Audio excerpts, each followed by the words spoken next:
Okay, well, let me swap over. Might be a little quiet for a second here while I'm still getting everything going body-wise. Let's see. Popping.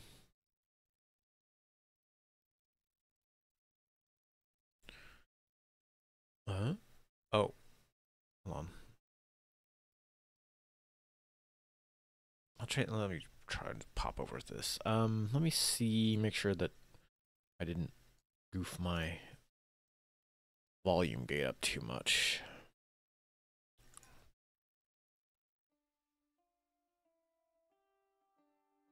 Trying to keep all the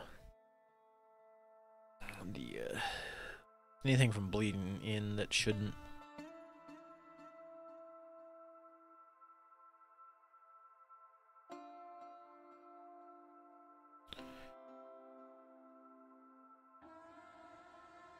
I think it's alright though.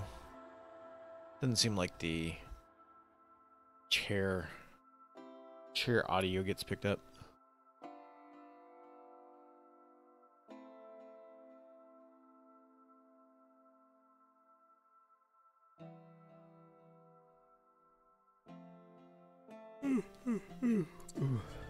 Sorry. It is one of those mornings.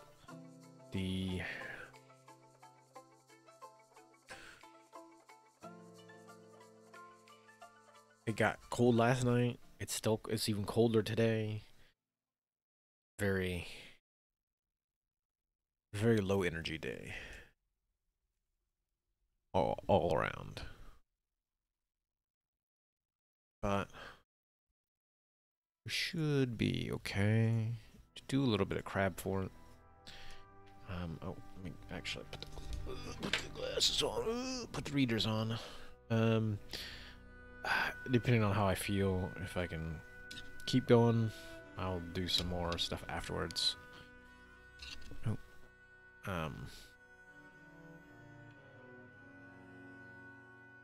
not sure what else. Like, I don't know. I feel like I would like to get back to fussing around with SimCity 1000. I still have Evo to finish.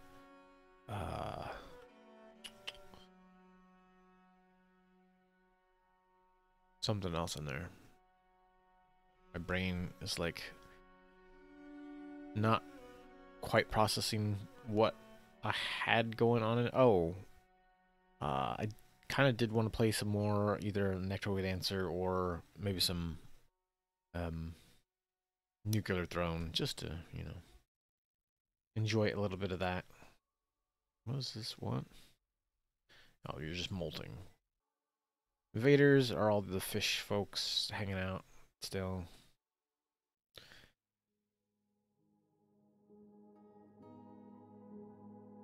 I don't think anybody can actually get to that, but I'm trying.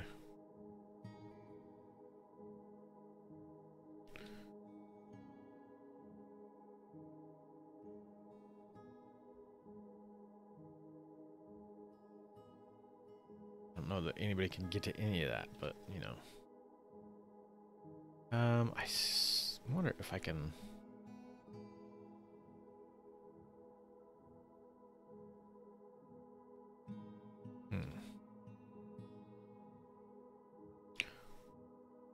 Those are hot.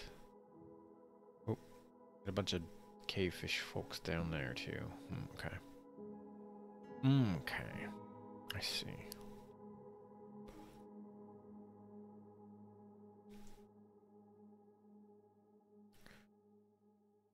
Just a couple stray eaglets. Not a lot.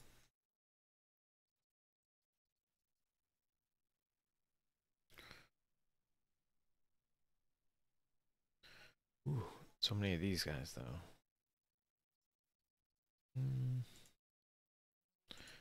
Oh wait. Get a few of these done.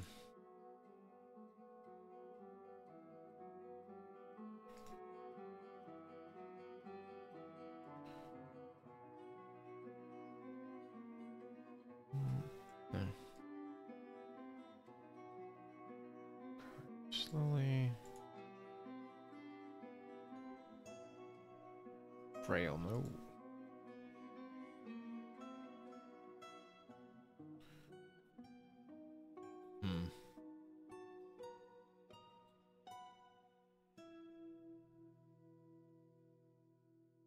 Clumsy, nope. Weak, nope. Oh, nope.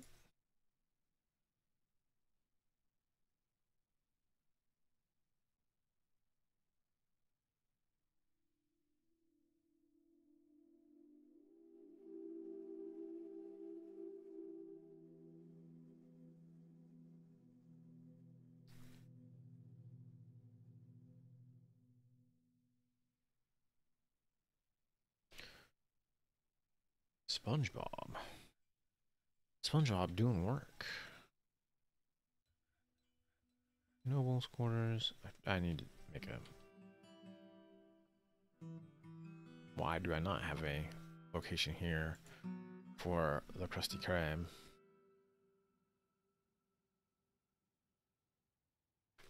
What?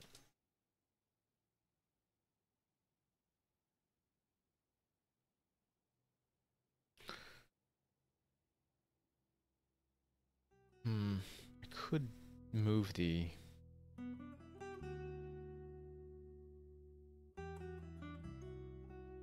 Could move the depot.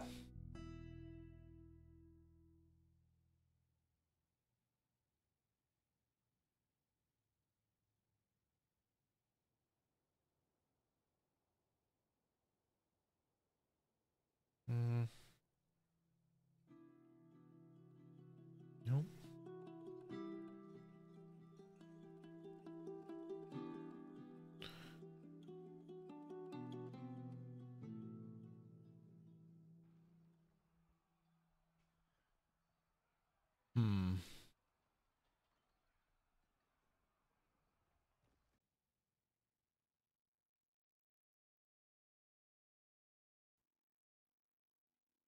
Actually, that probably wouldn't be a bad idea.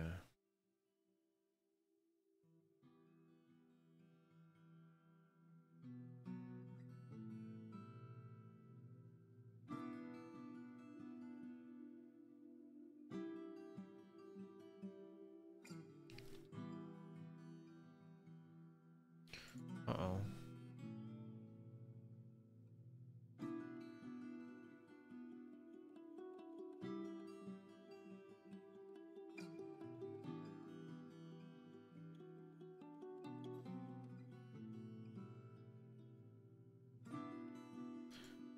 You picked a fight with the hammer, man. That's not...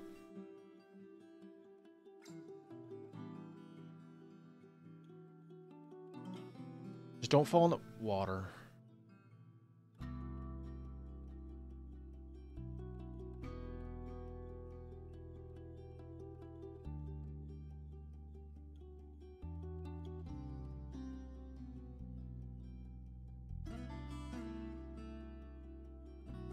You're duking it out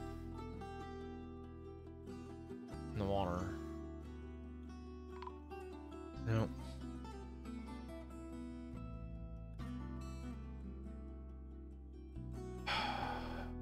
Butts. Well.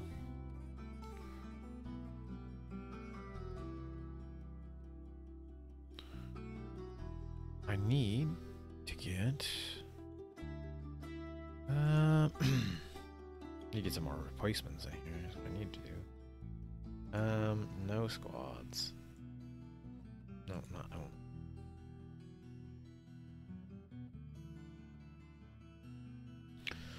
Let's see, who do we got?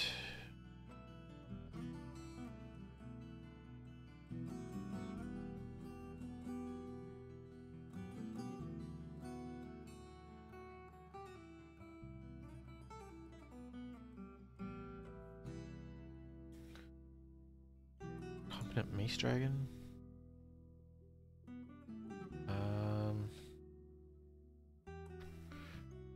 Red Dragon can poet? Why not? We do. What's the squad looking like?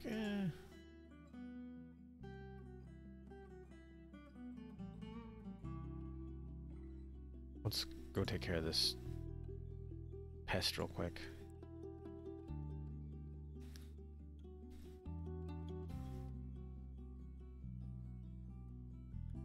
Nope, never mind. I guess we don't need to worry about the pest. The war raptor has got him.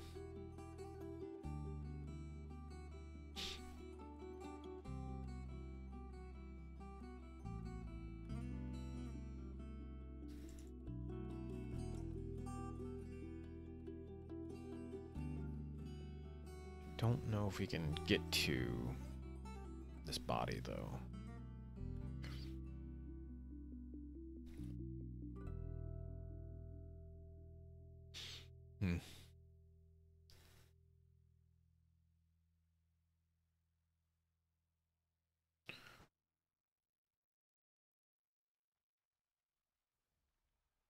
Silver maul and steel buckler. Probably this.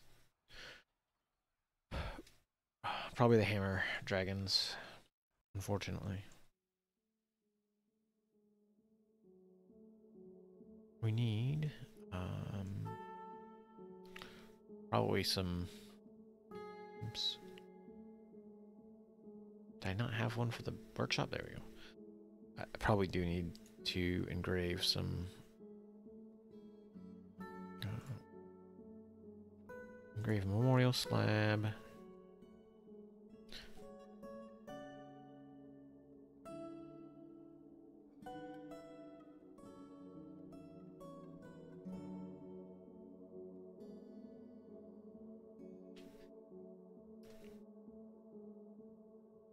Was that it? Was that?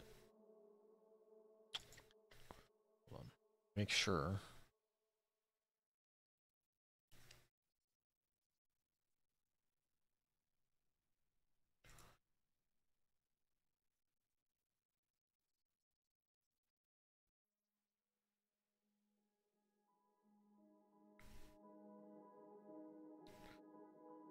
Yeah, that was who it was.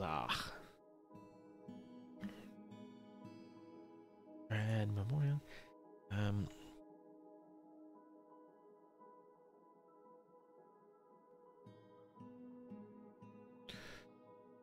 So I probably won't be able to get to that body, unfortunately. Kobold scholars visiting. Red dragon can recruit.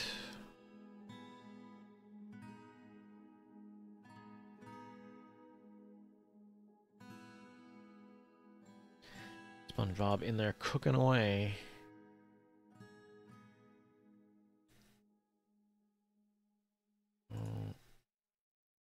Do we not have any rough gems?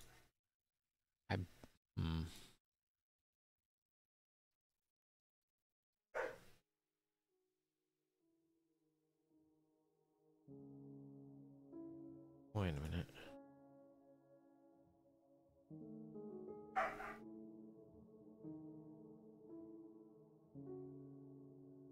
Oh. I guess we... Maybe the order cut away... or cut too many rough gems out.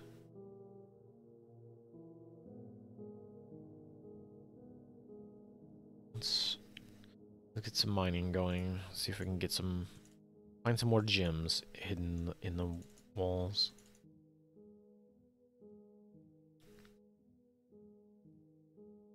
Chop through this metal. Maybe you'll find some fancy gem areas. Also, I mean, it's just jet, and jet's real nice to... Uh-oh.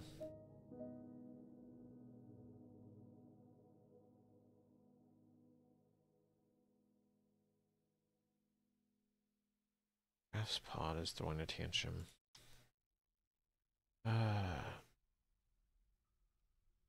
Okay. You all need to be... You all need to be fishing. Why are you not fishing?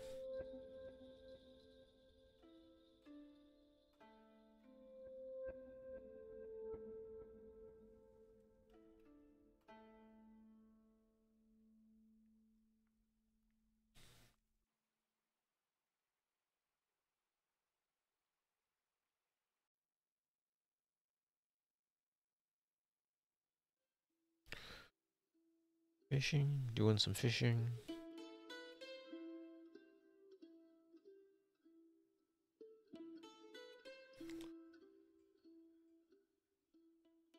We were digging downwards. I think did we hit the cavern? Second cavern layer. I don't know that I did or not. Oops.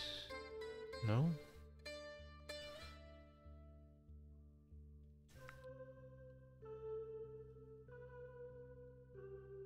Guess I didn't.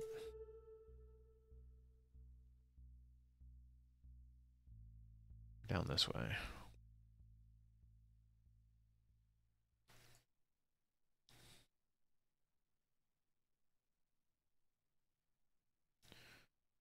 I know, you want rough gems.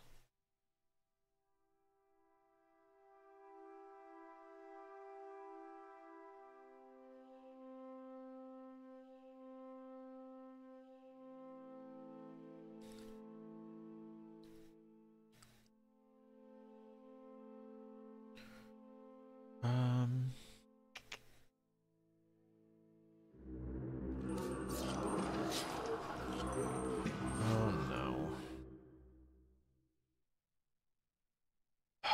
Okay, well.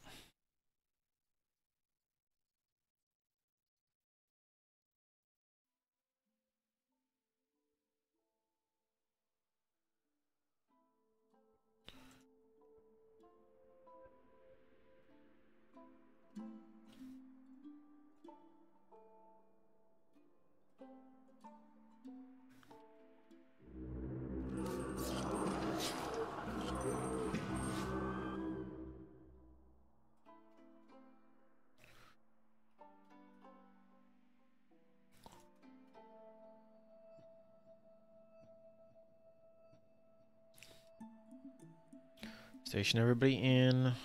Might as well activate the civilian alarm so everybody else gets their ass out of the way.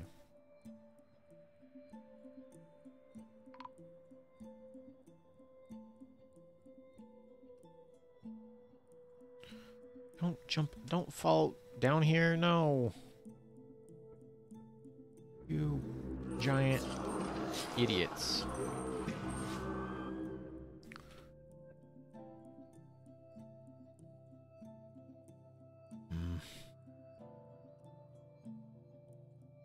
Guess I might as well just move everybody down to here.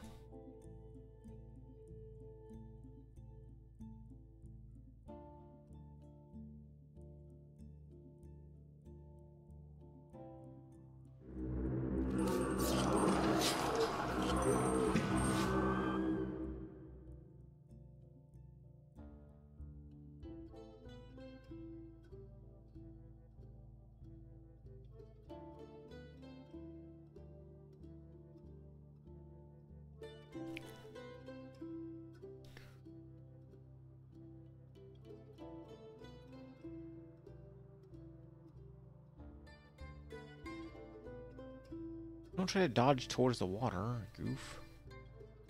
Man, this dude is surrounded by a ton of fishmen. He has a steel shield, steel warhammer, steel chain leggings, iron artificial shell. So far he's not, seemingly hasn't taken any damage. No health problems. I mean, you've done a real dumb thing in wandering down here where everybody's at to fight. Don't fight in the water. That's probably the worst idea. Oh, you.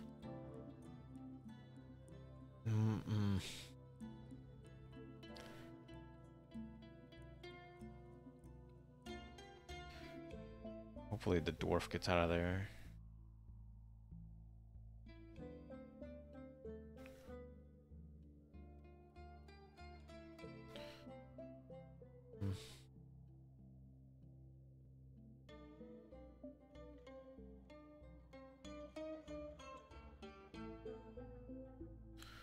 Get towards the shore, please. There you go. Just Does the dwarf have their axe, though? I don't think they have their weapon. Yeah. Ugh.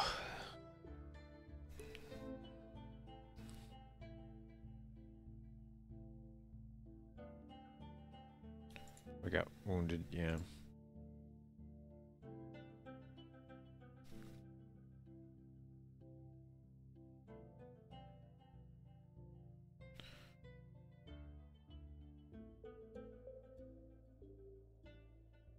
Alright, well, let's get this all cleared up again, actually. Cancel all their orders. Clear that once more. Such a mess down here.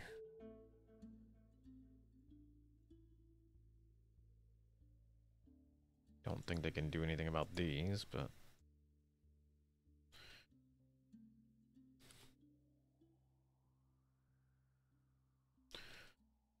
I gotta clean up all these. Little diplomat.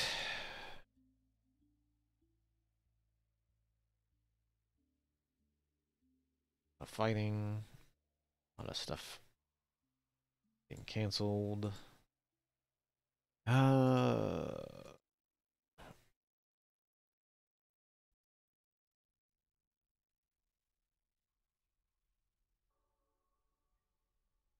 Oh, what was I doing? I had started construction on a little smasher up here.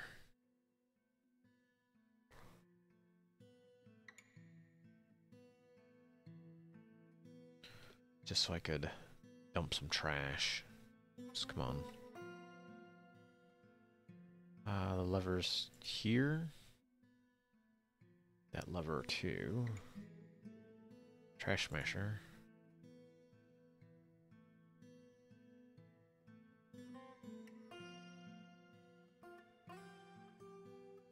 So... no. Actually, I probably should put a door there at least. That way I can forbid the door. Petitions. Sure. Merchants have arrived. All merchants we got. Kobolds.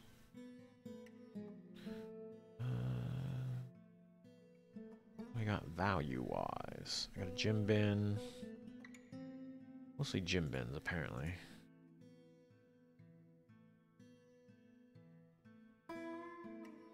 Finished goods. The only finished goods bin? Really? No. It's just, it's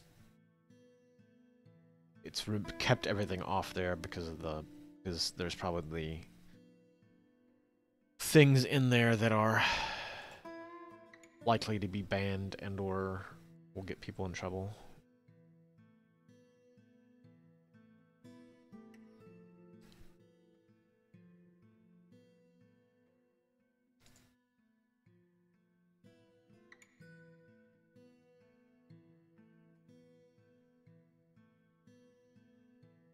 SpongeBob.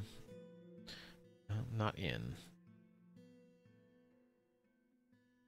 We do have a bunch of food there, though. So I think we're alright.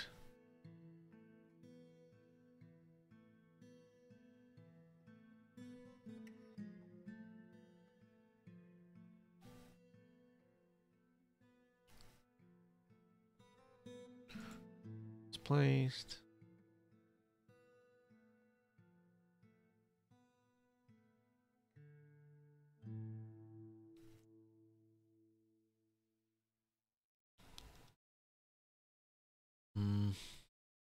Really, the only people should be fishing should be,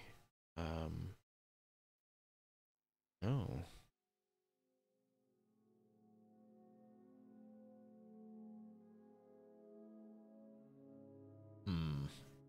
I don't need the mayor fishing.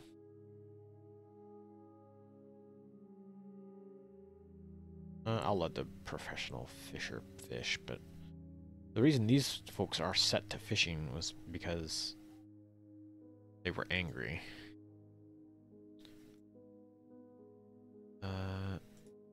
And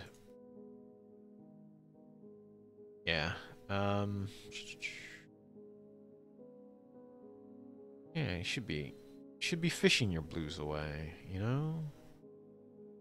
I will, you know, I'll have this person fish as well.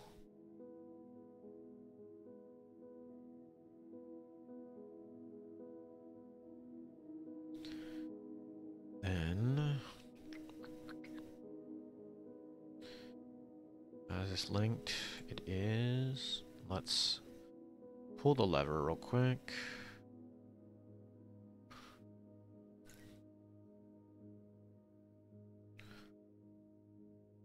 I do need to like set up a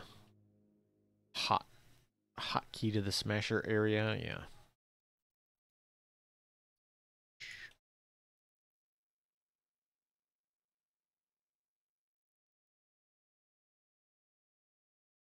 There you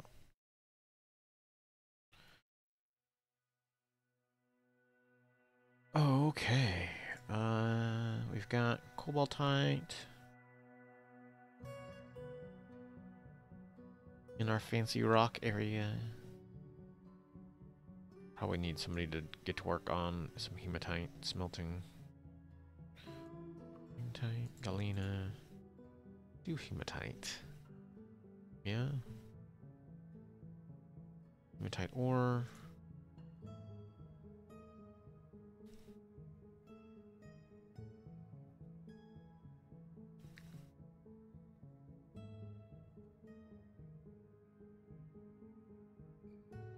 And then you have a lot of clay. Could I think this is for bags specifically. I guess for sandbags, yeah.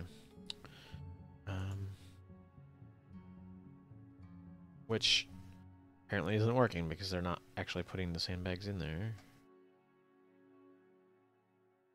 Okay. Much to share.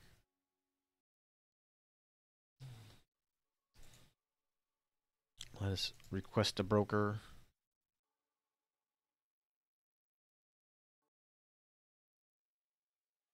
So we've got, I think that might be where we put the trade depot. Just put it up here.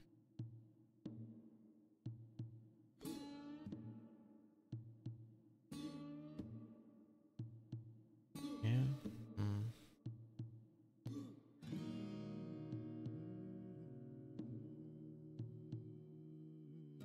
Yeah, let's go like that.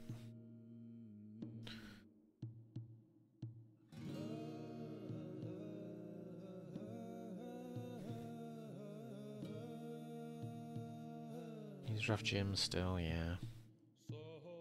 I'm working on rough gems. Or working on finding more rough gems, rather. Hey, there's some.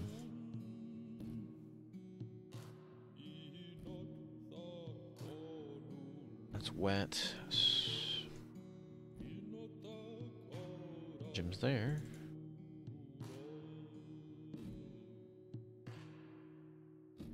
Sorry, Ghost. I can't do nothing about you. Cool. I don't think I can make it. I'll try, though. Let's see. Nope, not that.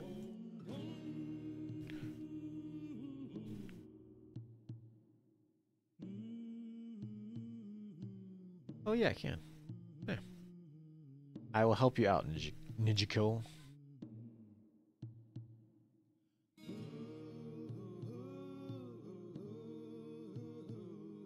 I'll also put the furniture slab. I'll put it here. That one. There you go.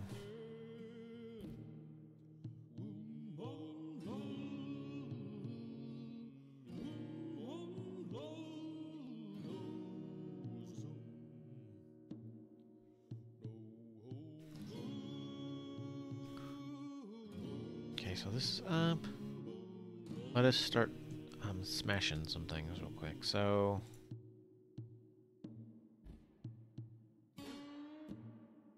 do the stockpile. Let me undo some of the stockpile. Oh, sorry. Need to raise the stockpile.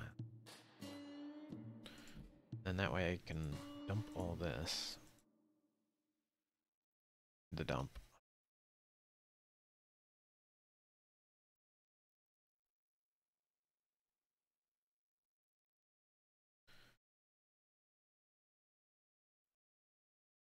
Stray llama wool shouldn't be sitting out here.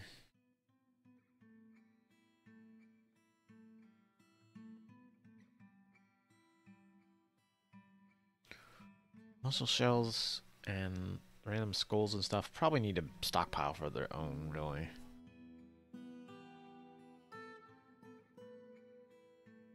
Oh, it's probably because this is full, actually. Makes sense. Let's do some shellcraft.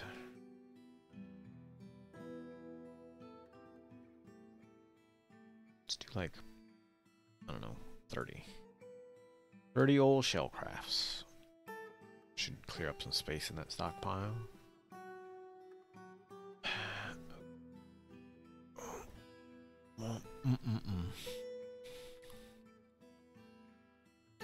For greaves.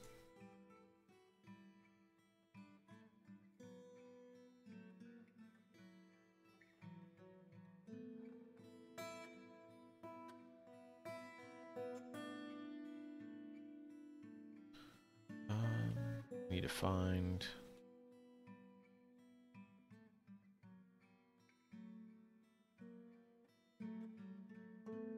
Need to find more gems, is what I was after. People hauling some wheelbarrows around. Go down here. Get deeper.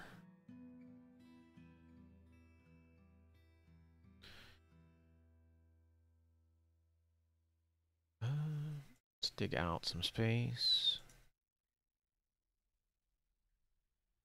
This. Oh, right. I need to. Yep. Do need to get up here and make sure I trade. Ooh, pop. Yeah, I'll take your clay. Always appreciate a good clay.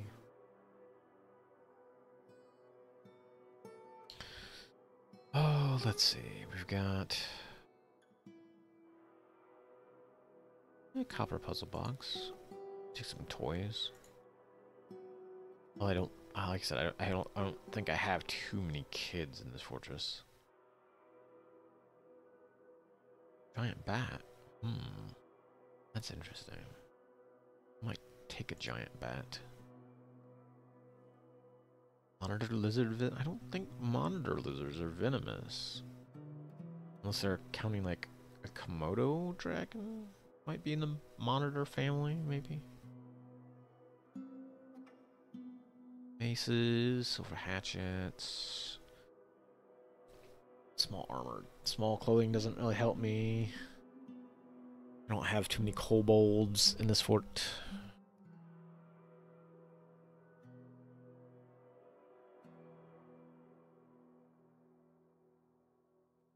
I could take some wooden chests, why not? Bags are always nice and handy.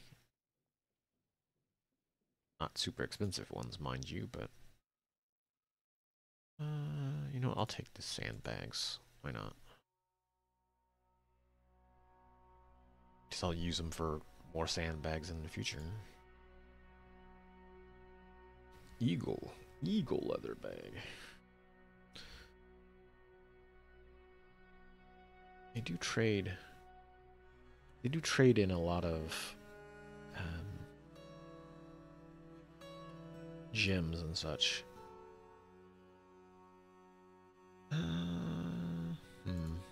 I could take their fish off their hands. That's pretty cheap.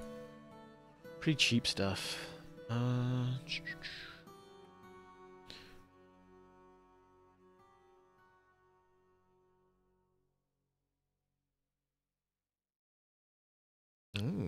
Books. Yes, let's see if we can grab their books off of them.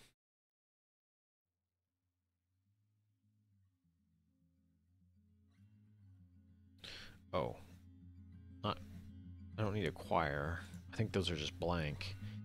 Codexes, on the other hand.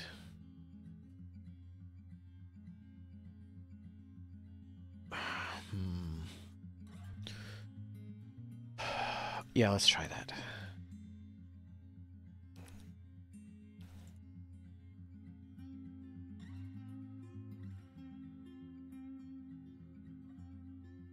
Let's go through here and trade him some stuff. All these crafts to trade. Don't really want to trade nest boxes. I tend to craft those for a specific reason.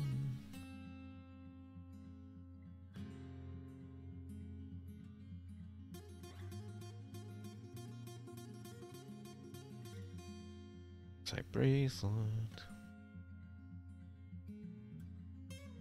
Bronze doll, which I think I traded for somebody else to get that.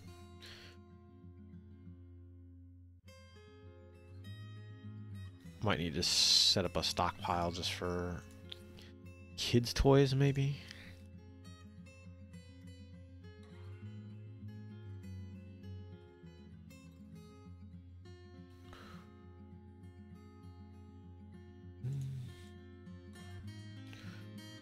On this box, trousers. Oh, you know what? Why? I should use the.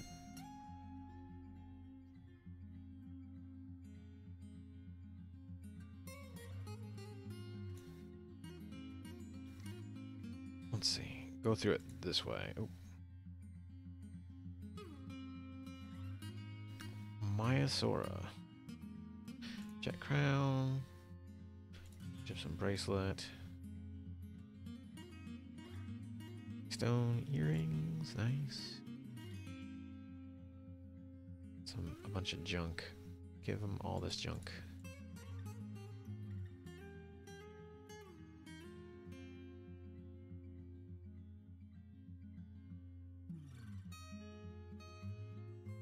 Take all this very low value junk from me, please.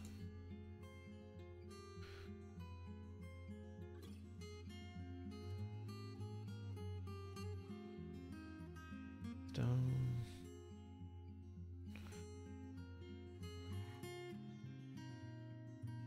Amulets. Crowns. Nope, not nest boxes.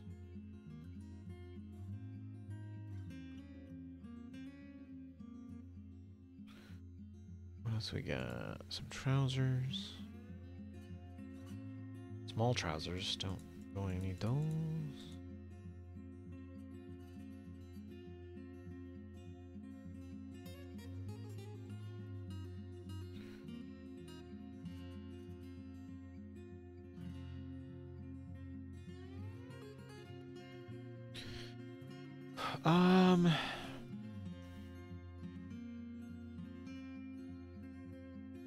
Wait.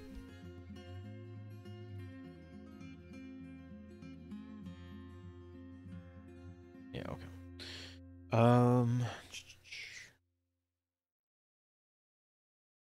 Go down. See what we got down here that's worth trading away.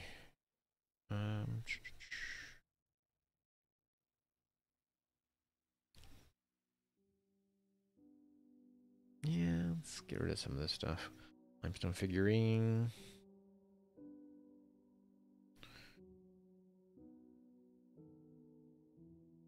And you know what? I can toss them like a nice,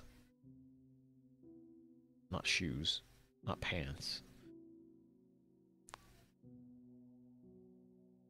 Toss them a green diamond, and a star ruby. We can come down here and maybe trade a few of these red tourmalines. Yeah? There you go. There you go.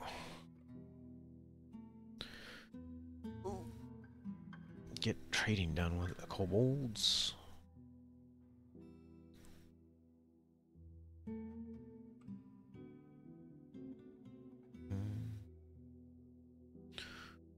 I'm goofing this up because the mouse wheel is very sensitive. As I probably should have tried to plug in like the old basic mouse and see if I can use it a bit better.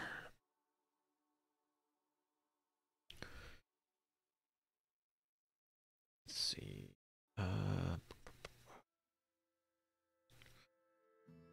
Construction, floor.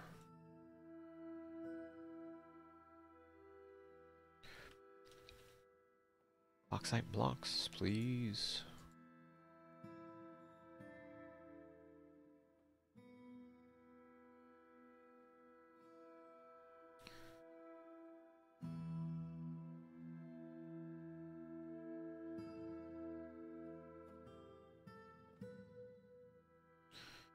Dwarf, axe dwarf. Do you not have a weapon? You probably need a weapon, my man.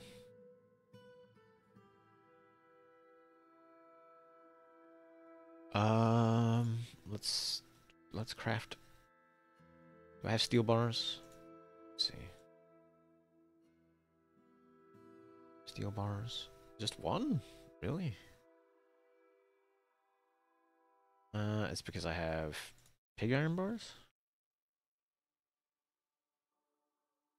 What?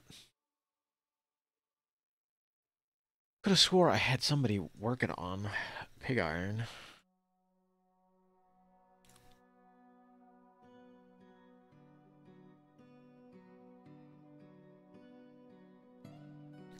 Is there something goofy here?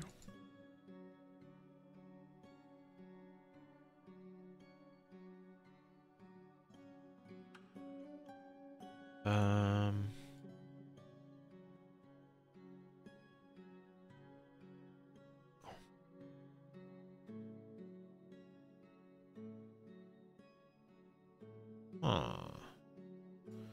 curious as to what's going on there.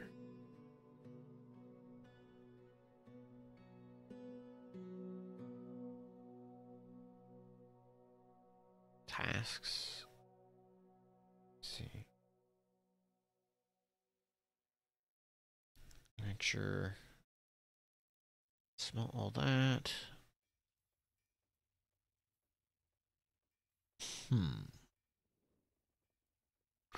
SpongeBob's just kicking away there.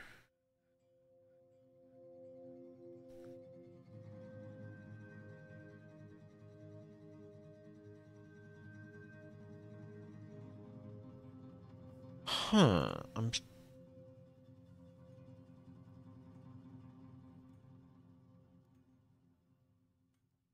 It's not that, is it? I don't think it is.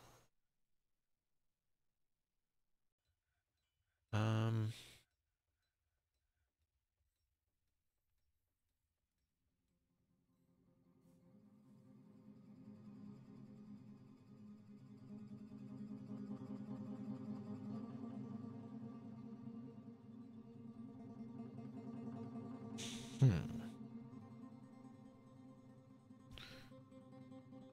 Not an error message for it.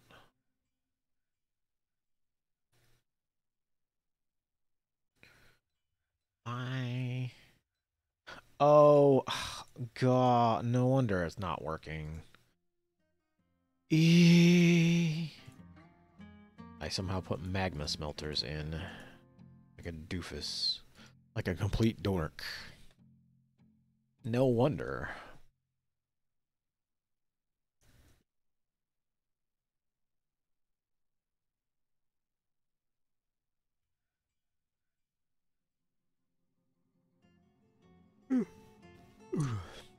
That would explain why nobody's making pig iron. No wonder I don't have, like, pig iron or steel.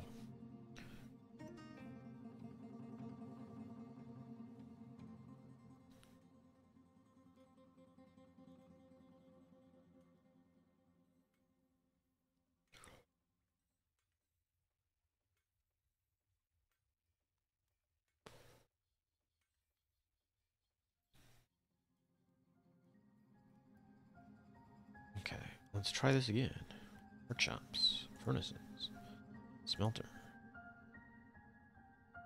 bauxite blocks.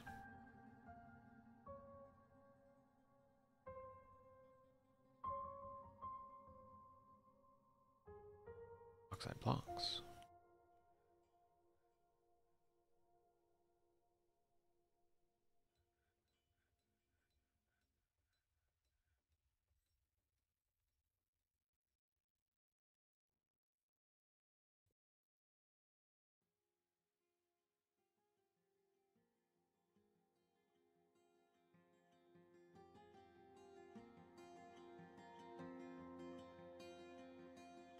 Mm.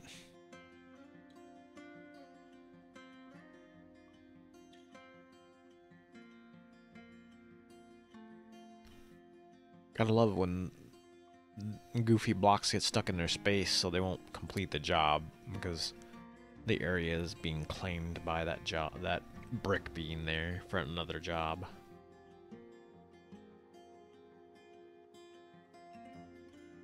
Okay, now we should be getting set up. I'll take a. I meant to make some hot tea.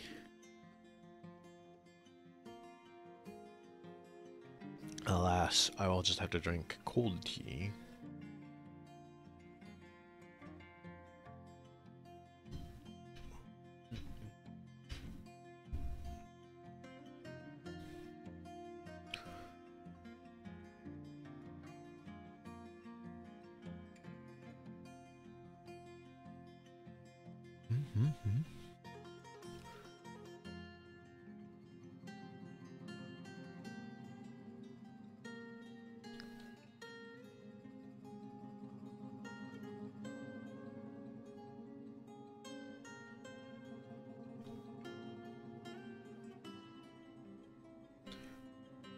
Okay, now that I have actual smelters, let's do this again. Pig iron bars. Work orders. Pig iron bars. And then we can turn these into steel.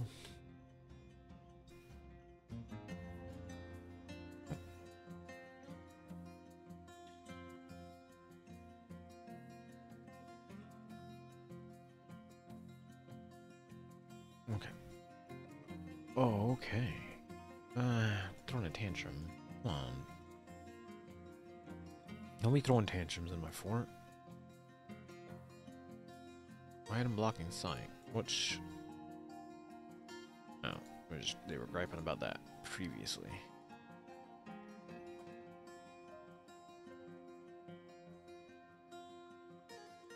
What do I got here? Can we... I need... glass? I'll make some glass jugs. A bunch of windows sitting around. Make some... No, come on. Glass jugs. Let's make 20 of them.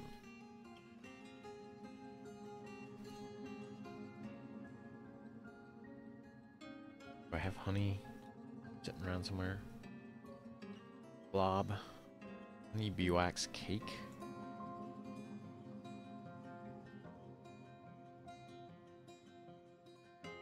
Got a bunch of honeybees. Wax.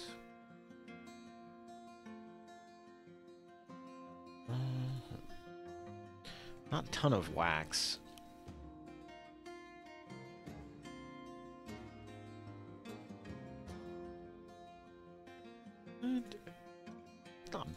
I can make some wax craft out of that, right? Let's do that. Oops, not whatever that is. A symbol chatty. I don't even have the parts for that. Wax crafts. Wow. 20 of those, please.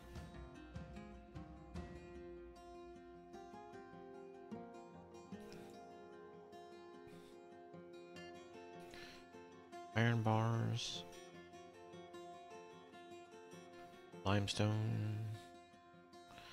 And some fuel. Also need somebody. Oh, I think I do actually still have somebody making coal. Yeah, I do. All these bars. I probably should dig this out more and expand this storage.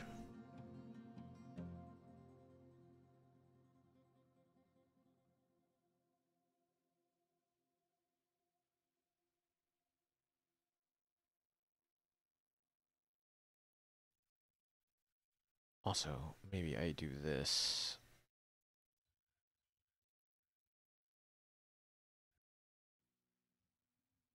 That way, these folks can get over into here, into the bar stockpile a little bit easier, rather than going around this wall.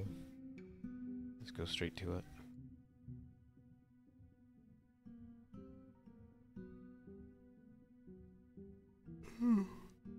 Excuse me. All the yawns. I said, the cold days, I'm always really slow to get started.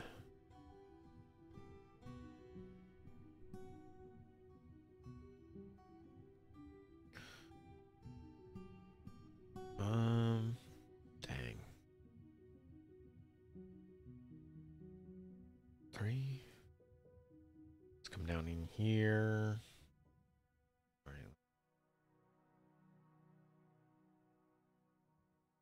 Okay. Oh, that's native gold. Well, there's no reason why we don't mine them native gold out. Tetrahedrite. Need to get the miners down here mining ore. If we can find some more gems. Some milk clusters. Milk quartz.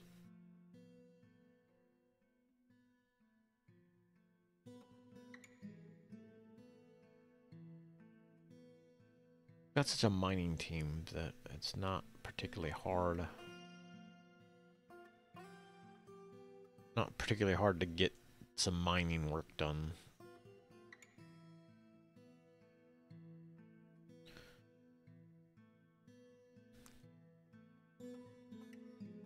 Sphalerite. Maybe that sphalerite out of there.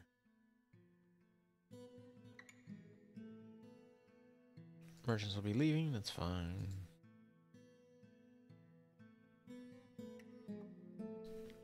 Not us. I don't think there's any more of those to do, so let's forbid the door for a little while. Don't touch the eggs, please. Same with these.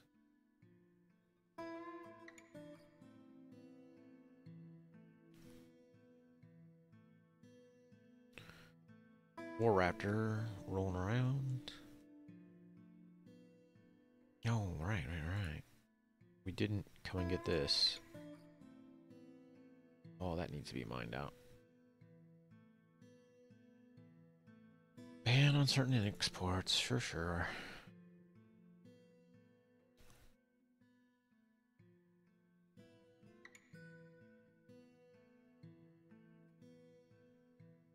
Okay, we got green glass jugs. Means I can get back to work on pressing.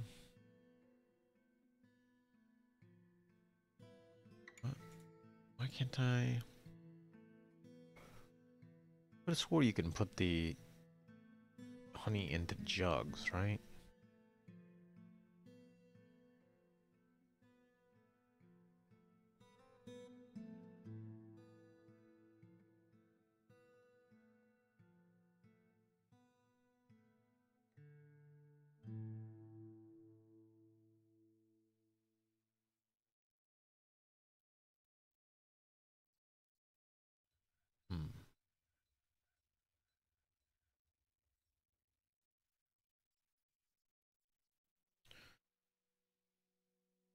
Let's see, do we have a bunch of honeycomb sitting around? In fact.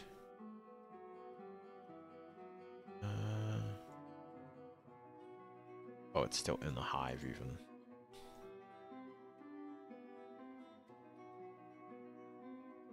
Requires a jug. That would be why.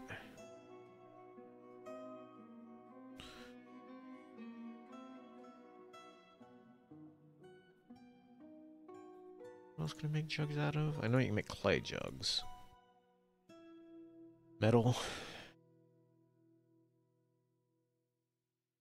Rock jugs. Dang.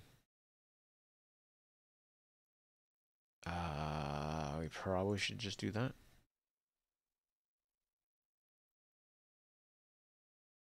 Make like 40 rock jugs.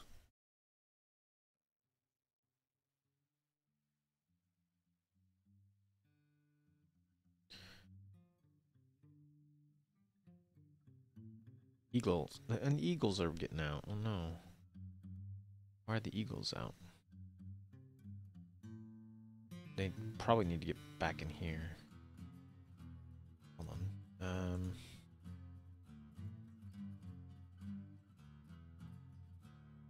Did they like get old enough that they could fly over the wall and so they just took off? Actually, the cavern has collapsed. What? Oh no.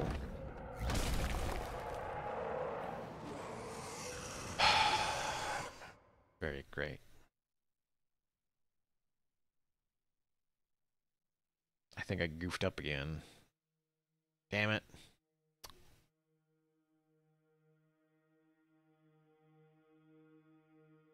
I keep forgetting I need to check above a level to make sure that I'm not carving away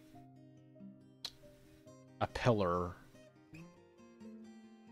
Because I'm used to them just being one level, but down here they're more like stalagmites.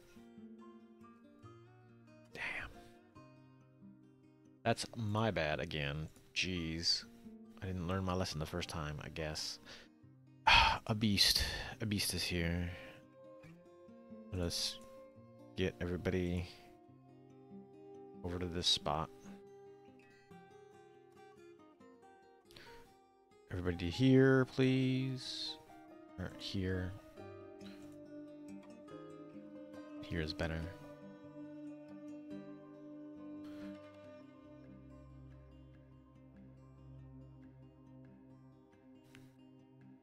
Ceratopsian woman swordsman. You probably shouldn't go wandering out.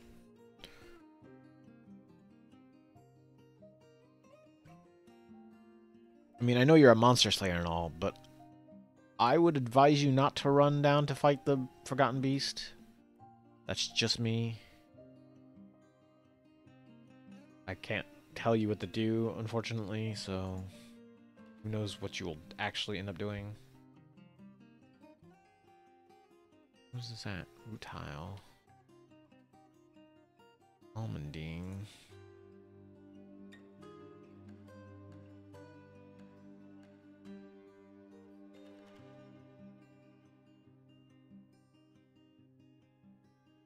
Yeah, can't make your stuff currently. Sorry. Sorry, the fortress is on lockdown because there's a giant monster thing rolling around down here.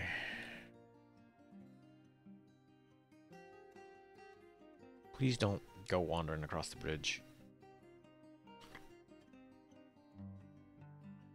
I mean, hey, you know what? Maybe you will defeat this thing single-handedly in combat. But I don't know that you will.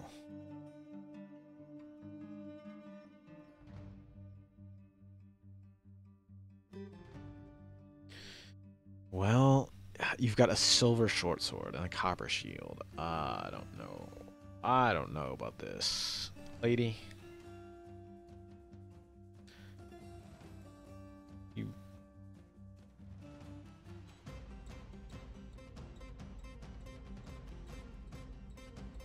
Oh? Oh?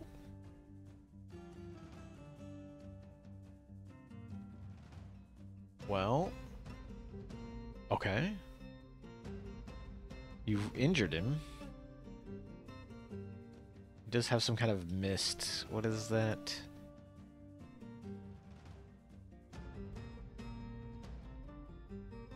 Poisonous vapors. Hopefully they're not too poisonous. You can get recovered. Oh, no. You took a hit. Unfortunately. But he is wounded.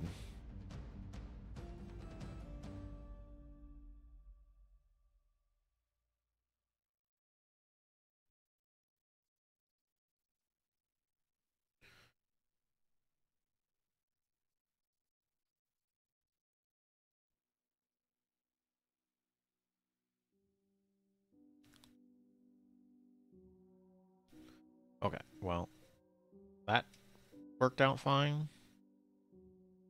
It is unfortunately that we lost a monster slayer. But I don't control monster slayers, they just kind of do their thing.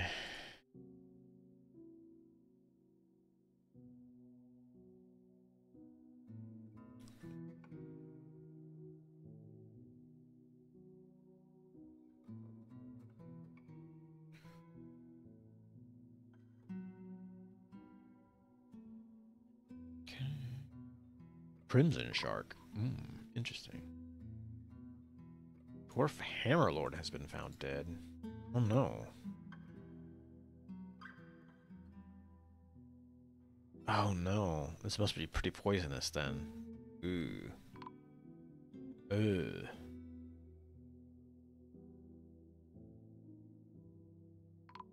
Yeah, all these folks are dropping like flies. Ugh. That is not great.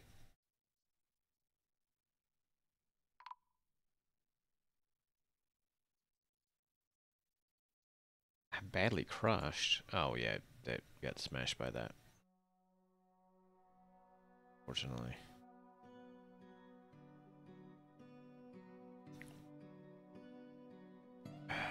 Yeah, that was not great, I will say.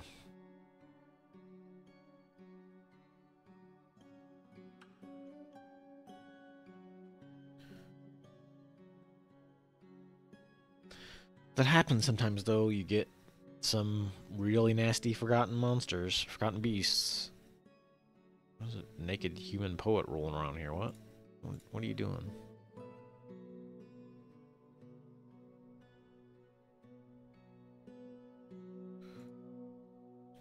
Random beer barrel just hanging out down here.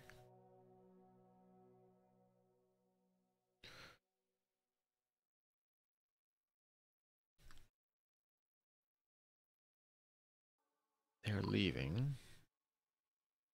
Top secret, yes. Unfortunately, we've lost a few folks.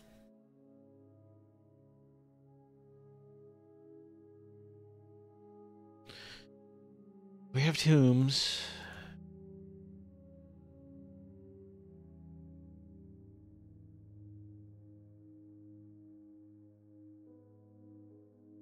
Oh. Tomb.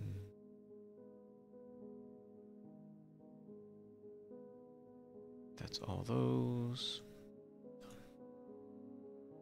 We also need to put another slab in place.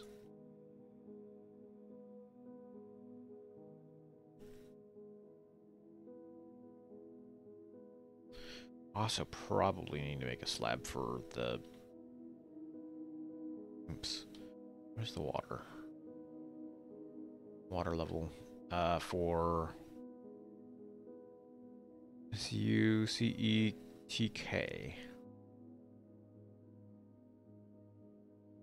I probably won't be able to get to that body either.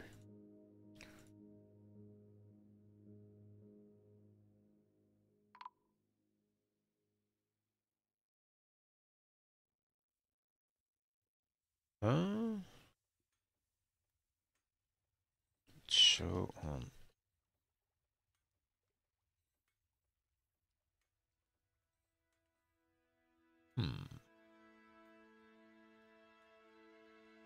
Did I goof that up?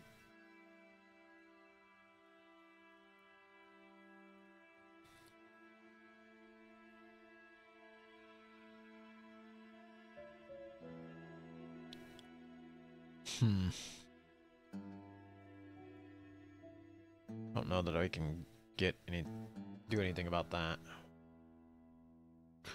Other than, I guess, wait until they are ghosts and then bring them up. Perhaps. Let's make a real nice trade depot in here. Let's make it out of silver bars. Have the nice fancy depot.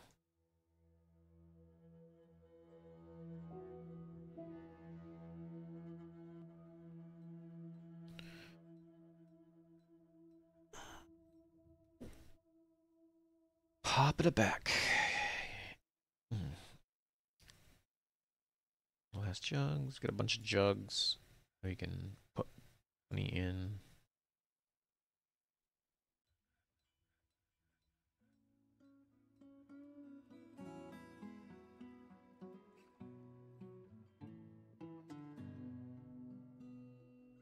Select hive products.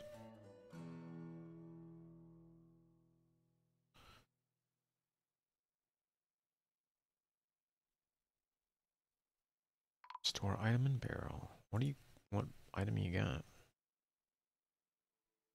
Huh? Okay. Miner's been missing for a week. Yeah. Wait, how's it out? Oh, dang. Do need to chisel that out of there too. Got it.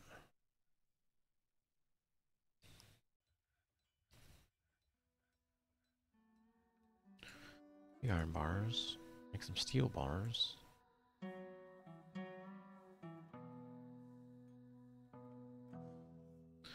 Looks like I need some more limestone in the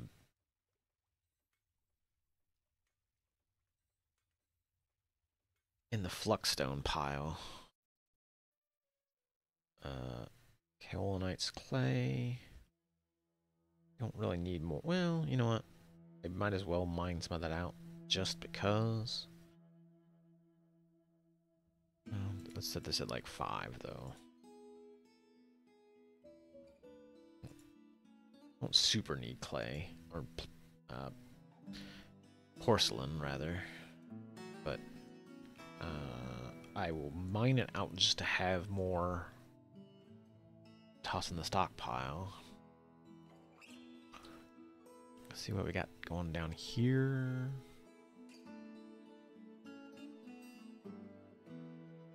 Let's see, no more other fluxstone.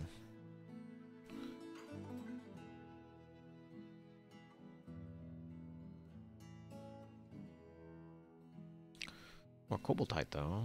It's not bad.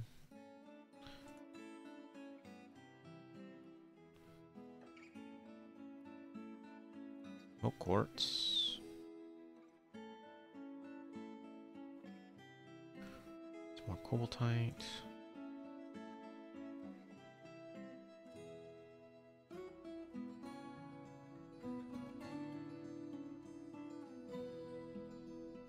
Let's do that. Let's see what else. Go down a bit further.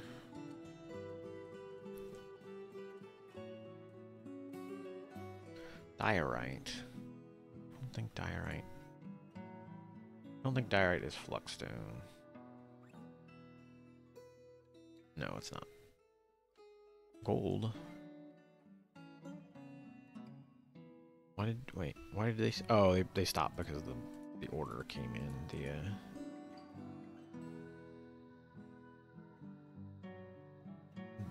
The civilian evacuation order stopped them. But also come in here, mine this out.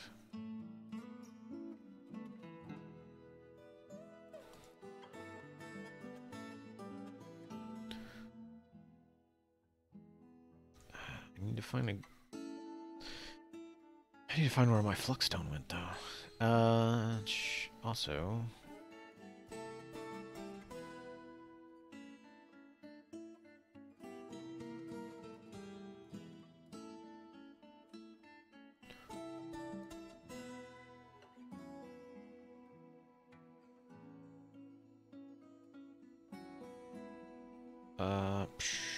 hold on. Labor, standing orders, dumping, ignore.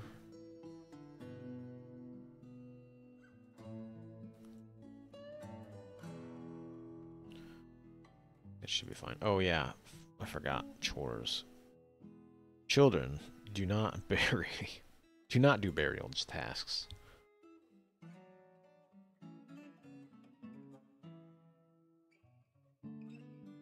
Yeah.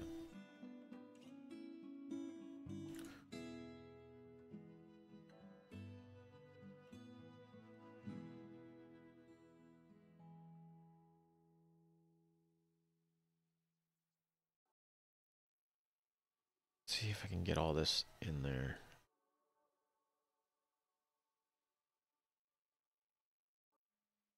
I do need to extend the stockpile for a moment just to make sure we get all the stuff out of the caverns out.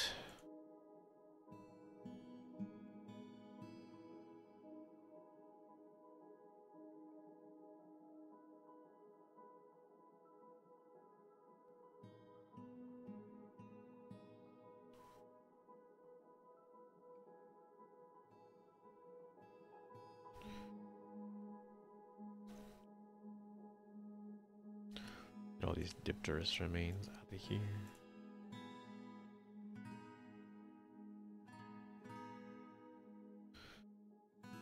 Not sure what or who keeps killing all these Dipterus, but they are everywhere.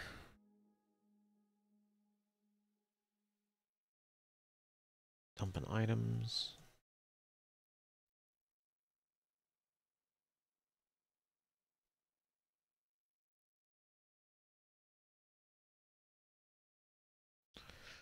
Go.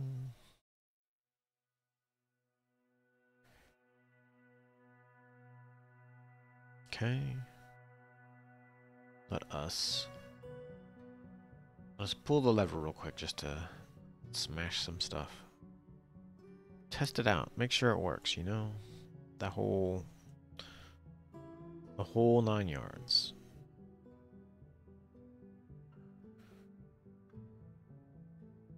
Actually, I probably should pull it twice just so it's up.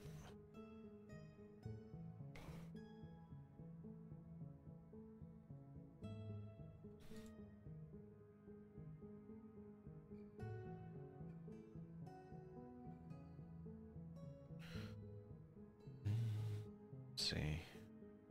Back to here.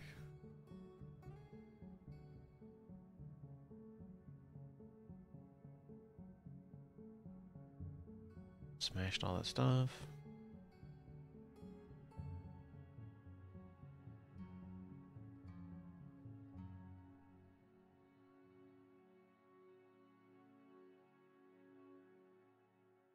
There we go.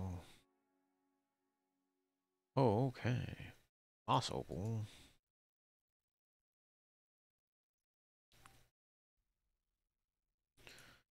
Some more gems out of there then. Some tetrahedrite. What else did you strike? Turquoise. Where's that at? That wall. Okay. Rock crystal. Hmm. Oh, there. See.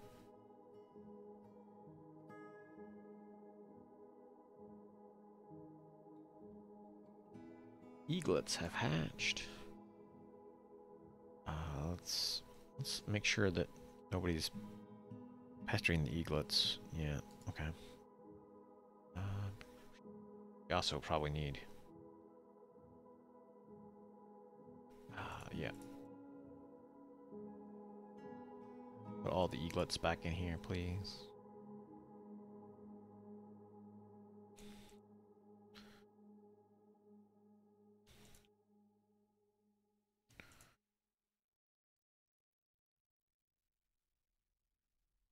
Eagle egg, leave that alone.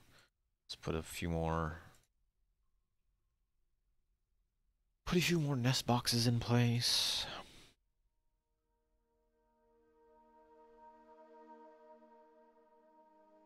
For the eagles. For my eagle farm, as it were.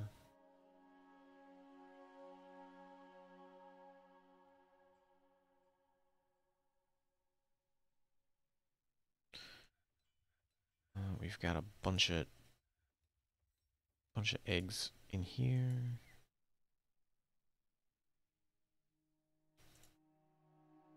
Lock all those down just so you can come in here and potentially those eggs are not fertile. So you can come in here and maybe get a few more Ludodactylus.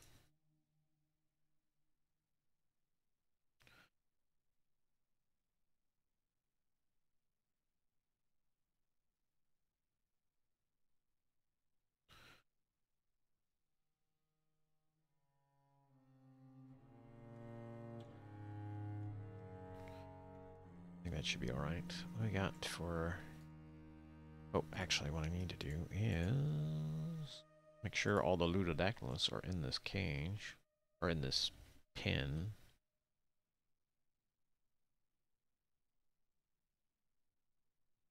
Yep. Okay. They are. Stretch out. Oh, hit my desk like a doofus.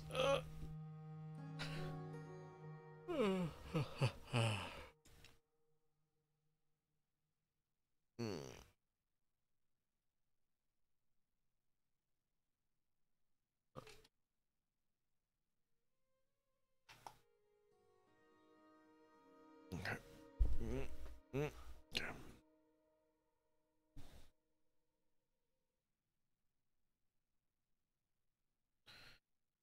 Obsidian. I need more fluxstone.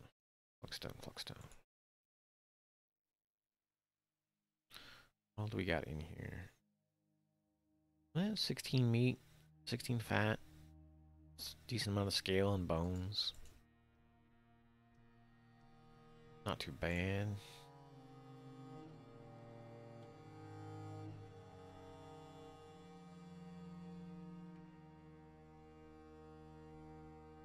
Pasture the stray eagles. Sounds like such a weird thing. Pasture those stray eagles, please.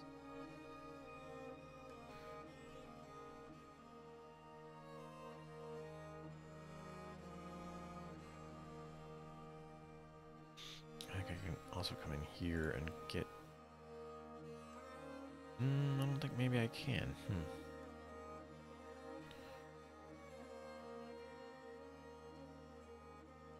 No, I should be able to mine in from here.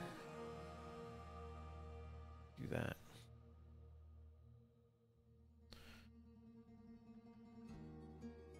Marks Dragon. Do actually need to double check. Oops.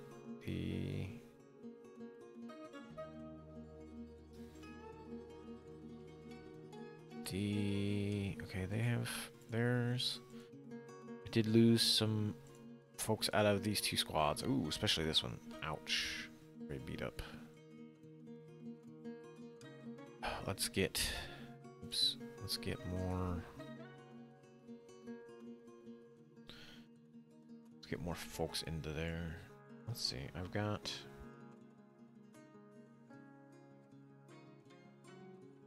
Plenty of, like, bards sitting around.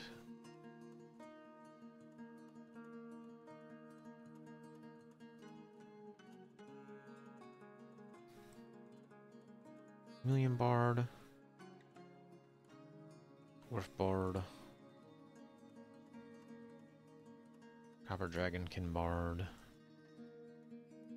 And let's get a... Let's just get a metalsmith in there. Why not?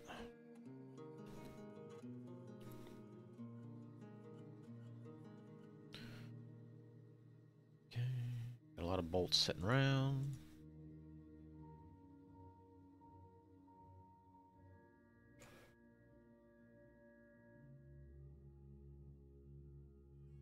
Okay, we've got... Sure, I've got enough.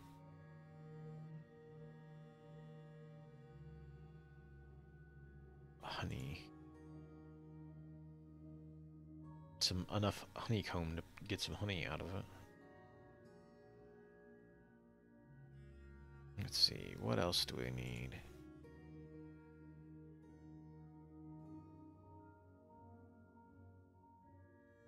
Limestone. Where was it getting the limestone from originally? Would be my question.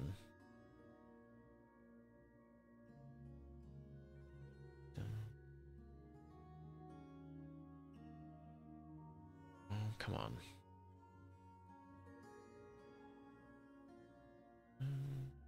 Colonite there.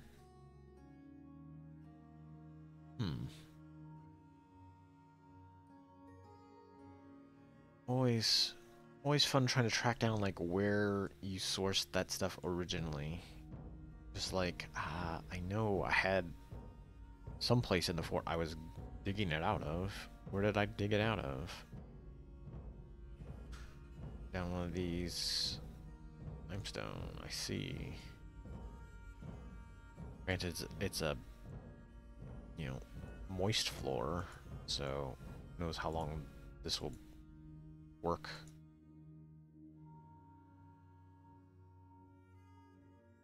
More limestone here? Okay, we do have it down here. It's probably where I need to start digging.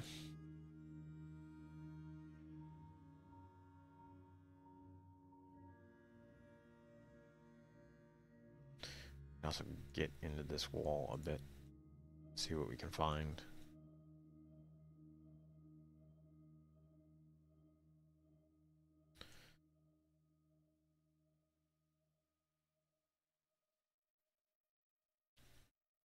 Okay. What we got?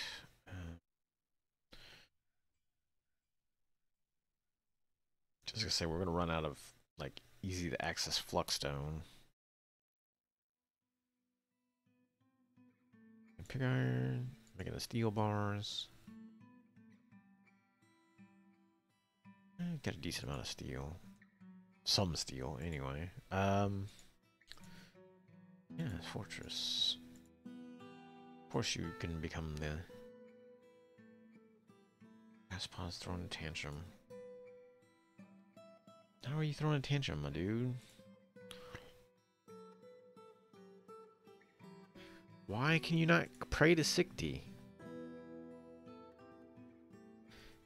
Hold on, do I not have a, like, dedicated temple to...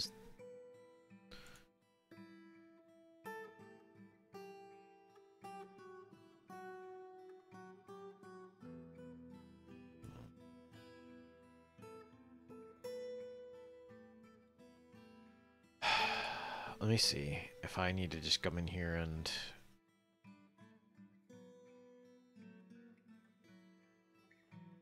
dig out a dedicated temple to Sikti, so...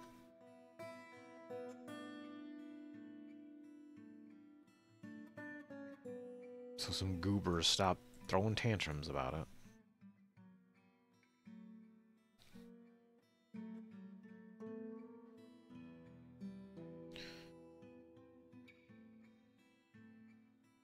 Hold on.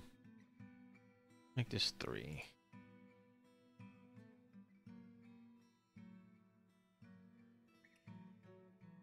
Get this mined out first before Gary has become a leopard. Nice. We are canonically correct. SpongeBob's cat, Gary. What are you doing back there?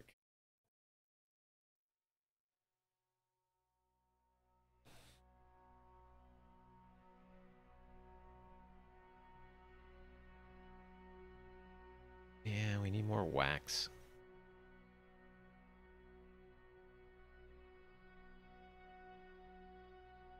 Meditate on coasts.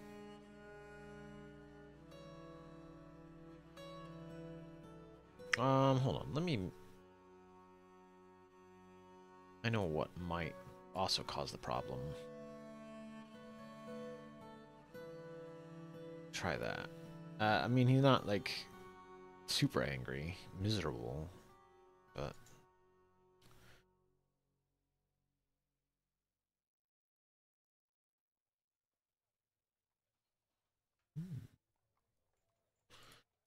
White jade. Okay. Folks coming in here and grabbing limestone.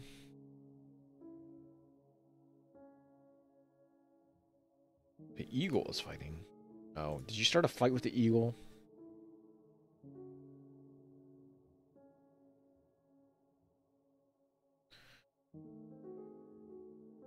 What a jerk.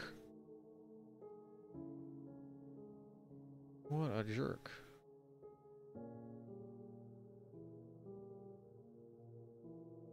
Coming in here bullying my eagles. Oh. Dwarf poet is taken by a Fey mood. I'll take it. Ugh. Stink. The stink is everywhere. Was everywhere, at least. Does look like they managed to get that, but... The water is a mess down here.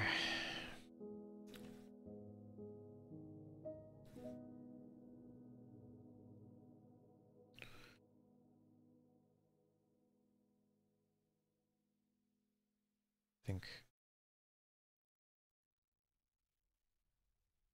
Metalsmith's Forge. Ooh. I do enjoy a good metalsmith. The aspect of one Fey. What are you claiming? So you got silver bars.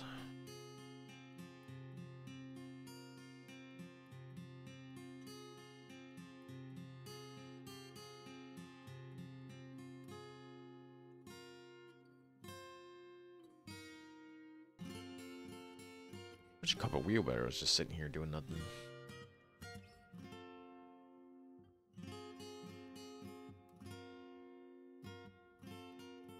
You took a silver bar and some ludidactylus leather, and that's it. It's weird. It's a weird choice. Forgotten Beast. A lot of Forgotten Beast and ludidactylus scales here.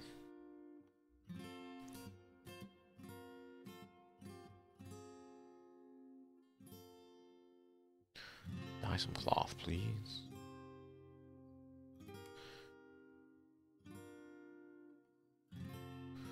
Make some fancy clothes.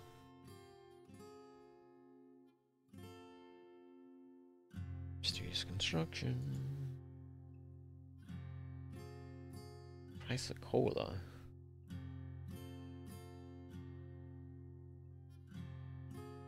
Okay. Let's get that out of there. And malachite wool as well. Just so we have some more copper. I would also like to get some... Oops, where am I at? Oh, come on. I also would like to put a stockpile in here. Or just... Let's see. Stone. Metal ores. I want like just sphalerite and malachite. See if I can get tin and copper in the same spot, so I can maybe do some alloys. I have some fancy alloys sitting around for crafting.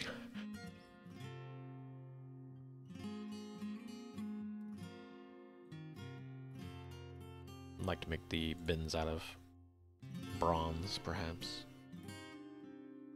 Let's repaint the stockpile, please. Do that.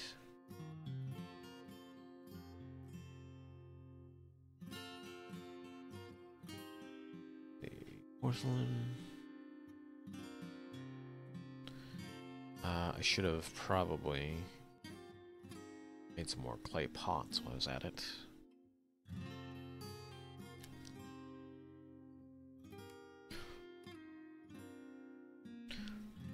Let's do that.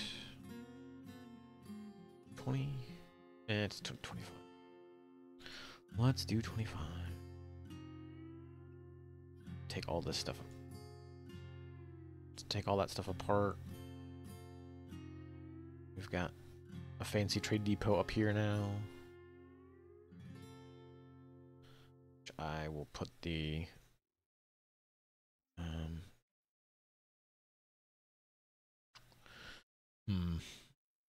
you know, let's just do it there.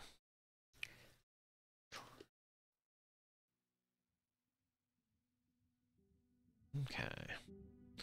The trash compactor is up and going again. Let's extend this out like this, and then erase it from up here.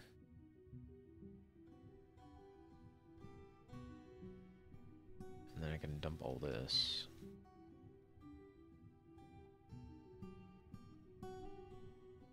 Dump all this stuff in the dump. Including that stray balar that's just hanging out up here. We don't care. I'm just waiting for you to go where you're gonna go. Squeezing through between my monitors, because you can't leave my stuff alone.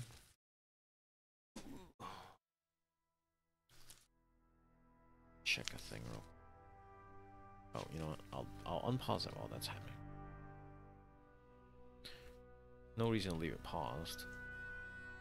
SpongeBob working? No. All these are beaten. It's fine, because I think there's still a decent amount of food sitting here. Oh, what are you doing? Silver Warhammer. Oh, that's not bad at all. Always have a nice legendary Silver Warhammer hanging around. Object menaces with spikes of silver and Ludodactyla scale. Not particularly fancy. It was literally just the hammer and I'm assuming the leather for the handle. I don't know.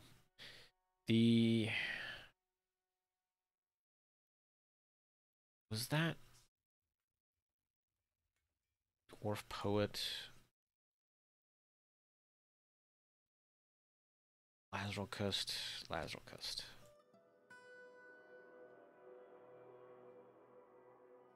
You're not... Okay, you're not in a squad, okay.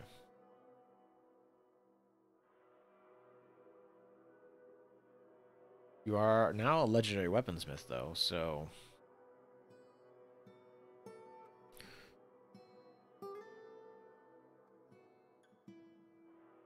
Where's my...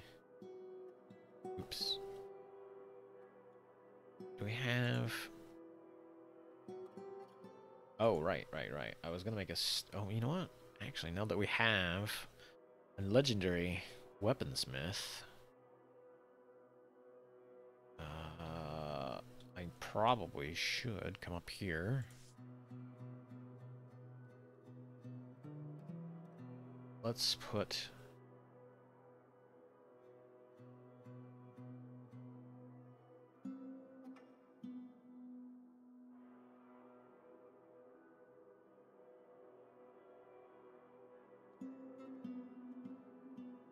Legendary weaponsmith. Let's put you to work here.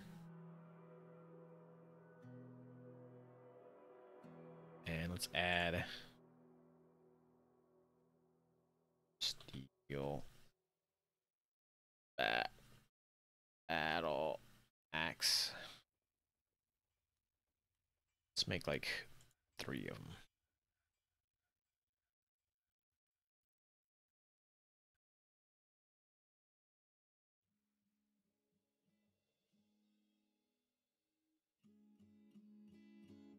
That way I can get that particular soldier sitting around without a weapon currently.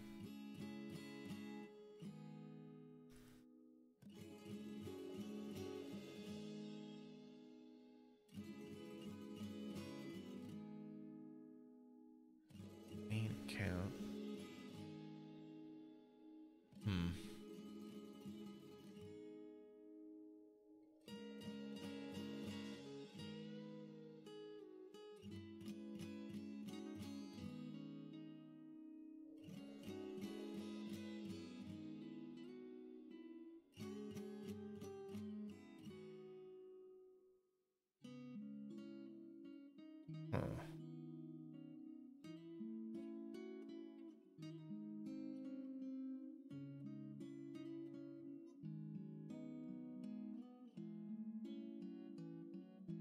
It's wild. Huh.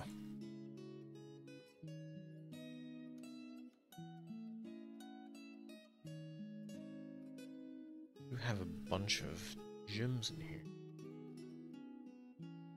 For tourmaline.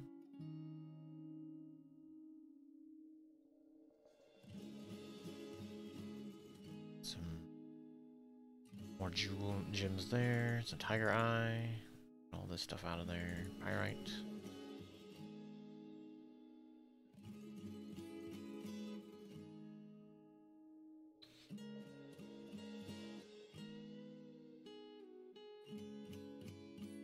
Oh, did we not get clay pots? Making clay pots.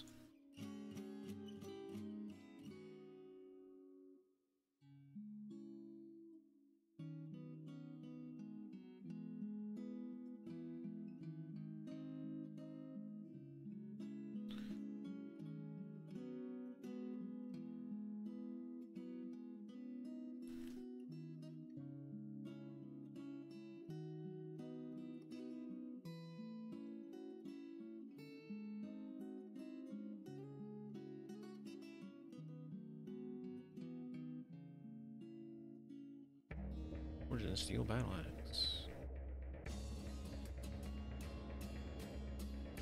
Destruction of certain goods. What kind of nonsense do you want? Rings. I mean, I can do that pretty. Rock ring. Yeah, that should be fine.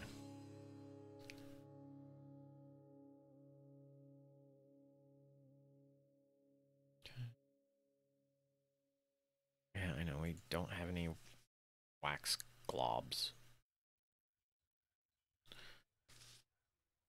I'll open up the thing real quick, just to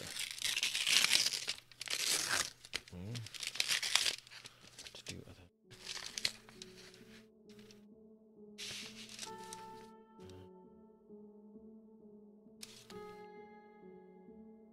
Okay.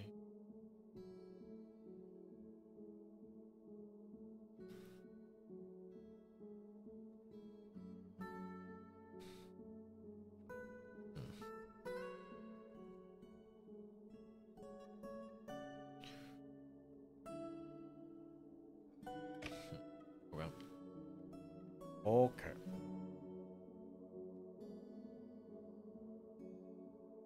I'll mess with that later.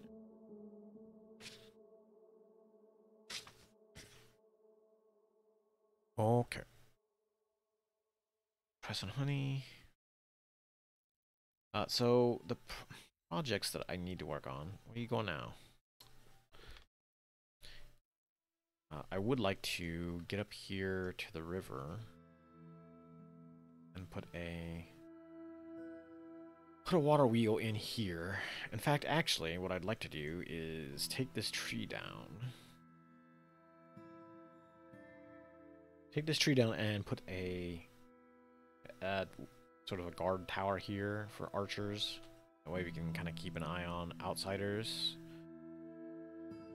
The raiding parties especially showing up, they usually tend to come across here. So if I can throw my ranged squads up here in the tower, shooting down on them, like that's a super advantage to me. So I would like to set this up here, and then what I'll probably do is build the tower here and have the stairs go up to it, up into it from below, and then I'll put a water wheel here, like an sort of pipe water power down into the fortress. That way I can get some. I mean, I don't think I'm gonna do anything super fancy pump wise, like pumping water or anything like that. Magma maybe later on, but I haven't even hit magma yet, so.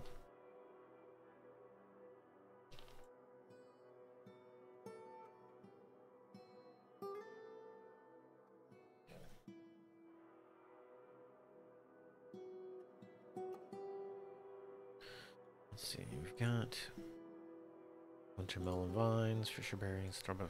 Oh, right, I do need to check just to make sure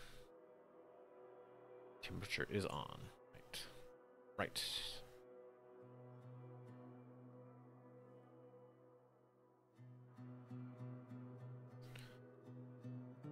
Some bags. I don't want to just get rid of this whole stockpile.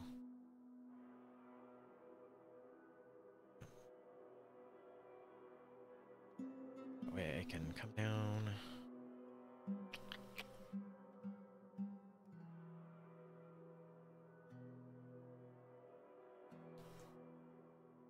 Do that.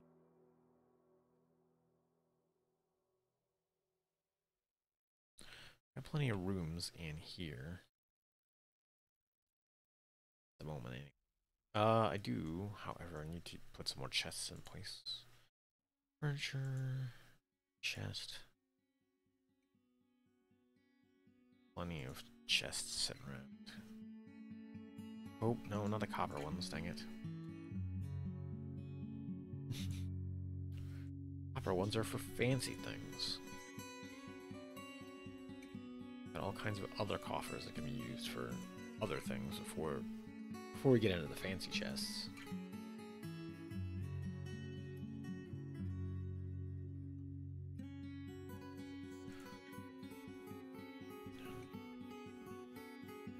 Let's see, down here we've got a few more.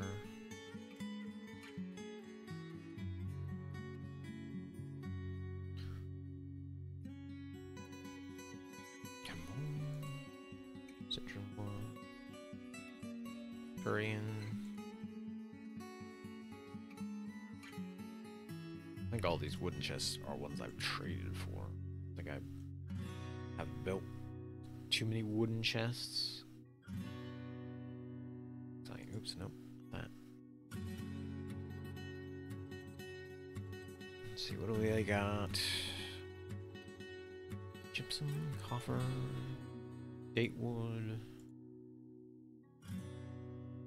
I'm pretty sure these aren't barrels that are, like, specifically claimed by anything or anybody. I think they're just barrels that got used to give water and never got picked back up. That happens a lot with buckets.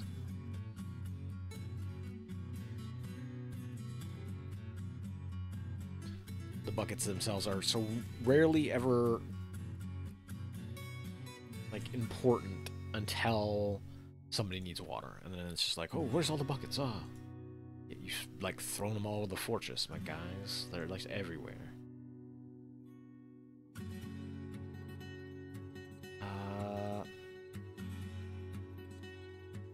Sure. I'll give you the olive wood. Nobles have theirs. No, they need a great bedroom. 2 armor racks. I could put some armor racks in their bedrooms and prove it. Then that's in the. It's in. So that the Countess. Okay. What do we got? Furniture, weapon rack. What's the best weapon rack we got?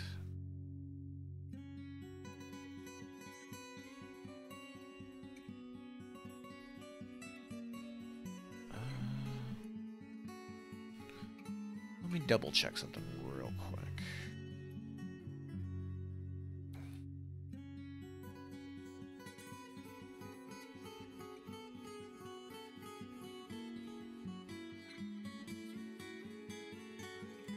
Okay. I always forget that the smaller star icon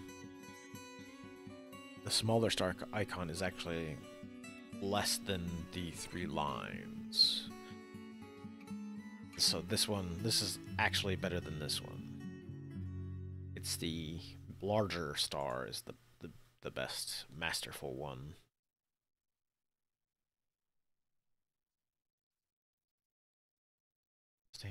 What do we got?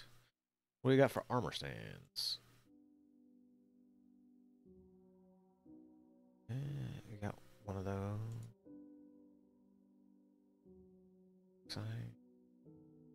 Looks like that's probably the best one. Bauxite. Let's do bauxite. Let's do that bauxite. And then I can come through and did I ever get anybody particularly good at great engraving? Somewhat.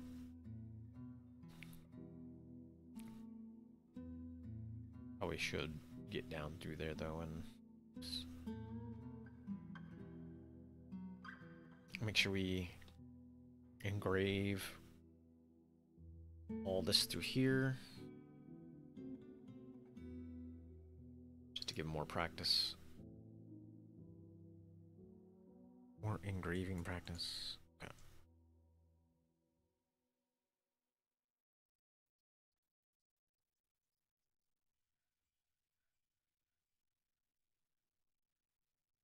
Once they've got like all the hallways and stuff well engraved and potentially get some better skill on them, I can swap over or have them like start filling in the ouch. Start filling in the rooms with higher quality engravings. Studying, nice. More than welcome to do that.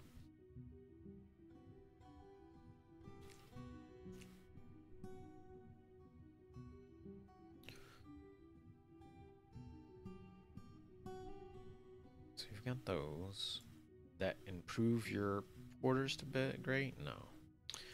Unfortunately, it did not, but I can always put... I can always put... You know what? You know what I'll do? I'll do it just for you. I'll put the legendary chest in your room. The artifact chest should be enough to get you to where you need to be.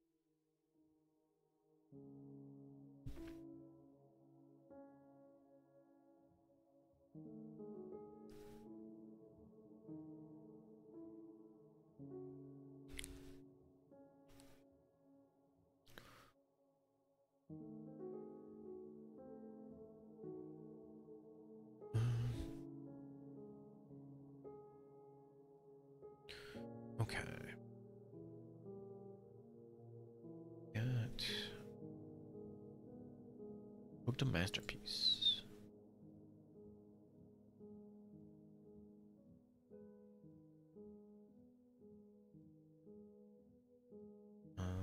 What on here? Oh, wrong buttons. That's why.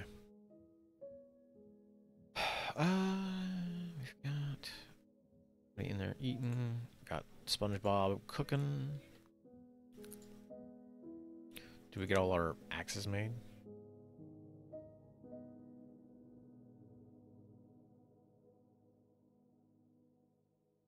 Steel batter axe completed. Nice.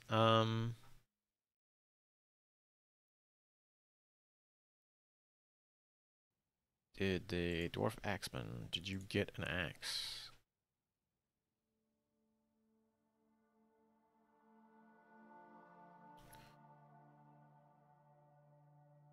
You probably need to get an axe.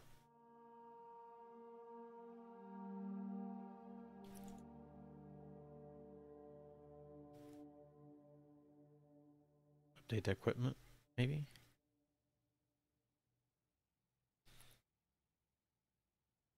At least you can get an axe and a shield.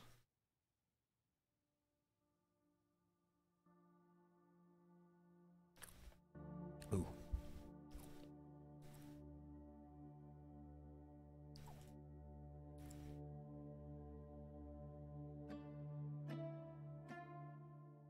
Munch on a granola bar. Sneak in a little bit of lunch while we're saving.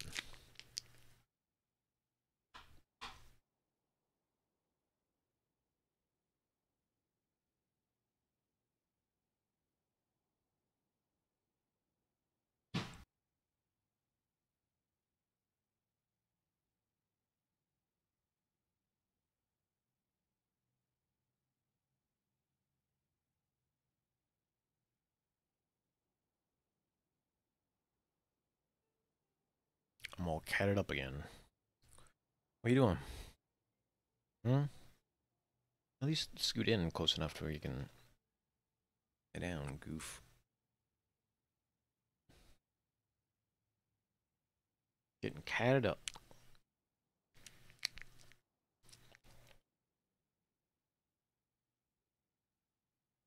Okay.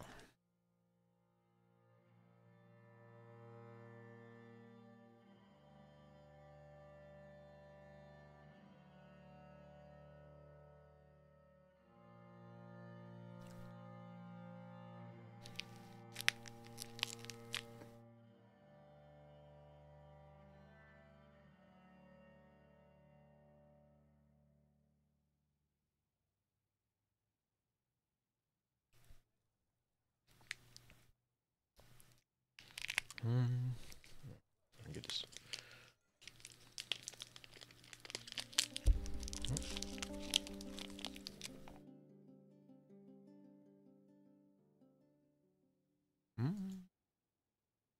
Cook and roast.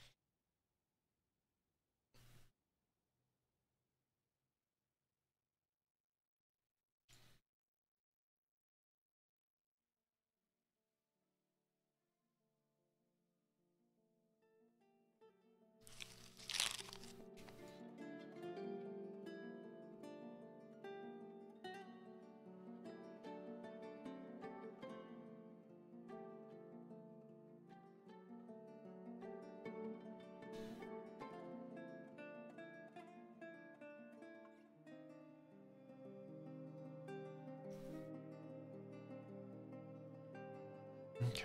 Oh.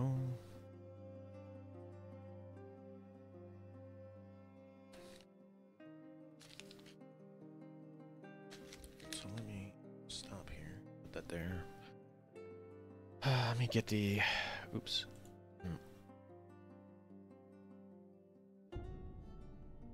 Where's the. This there. Okay.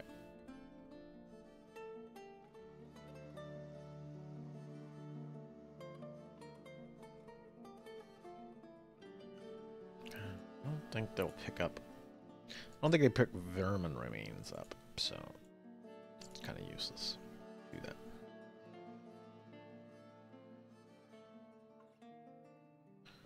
Let us get to this stockpile and erase a bunch of this so that we can dump all of this away.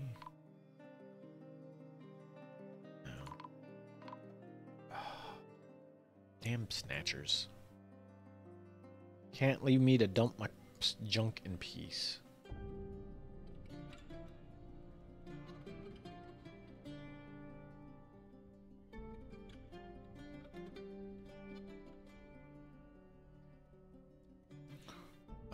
You.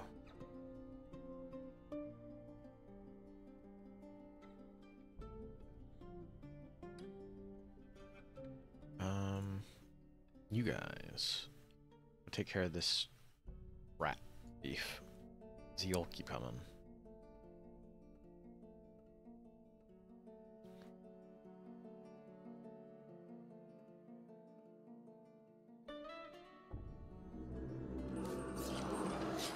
An ambush? Fuck.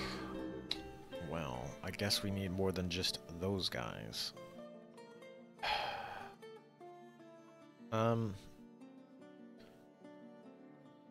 Let's get everybody up here, or get these two squads up here at least. And then I need this squad to be over here.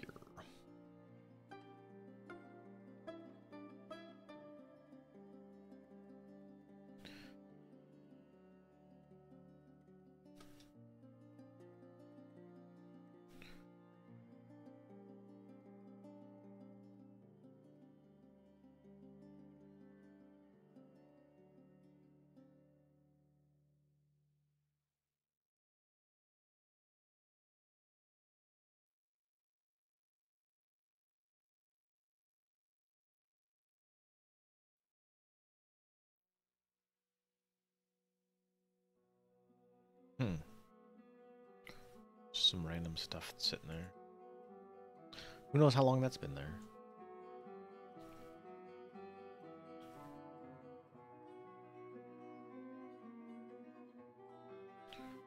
Old Mace Lord.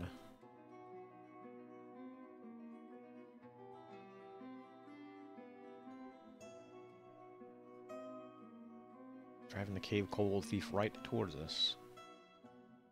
Definitely didn't want to go that way. Dang.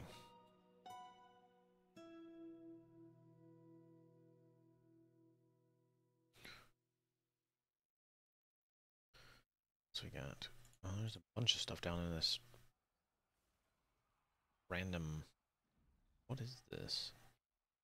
The pond dry up, I guess? Yeah, I guess that's what happened there.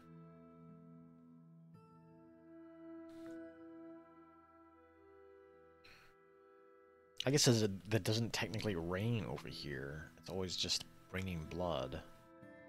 Perhaps none of these are getting filled back up. Matt. Oh, an Axe Lord. Okay.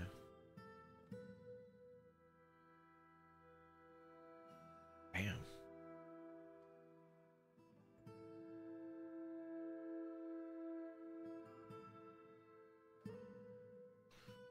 Ambush. Did we take care of the ambush? No, there's still a few more up here, it looks like.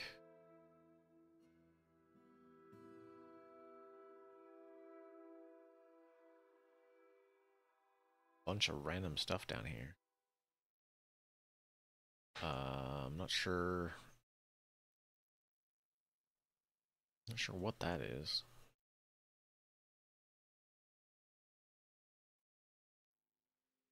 These two are gonna wander up into our stuff and get smashed.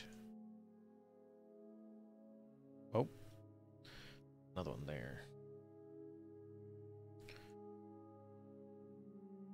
Are you... Oh, okay. I see. They're...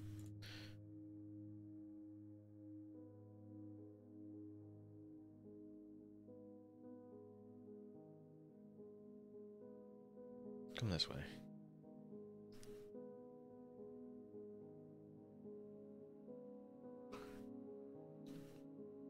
Clean up this mess.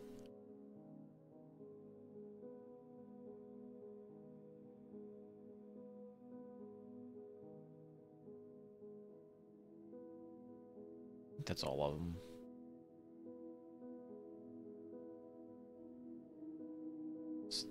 Yeah, it looks like it. It's just down to these 5. Yeah. Okay, that's all of that.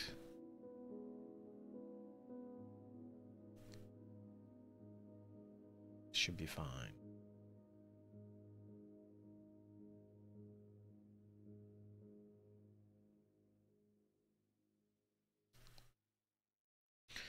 Come out here and unforbid this stuff.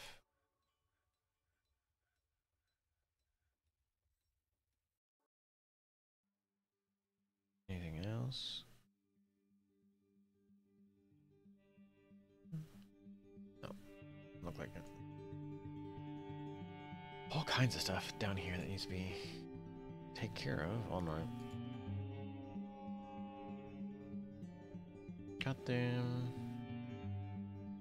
SpongeBob been cooking his ass off. Oh. Cat getting spooked by some vacuuming going on. Even though it's nowhere near her.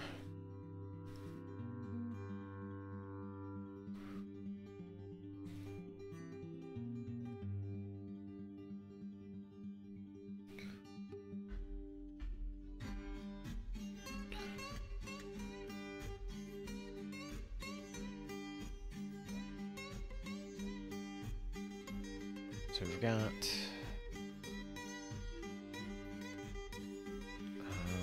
a bunch of stuff that needs smashing. We'll get to that though.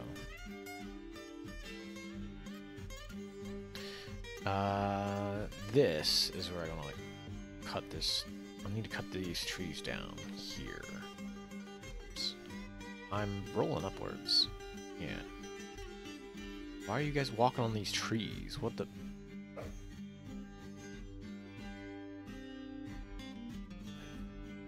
I do want to cut these trees down here. That way I get a better platform for the tower to go right here, essentially.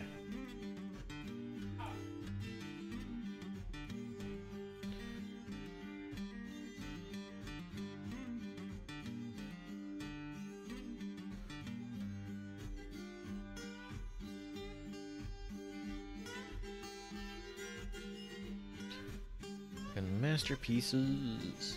That's all SpongeBob does. Just cook masterpieces.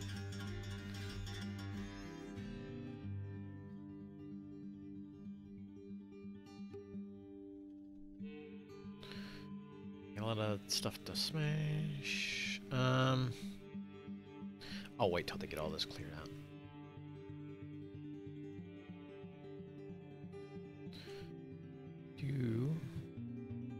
Mangled grime.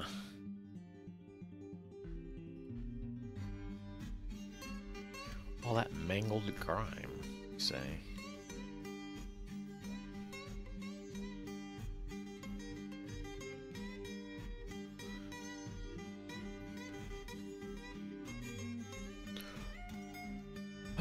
Let's see. I'll just put a big. You know what? Actually. Down on this floor where we're cutting out all this. Yeah, let's go down here.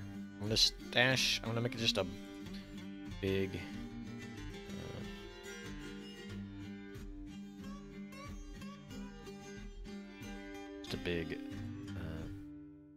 All stockpile, just for any spillover that it's not picked up by some other stockpile. And then I can always come down and set like everything to pull out of the stockpile as needed.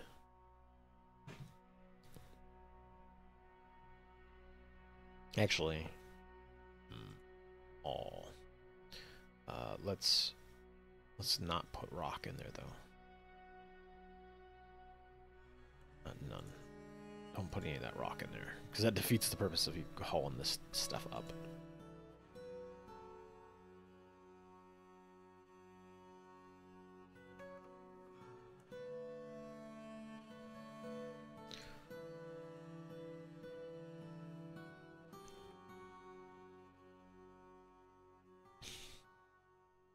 Also, since I forgot to do it earlier, I will put it in there. I should, yeah. Just as a reminder that anybody can Anybody can name things in fortresses and colonies and etc. etc. As long as they spend a few points and you know don't name anything questionably.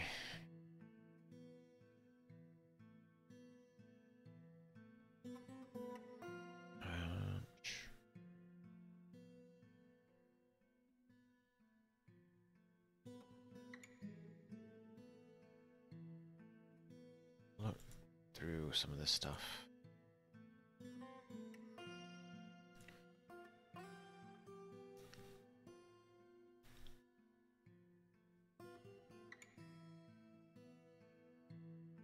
So it looks like we can stash a bunch of random stuff in here.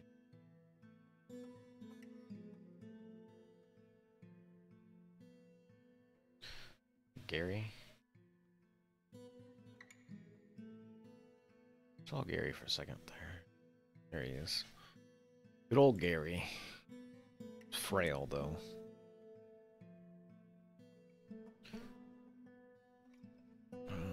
Let's see. Back to here. I'll let them clean up all this mess. Bushmaster.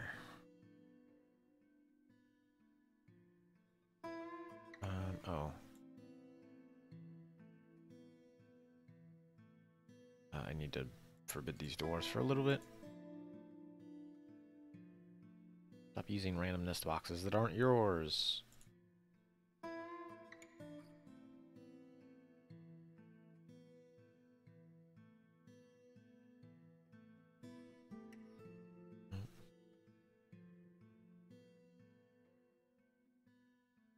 Nobody's claiming these nest boxes. These raptors are just wandering around the fortress. Did I...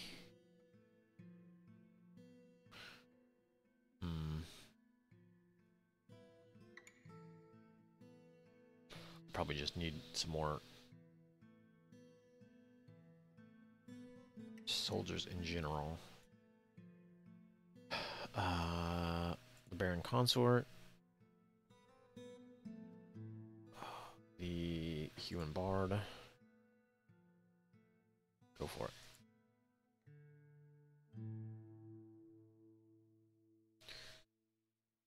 I probably need to make some iron armor. Let me get in here. I think.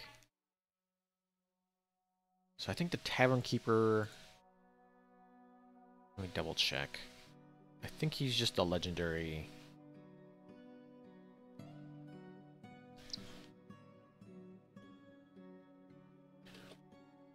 He's a legendary blacksmith, and he's professional weaporsmith armor. Okay. Know that I have.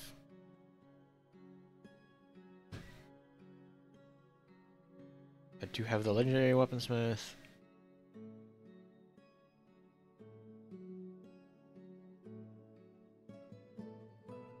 We have some folks that are,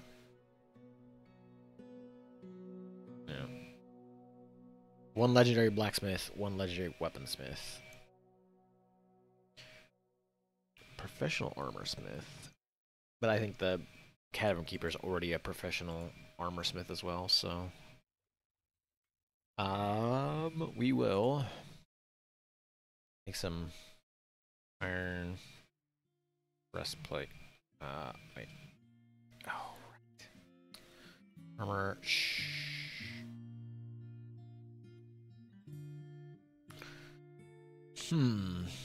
Boots.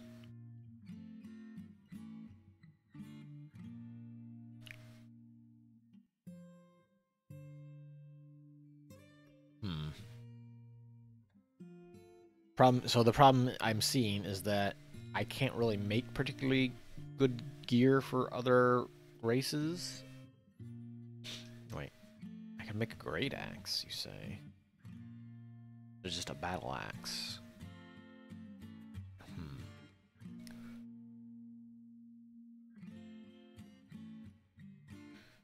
Leggings? Can I do leggings?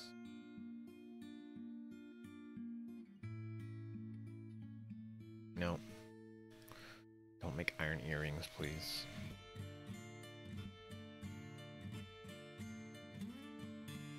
Can I make those for something else? Dragonkin. I'm tempted to see if making Pleon covers for Dragonkin will just make pants.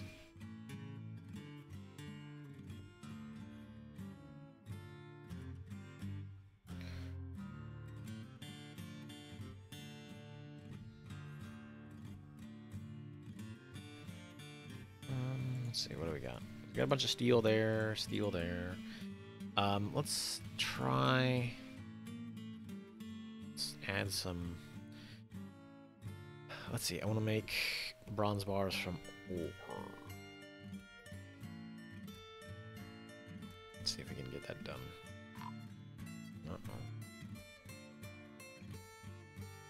Caravan.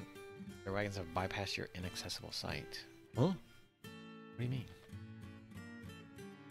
Is it because they can't get the wagon up there? That could be what it is.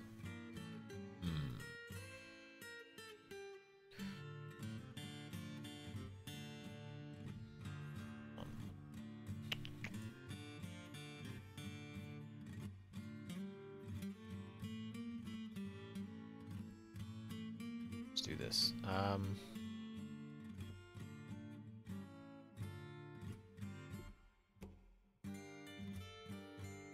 Crap.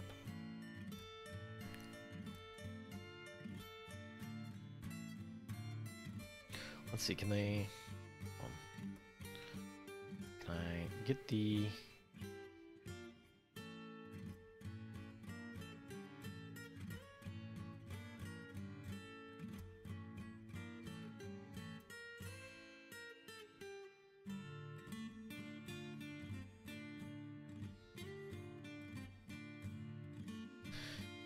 Let's see, can I put the...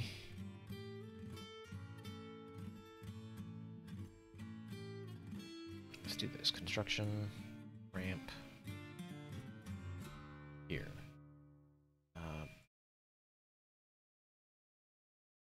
Blocks. Do it like that, so that way...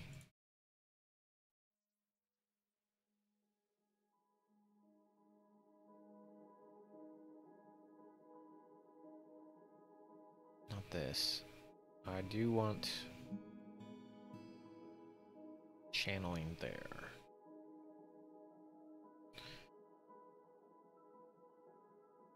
No. What am I doing?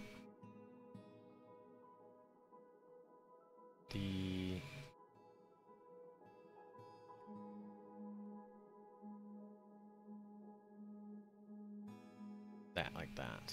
There we go. Let's try this. See if we can get this in here properly this way.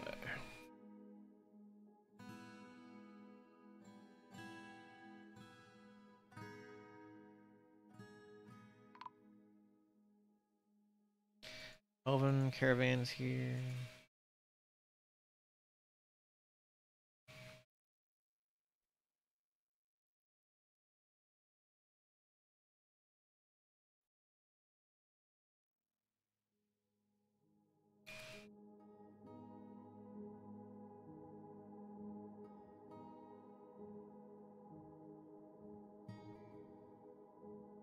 These ramps in place.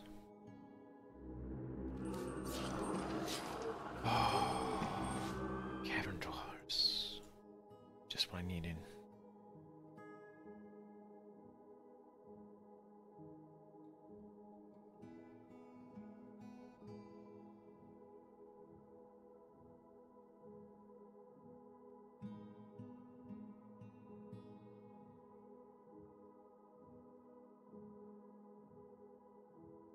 Oh, sorry, Gravy. I had... oh, damn. Oh, I had just tabbed over. I was in my brain being shit is what I was in. Uh, final say. I don't want to name this. I don't want to name this skink pikeman who's gotten into a fight Yamcha. That would be dangerous. Hmm.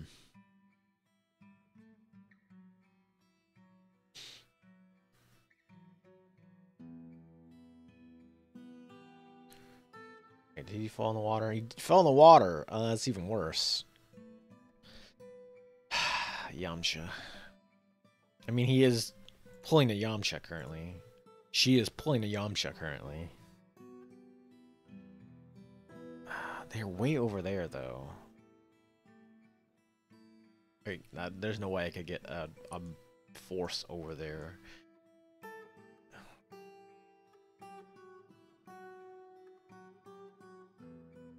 I mean, I'm gonna need to get the squad over here.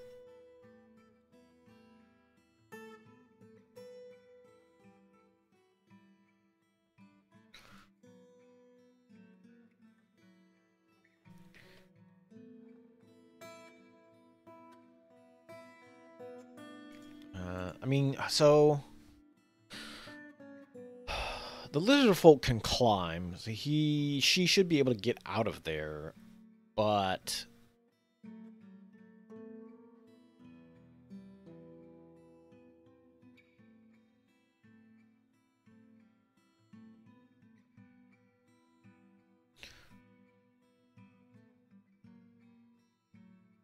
let me look. Let me see what I got name-wise here.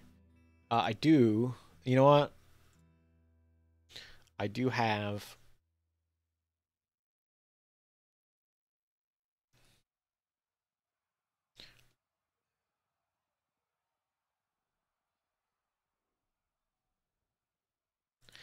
It does. It is.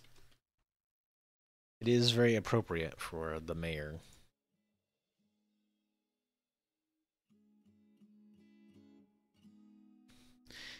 Uh,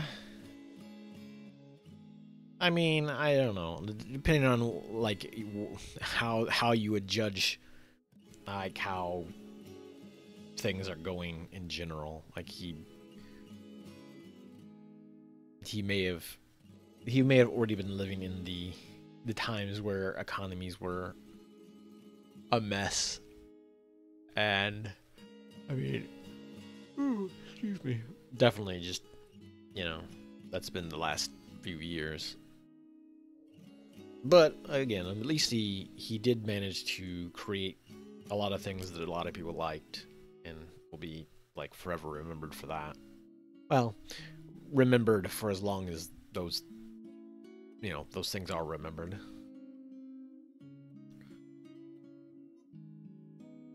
So final say, and you know what? I'm going to name the Countess.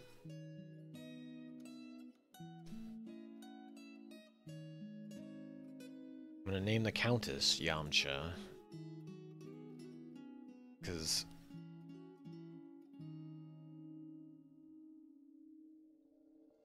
Yamcha would be a noble in Dwarf Fortress. You know, a nuisance.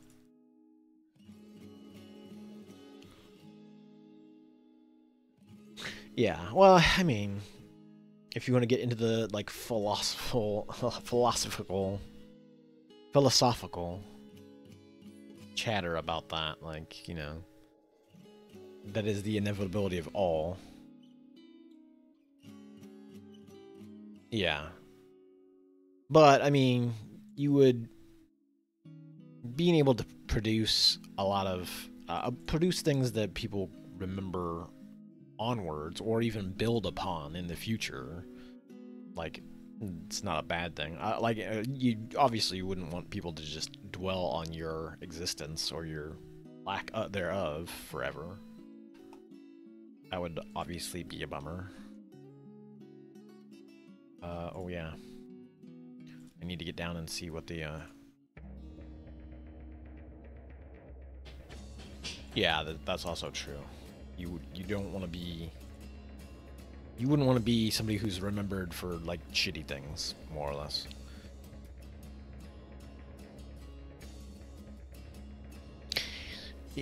and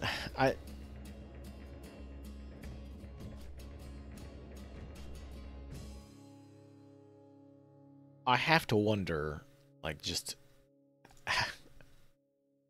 I have to wonder how much that work ethic like played into him dying relatively early. I mean, there went the. Unfortunately, I don't know how the skink has been found dead. Like, nobody's nearby to have seen that happen.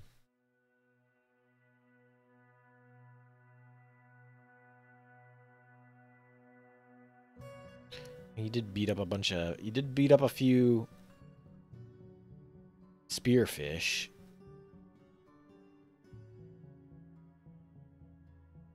I need to get the forces over here, though, just in case. War Raptor.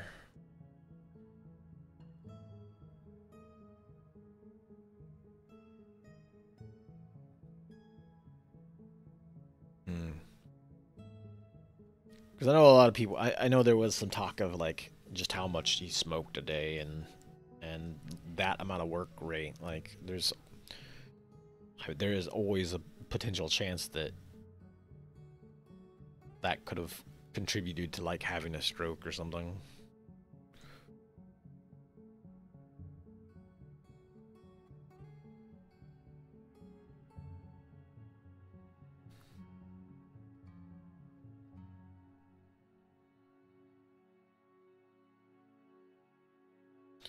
I need to find.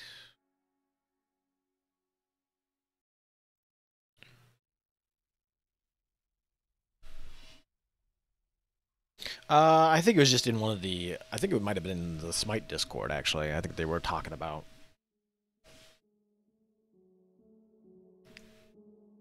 around the time when it happened. You know, there was, you know, you know, people were like, oh man, 67, he died, you know, relatively young compared to a lot of the, you know, a lot of people these days. But there's also like, well,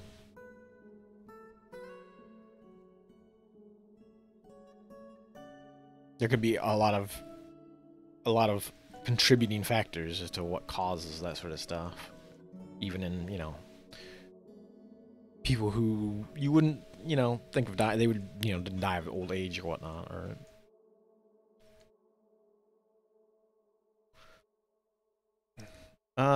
Let's see. Did so the nobles are named Namcha, Yamcha, and Final Say. I need I guess at some point I need to have a claw of the law. I do not have too many lobsters though.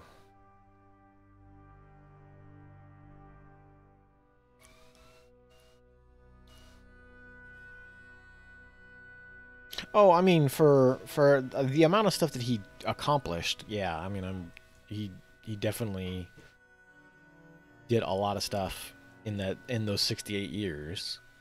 But you know, it's also one of those things where it's like, well, man, you know,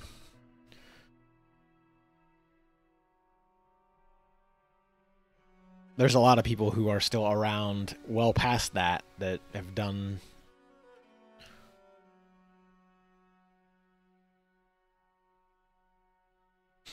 Yeah, and I mean, with that,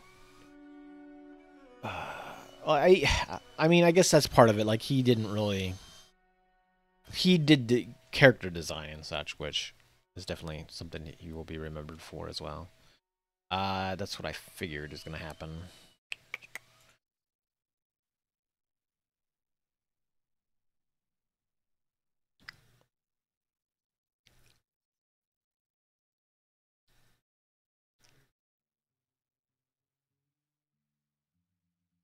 Ten trees, that's fine. I don't need a lot of trees. I mean, I think it's a lot of that is just because art is one of those things that you can produce that doesn't like intrinsically have value, but can have value. Well, I mean, it doesn't have. it has a variable amount of intrinsic value. You know, whatever you produce might have, oh, it might always have value to you, but whether or not that translates to other people is kind of up in the air. So the fact that you're creating something and potentially sharing that with other people gives them access to things that about you and about, you know, the things that, you know, inspire you and intrigue you, etc., your talents, and you put that out there in a way that people can generally access it. It's, I think it's just kind of more accessible than a lot of art, a lot of other things that you would maybe consider art, like, you know, a good woodworking craft. You know, you can consider an art, but it's a lot harder for anybody to like appreciate a good chair if all they're doing is looking at it from a distance. Being able to touch it and whatnot, that's, you know, some of that kind of art requires more hands-on appreciation. You can look at a piece of art, you can look at a, you know, nice piece of furniture and go like, okay, yeah, that looks pretty cool, it looks nice, but that kind of art has a functionality to it that if you can't, you know, tactilely, you know, embrace in some way, that it's not as easy. Yeah. Well, I mean, people are, like I said, it is more easy to access, especially art that tells stories, tells narratives. Like, obviously, a chair doesn't have a character arc or a, you know, a tragedy that it must overcome, so people aren't going to get emotionally connected to a chair. But art is art. I mean, like I said, like a lot of those things would be still considered an art. Crafting, you know, glasswork and that kind of stuff. It's just when you tell a story through that art, then it is much easier to connect to people and for them to hang on to it longer. It invokes more emotions than just, a nice picture, a nice chair. I need to get... can I get these folks over there? I think I can go up this way. No, I can't go up this way. I...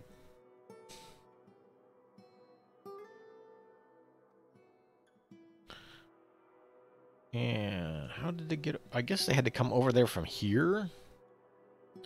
That's a bummer. I guess that's the way we gotta go, though. It's not the way I would like to go, because the water is right there, but...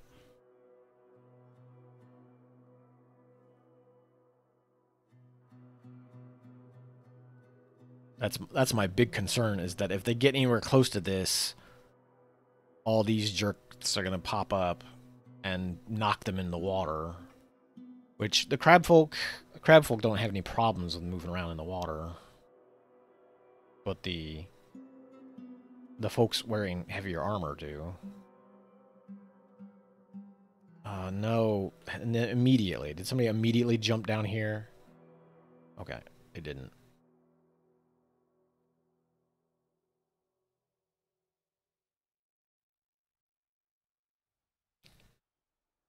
The cave, since the cavefish are blind, they do sort of hear when folks are coming, so you can just kind of move around near them, and if they're like hanging off the ledges, they will pop up and try to ambush, but which is not good for anybody who can't swim. I think that's all of them. Yeah. Features. You're fine. We've got that there. Traders there. Okay. Let's cancel this. Let's get over here. Yeah, and that's one of those things, though, like, some places definitely embrace a lot, anime a lot more than others, but again, like I said, it's one of those things where, especially if you are just online playing video games or into anime manga at all, like, you know, nine times out of 10, people are gonna know who, Toriyama is. So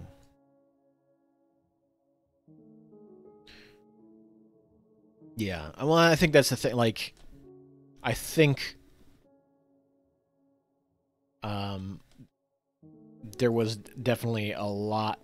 I think it actually took off in the like Southern America or South.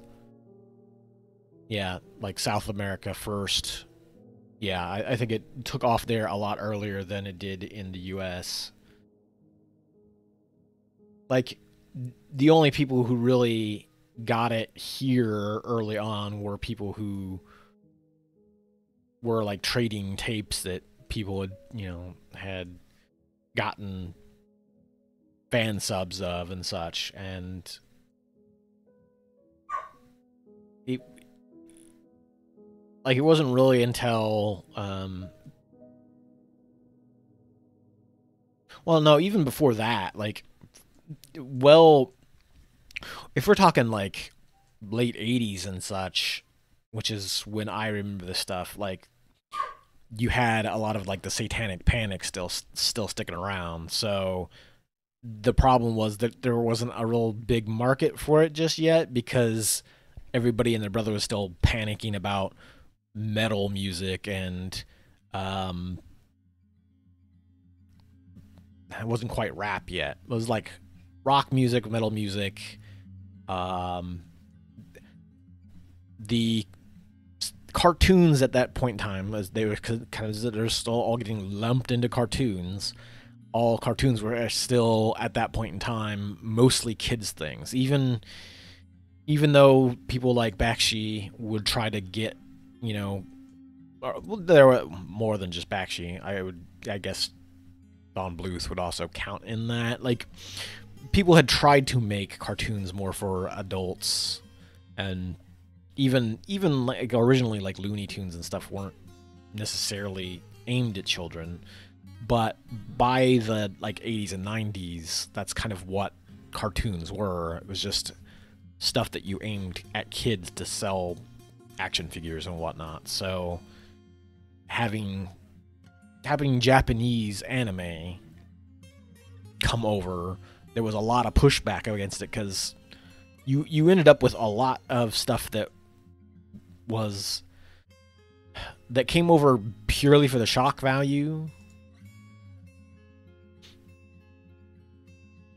I mean, if somebody had picked it up earlier, I would say yes, you probably could have had things like Dragon Ball Z take off sooner.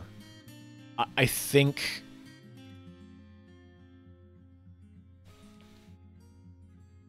I also kind of think that maybe part of that problem was also that Dragon Ball was super popular in Japan, and so potentially, I don't know the business side of it all, but there could have potentially been an issue with the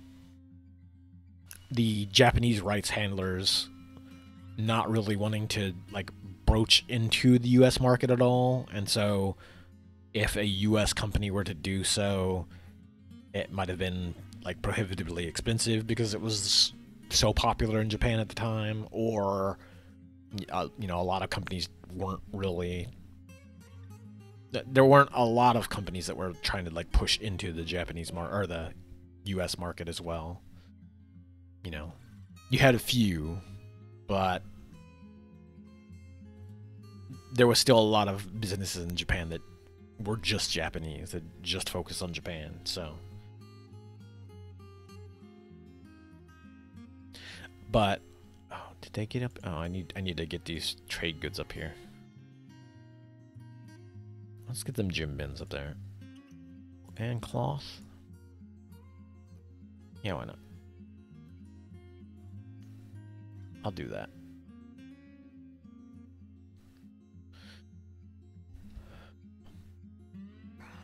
But that's the thing. Like from what I remember, when I was, you know, early high school, I would say, was when a lot more of that stuff started showing up in stores. But it was always like relegated to its own small section in the store. A lot of stuff that people passed around was usually like the sort of like, especially in high school, it was the kind of trash that was just like real dumb anime, but it was like super violent and super gory and like super sexual, and it was just like it got traded over there because it was like, whoa, these aren't your these aren't your parents' cartoons. These are cool and edgy, and you know, it's just like it was stuff you hadn't seen before. So it was like, oh yeah, you know, before broadband internet was a thing. It's like, oh wow. But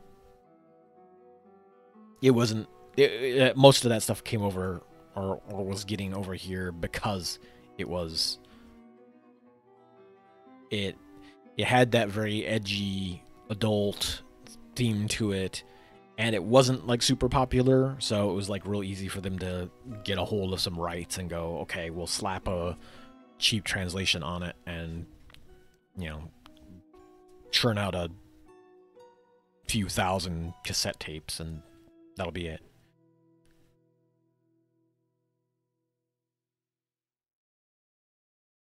Um, there's probably some of that. Like people who were in the U.S. and into comics probably were already looking at U.S. comics, and so, you know, maybe it would be harder to broach Japanese manga into that market with people who are already used to like superhero stuff. And but at the same time, it could have just been that, like I said, people weren't really either taking that risk from a value perspective or from a monetary perspective. They weren't buying up rights to this stuff to bring it to the US. And because it wasn't really until video games started getting more popular that a lot of that stuff kind of backdoored in. Because in the US, you had all kinds of sort of hate mongering through the 80s from against Japan, mostly for like electronics and car manufacturing, because it was, you know, big trade war type stuff, and everybody was like, oh, you better buy American, better not buy those Japanese cars, better not buy those Japanese products. So there's also some of that probably, you know, put up walls. Sure, but that's the thing, like the video games in the 80s, hold on, let me block. Video games in the 80s had an issue with the Atari crash had just happened too. Like, if you know anything about the early NES stuff, you know, people were pretty there was a lot of companies that were, or a lot of retail stores that were very wishy-washy about like picking up the NES and such. They the Atari had come and gone at that point, and everybody was kind of already pushing back away from video games, and so the NES kind of slid back in and opened up this idea that, like, hey, video games could still be good. Yeah. And originally that was the thing, is they didn't want they kind of wanted to steer away from video games as Atari had marketed them as these sort of shells of arcade games. Games that were in the arcades looked far different than the Atari games. Whereas the difference between an arcade game and a NES game, yeah, like the differences between an NES game and a arcade game were not quite as big. There's obviously there's some differences between depending on what the title is, but yeah, you did have stuff like Rob be slid in as a sort of like, oh, it's not just video games. We're doing all kinds of cool kids related stuff, so we can market it as. What's going on here? Unusable bauxite ramp.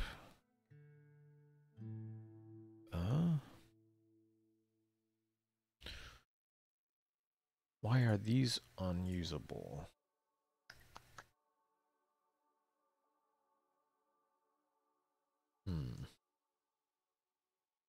I'm not sure why that's not usable, unless it's just that they might not be able to get the animals up there. Let me see.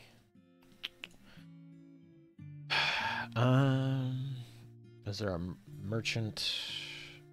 Other merchant animals?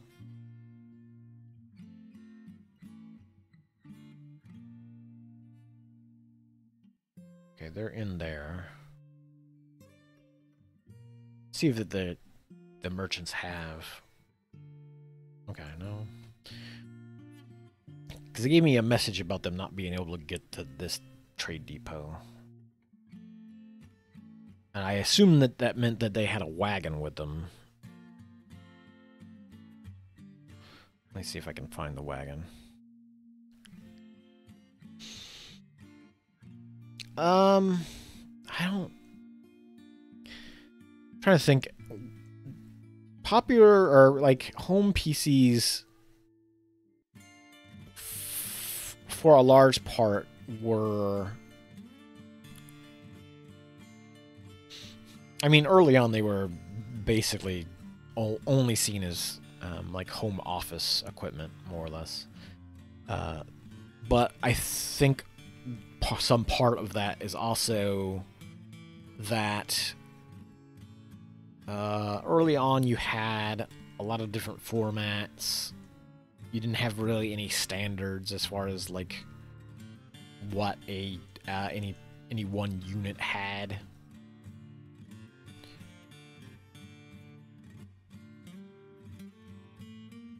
But I want to say there was also somebody just left a python just sitting on the ground. That's wild.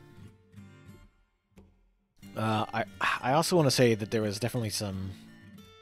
What are all these cages sitting around for? It's kind of weird.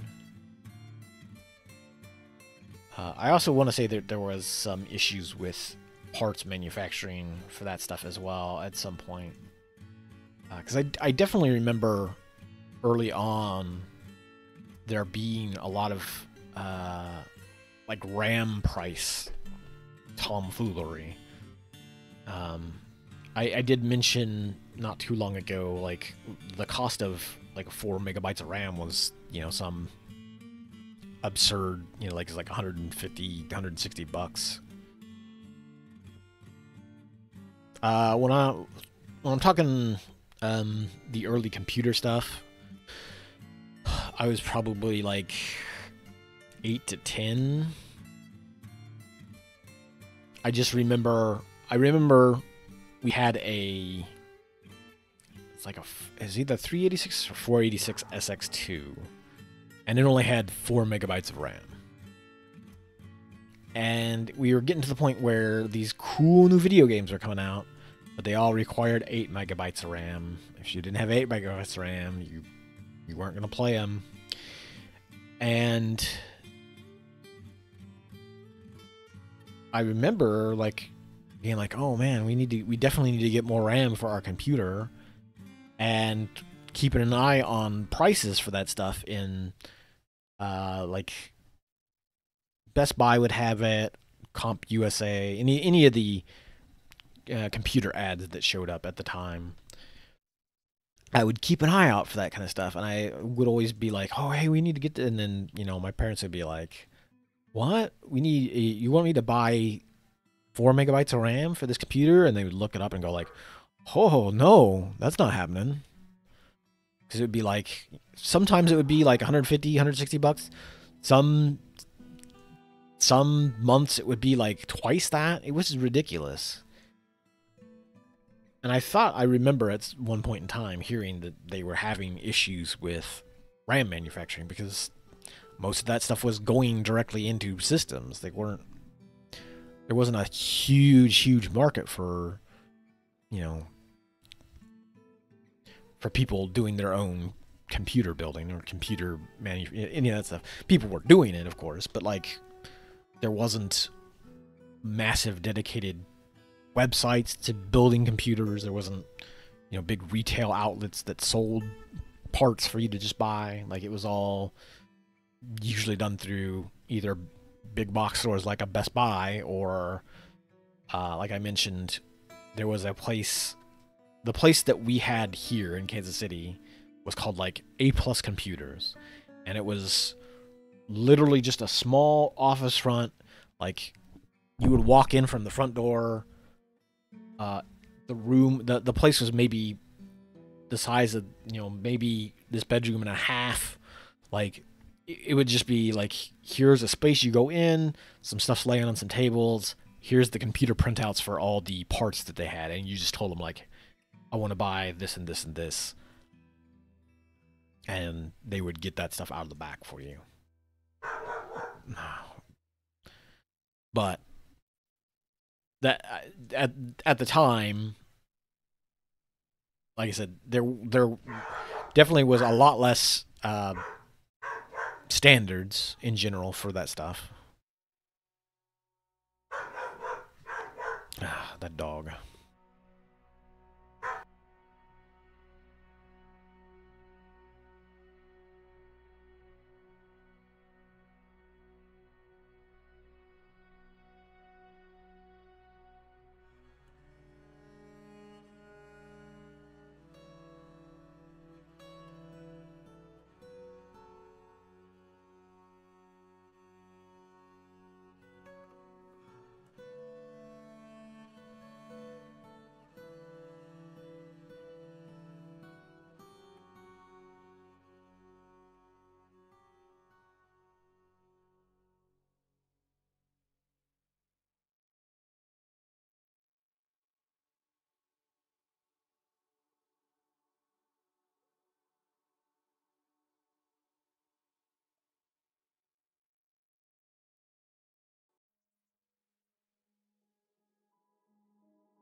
The dog was getting a little mad at some cat outside. But yeah, I remember there. So like, you had home PCs, and then you had sort of these. You had these kind of not fraction. You had these like sort of fractured markets that were. What happened here? Oh, that's the same guy. Yeah.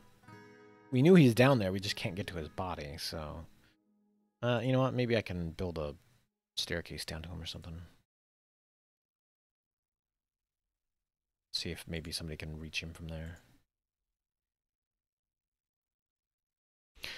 But, so you had... Because my uncle had a 286 or 386. He had a computer fairly early, but he also had a Commodore 64.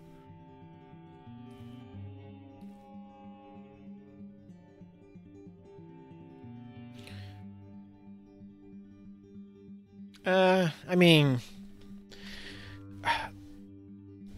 if we're being real, like I'd say most cities haven't like changed all that significantly.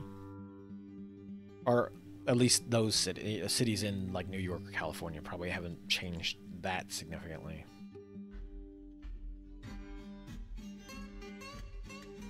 I mean, they've obviously changed, but like as far as like whether or not they are any better or nicer to live in then versus now. Oh. Upward staircase, okay. Well, yeah, I mean, that, but like the climate change, like a climate change issue is sort of a blanket thing. Like it's, New York probably isn't as affected by that as California might be, but also like California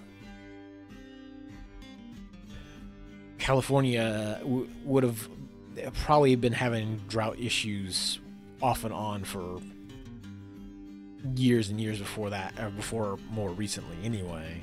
They just weren't as severe, sure.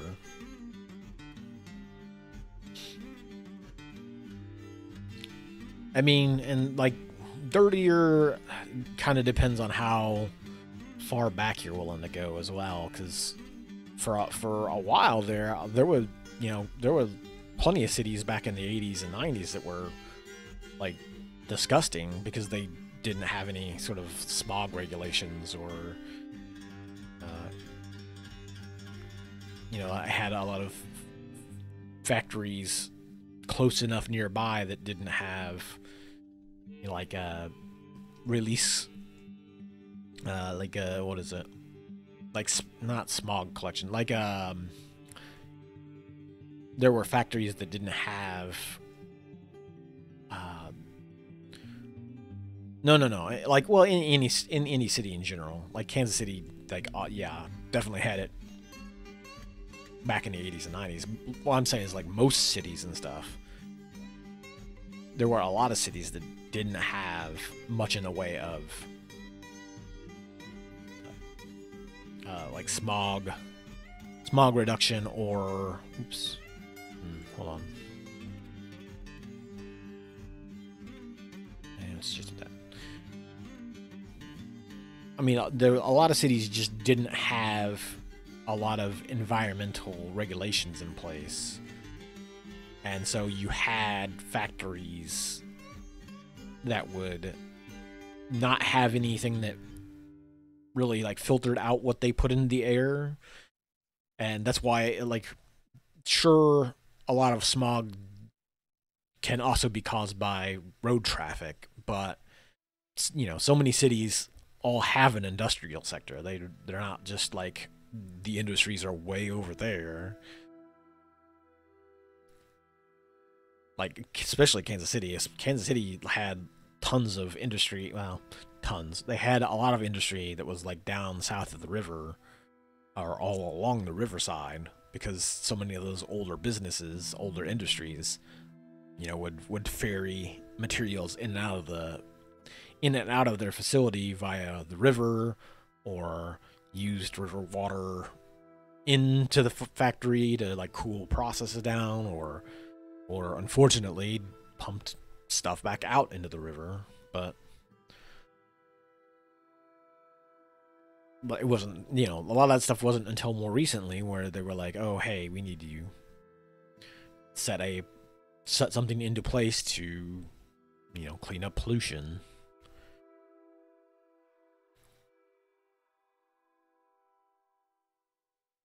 And so, most major cities eventually kind of came around on that stuff, because obviously if you want people to move into your downtown, you also don't want the, paper factory still across the way just constantly churning out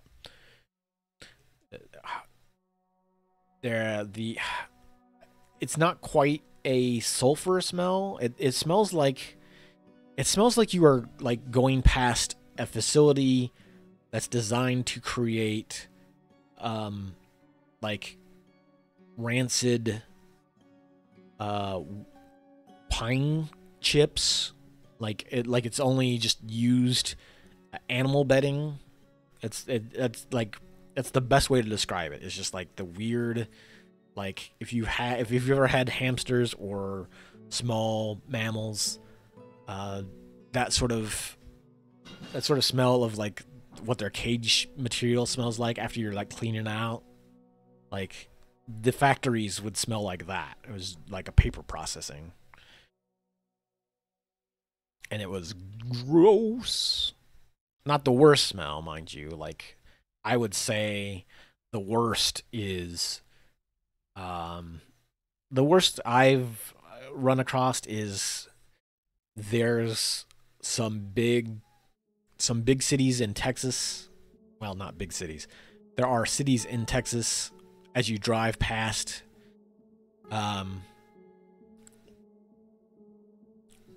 you drive past like what is essentially like a beef processing plant or a big livestock uh, paddock essentially, and like the smell that comes out of those places when you drive by is very very distracting while you're driving. I'll say that. Yeah, it's a weird like I said, like kind of a wooden acidic smell, and it smells essentially just like real concentrated, uh, like a real concentrated animal cage smell, and you're just like, what is that? It's like paper processing plant. What are you doing down here? You should not be in this pit.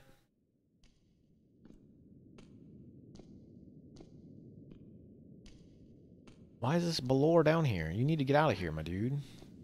Stay out of there. That is not for you. I do need to extend the stockpile out so I can pick up more of this garbage and throw it in the trash. Let's smash that stuff up.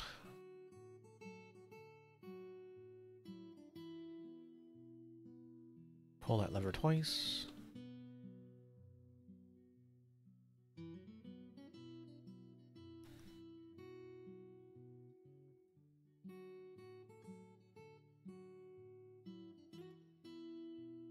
I also need to come probably up here and...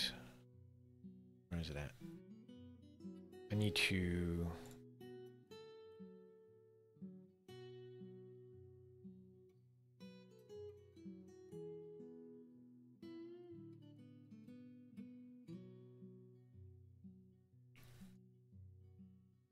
Once this... Hold on, actually, let me look and see. Who all do I have?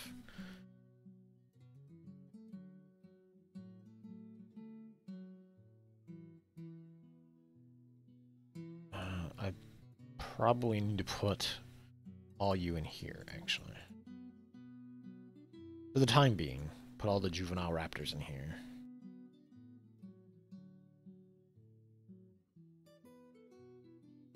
But yeah, I honestly, like, I don't know that there are any locations that are just outright, like, avoided any of that stuff overall, just because just how widespread a thing we're talking about in climate change. Just the amount of like changes that you will have in every individual locations from decades to decades to decades.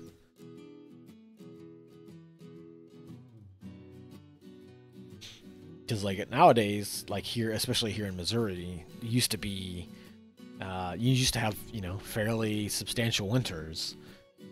Nowadays, it feels like you get maybe one or two somewhat intense-ish snowstorms, and then that's your entire winter, and everything else is just kind of weird, like mix and mash of temperature changes.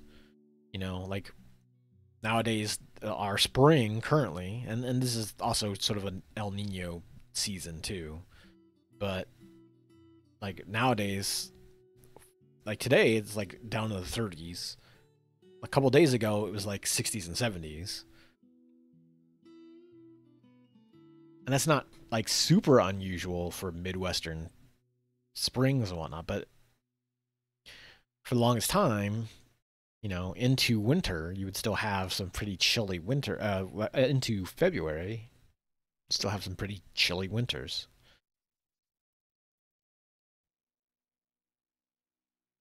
And one of the big issues that comes with that kind of stuff is that there's kind of less rainfall overall. Sometimes you can make up for it. Sometimes you get some, you know, real substantial storms, but there has been a few years where it's just like, no, you're basically running a drought half the year.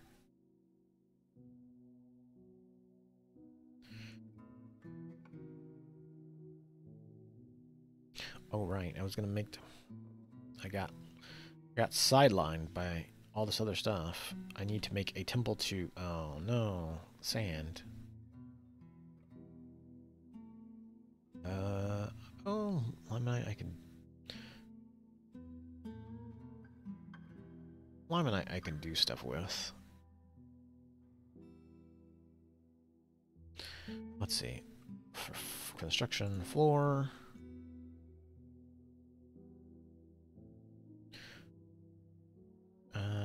We do have a ton of copper bars. So let's use them.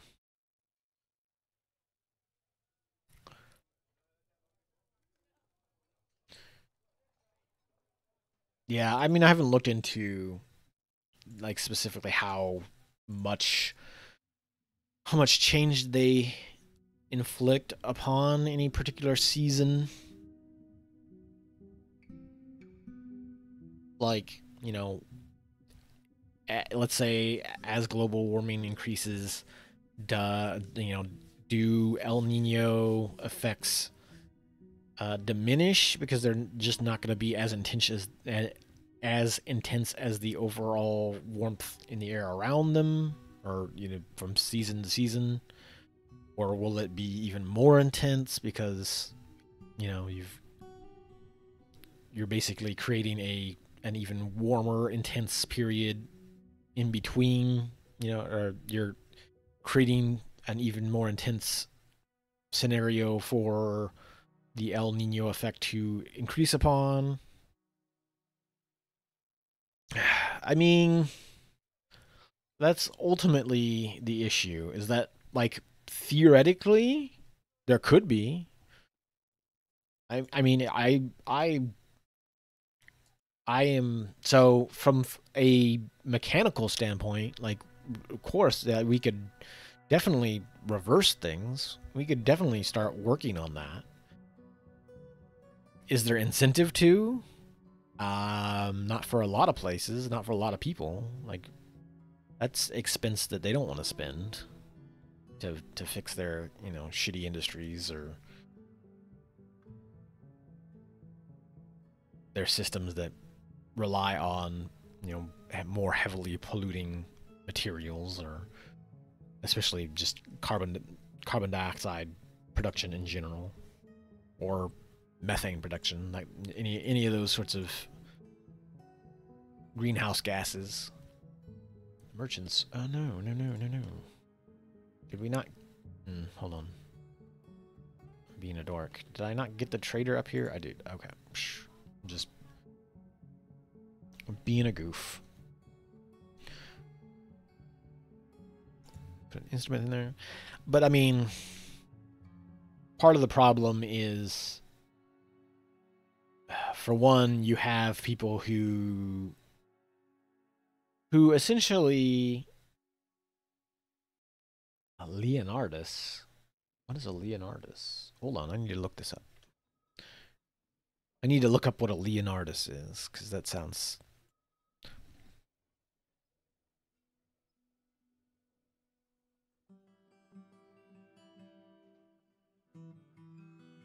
No, that's not.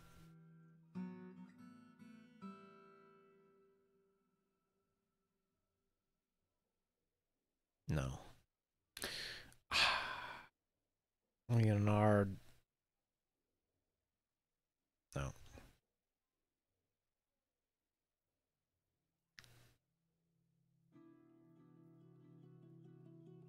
Doesn't help me. Doesn't tell me what that is. So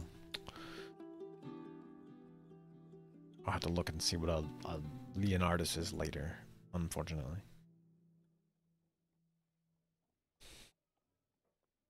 But yeah, I mean, it is definitely possible. There's definitely the potential to do so. The problem is that you're going to have to basically force companies to enact it because they're not going to do it themselves.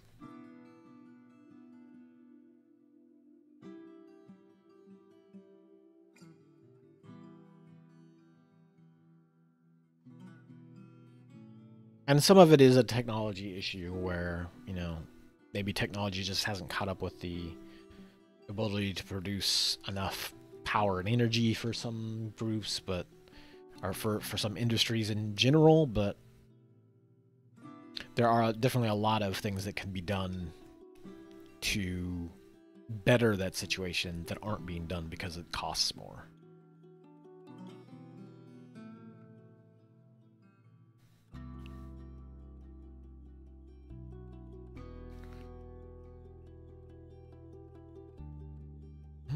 Let's see, I could grab some more chests. You know what, those are all fairly cheap. Grab them all.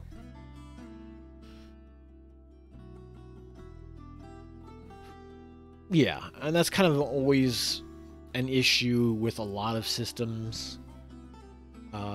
When you rely on what is essentially an established government to sort of regulate technology as it comes in, there's always a good chance that nobody in the government's not gonna they're not gonna understand what's going on with that stuff, so it's gonna be harder for them to keep up with new technology.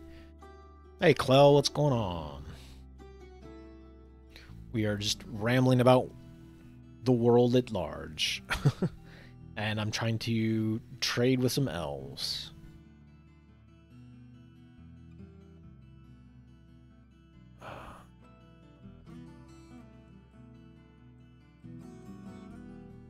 But yeah, I mean, technology, especially like regulating technology or even just oversight with that kind of stuff, is always behind things. Like if you think of like vaping, let's just use that as an example. So much of those things got designed because they were sort of a loophole around current law structures and, you know, regulations. And, you know, it turns out that when you go that route, not everybody's going to make a quality device, quality, you know, machine.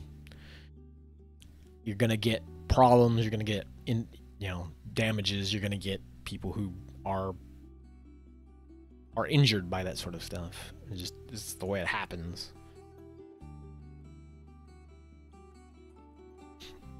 Yeah.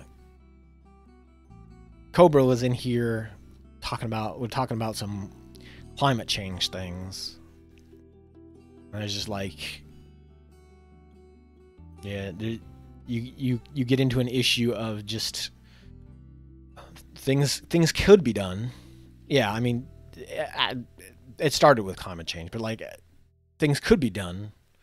Will things be done? Yeah, it's usually snowballing.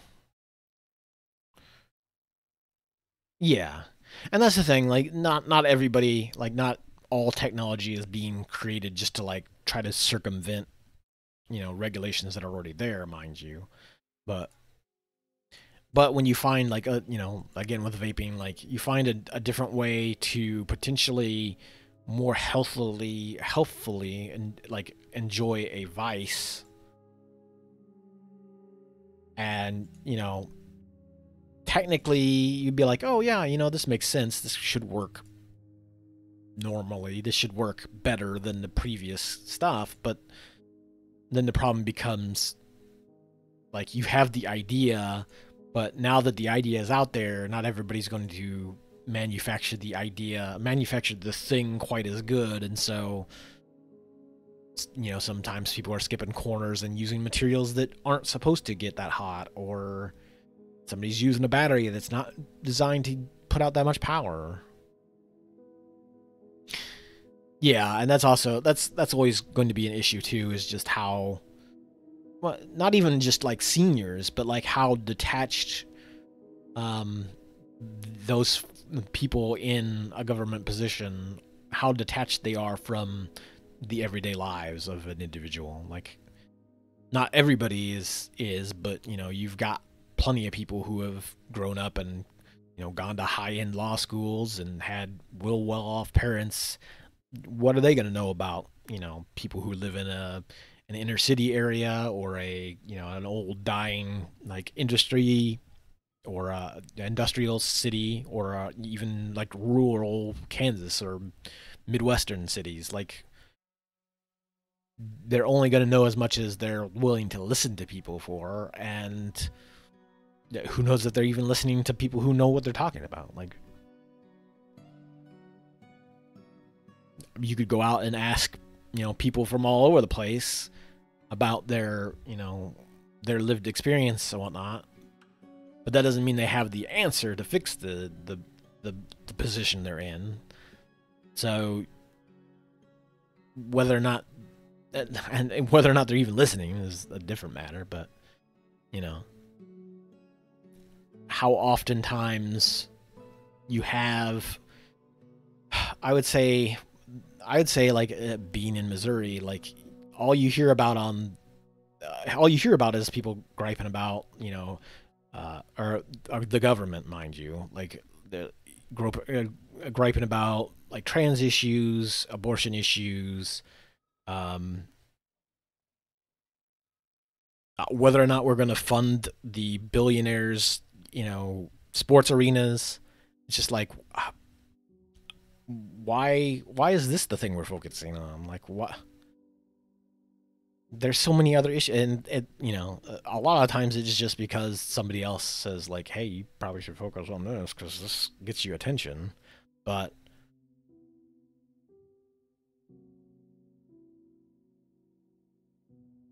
yeah, basically, because infrastructure is A, boring, and B, expensive. And so any solutions for that kind of stuff are not going to be they're not going to be as sexy to like the voter. You're not going to be like, hey, I'm going to get out there and make some cool roads. Hey, we're going to start creating a national rail, high-speed rail network. Like, that's not the kind of thing that is going to get people out to vote for you.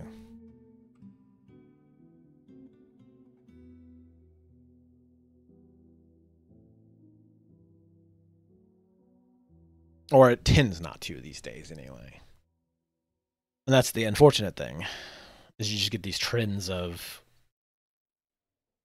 voting for,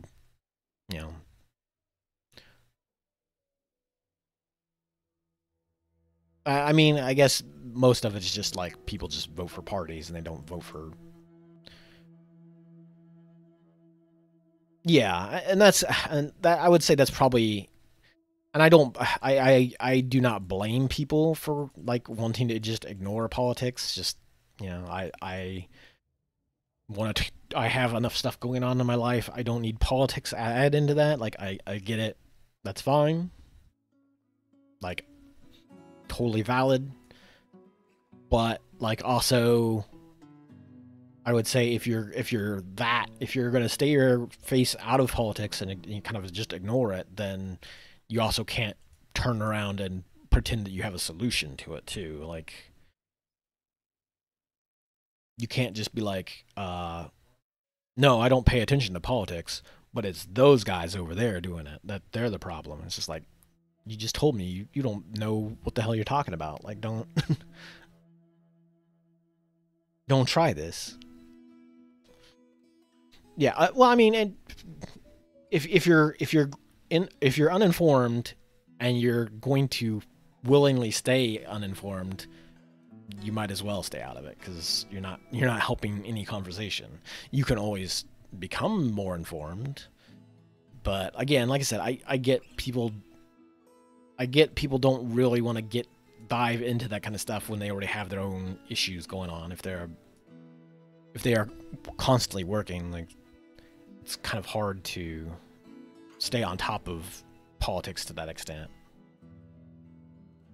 If they have their own issues, it's going to be hard to focus on things that are far outside of those issues and be able to pinpoint, like, what the solution is. Because, you know, it might be a large complex thing that is the cause of a problem. And so the amount of time you might sit down and whittle away at, like, cause and effect could take you years. And then what? Like, maybe you figured it out, but then the next step is, what do you do about it? And you're just like, well, shit, can I do anything about it? You know, can I vote for anybody who's going to do anything about it? Like, some places you don't have that option. You're just like I said, in Missouri, you have not a huge option.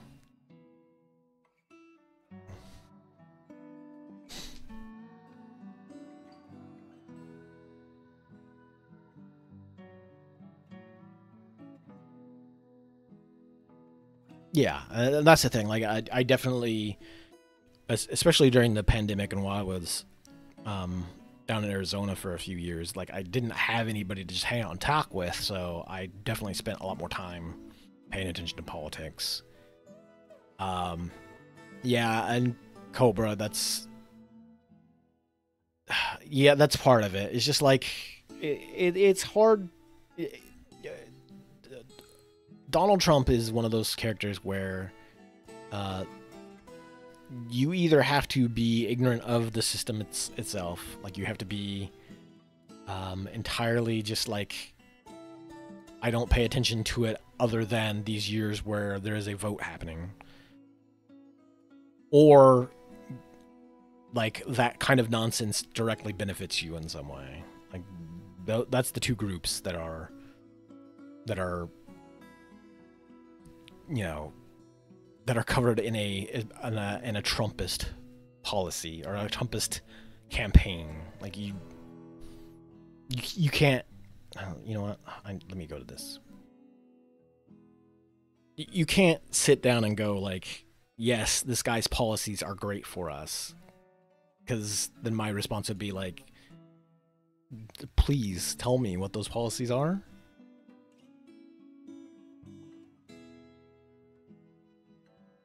Let's trade some diamonds. Trade them diamonds? Oh no! What I tried to...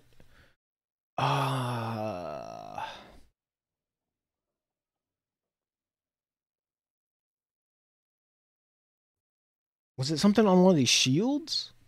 But these seem like regular ass shields. Elves. Why? Why have you done this to me?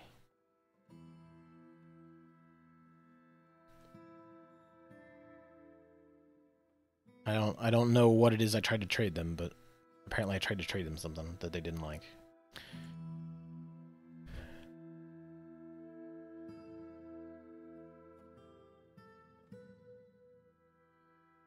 But yeah, I mean, it's one of those things where it's definitely, I would say the problem was that we got in this real bad habit of people just not talking about politics in general, like, in person. Like, people, like I said, a lot of people just didn't have the time, the energy to mess around with that kind of stuff. Get it? And so a lot of people didn't talk about that stuff in person a lot.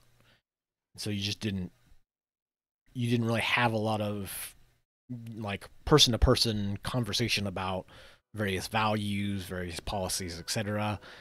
And so that became kind of the norm even before the internet happened. People kind of, like, that was like, oh, those politics are personal. Like, you keep that stuff for yourself or your family or whatnot. Like, you don't... And of course, nobody really wants to hang out let's chat with our friends on a Friday night and not play video games or do board games, fun stuff. Let's talk about politics. Like, it's not a thing that people do, but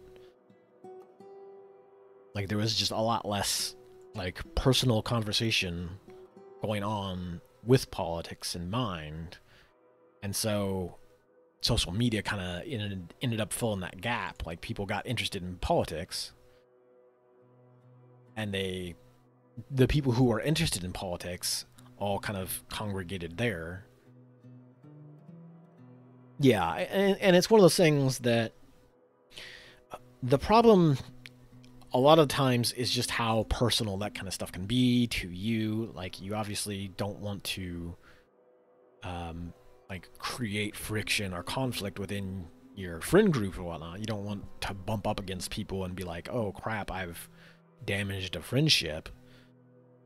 But at the same time, like, and I think most people would at least have a big grips with like how much wiggle room there is with their friend group over that stuff. Like for obviously like most people who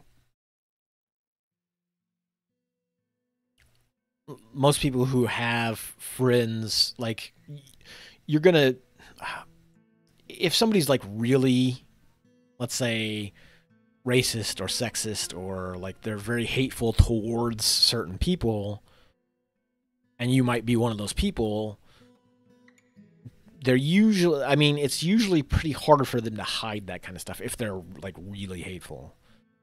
Because you, especially if you're anywhere near them, chances are you're going to be the brunt of some of that.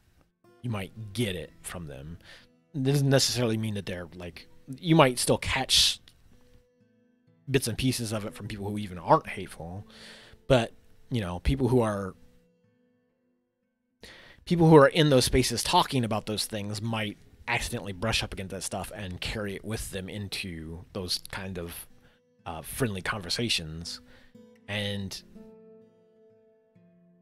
I think there's just kind of a hesitation to want to bring up a lot of stuff with those friend groups for that reason. Like you don't want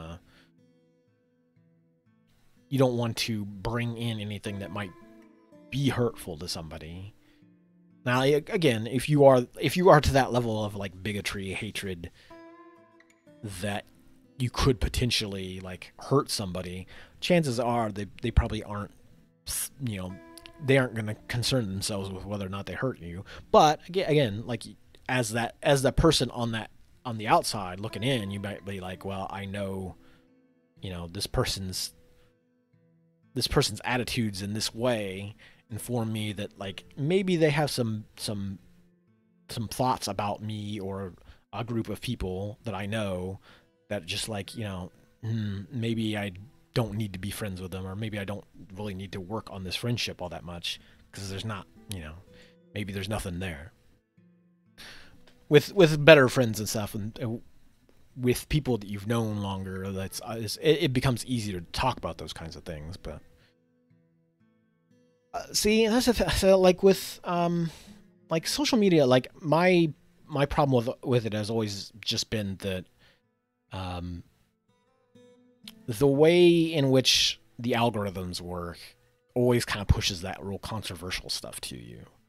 It's designed around engagement rather than like the value of that conversation. So you get all kinds of people who, you know, are just saying whatever shit they can to be provocative or be, you know, hateful or if they have an established platform already or a voice out there, like that kind of stuff gets pushed further because they're already have a lot of engagement. And so those systems, since they're all about pushing ads to you, want to put ads on that stuff because it's getting the most traction.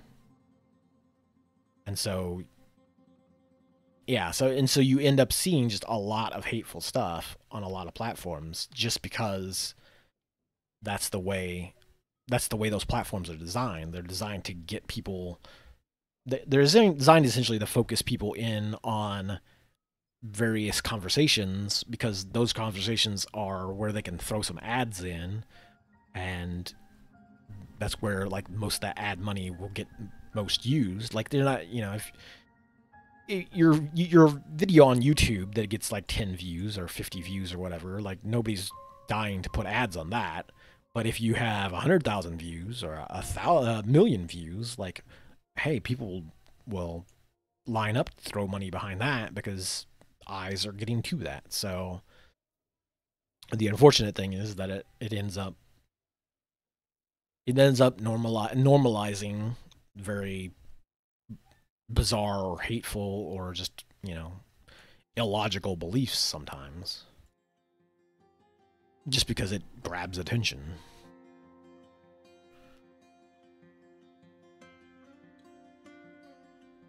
A trillion cut red diamonds. I mean, I guess I tried to trade stuff with these guys, or with the elves, and screwed up. But that also means I didn't actually trade them anything, so... Ooh. Man, I had to trade all these expensive gems just to get these...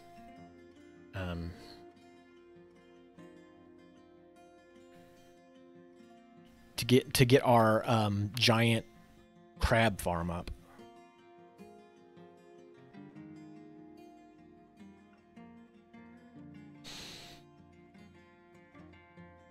I mean, hey. I see, that's the thing. So, like, I know people like to claim themselves, or claim to be wackos or whatnot, just because maybe they advocate for things that aren't the norm. But at the same time, that doesn't necessarily mean that those things are bad by default. Because, like, if I said, hey, we should have universal healthcare in this country, like, that might be radical, quote unquote, or not the norm, but that doesn't mean that, like, that is a bad idea.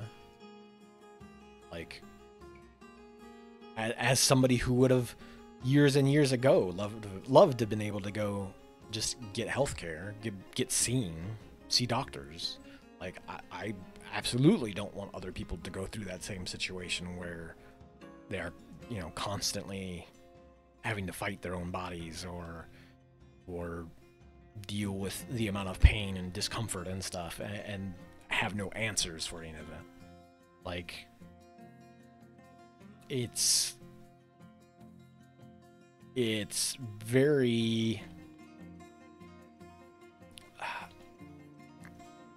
It's very distorting to how your life is. Like, how the amount of change that happens with, like, depression and anxiety and your ability to just enjoy the things that you want to enjoy, just all gets warped if your body doesn't work the way it used to or could be working because of health issues. And so, even just from a practical standpoint, like, if you want more people to work or be able to work, or like be able to provide for a family, or to be able to have a functioning society, like, you would absolutely want people to be able to receive healthcare, get their health back in order, have some kind of support system to help them get back there so that they can be productive, so they can be a reliable person in the society that you're trying to build, like, or maintain, But, depending on who you are, that's wacko stuff. You're a wacko if you think that we should have healthcare. Despite it, being common throughout the rest of the world.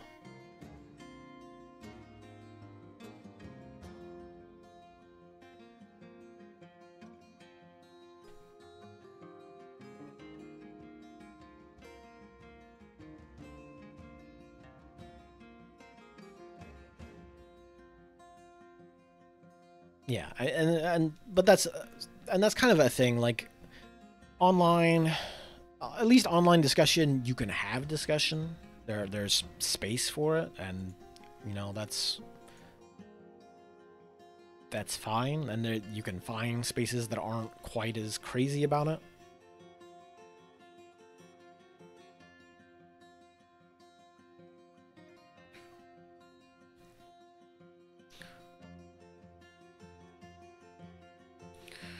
I mean,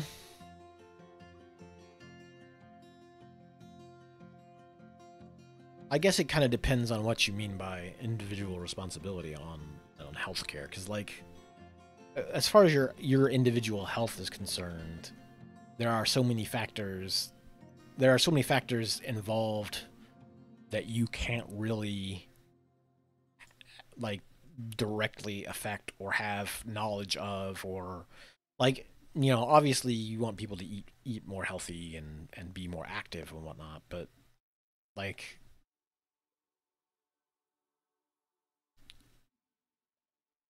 that's, well, for starters, one, like, I could get into like how much of your economy is based around people sitting in chairs all day.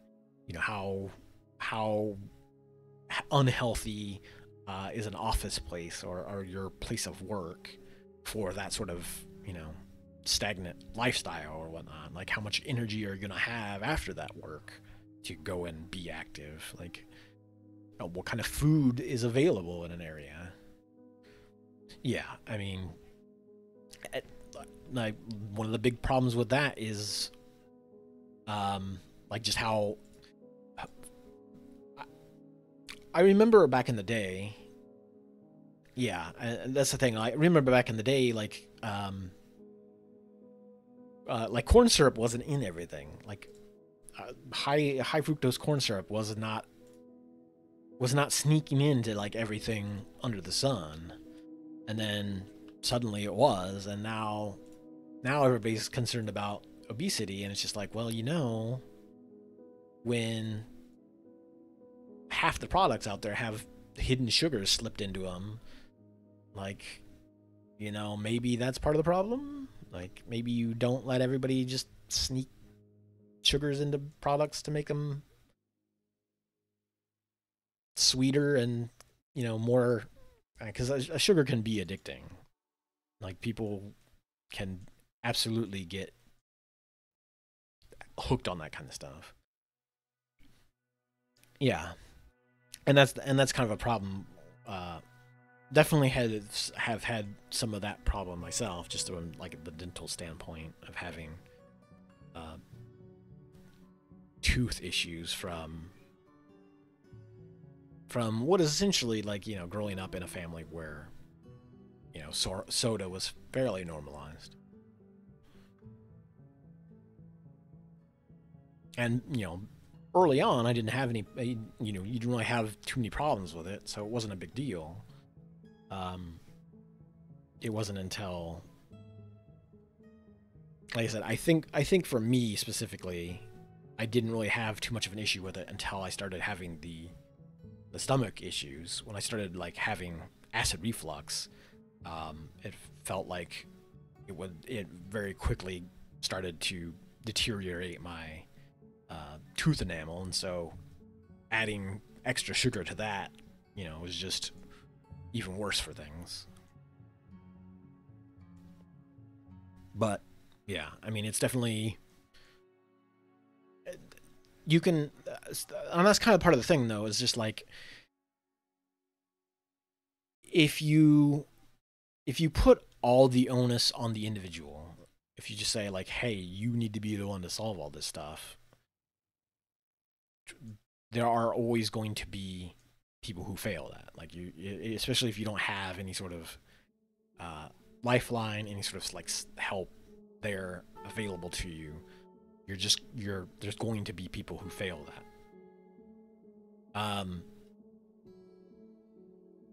But you can enable like individual responsibility by, you know, giving people, by giving them, let's say, uh, people that they can reach out to.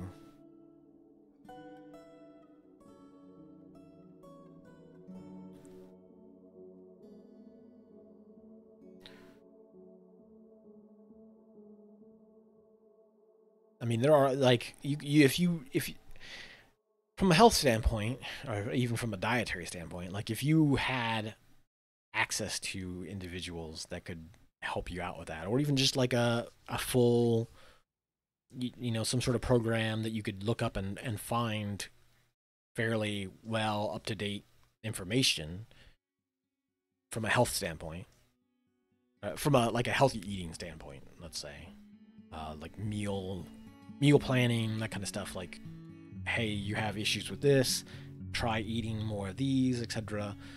Like, giving people easier access to that kind of stuff can help enable individual responsibility.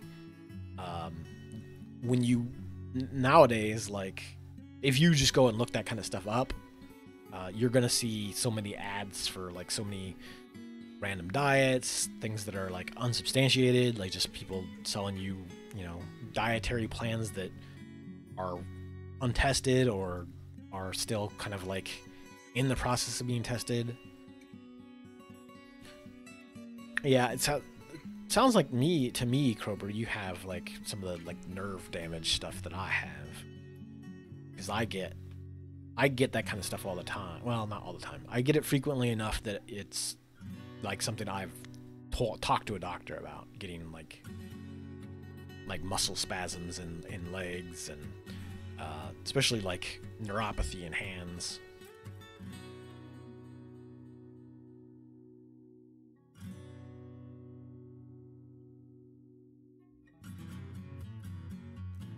But and that's the thing, like so much of that stuff requires money. It's like, oops, what's going on here? He's just still sitting there. It requires an expense for. It requires an expense to where it would require us to like,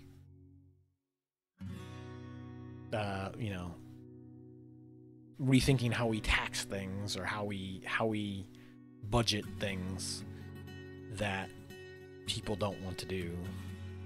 People who are invested in those things do not want to do. So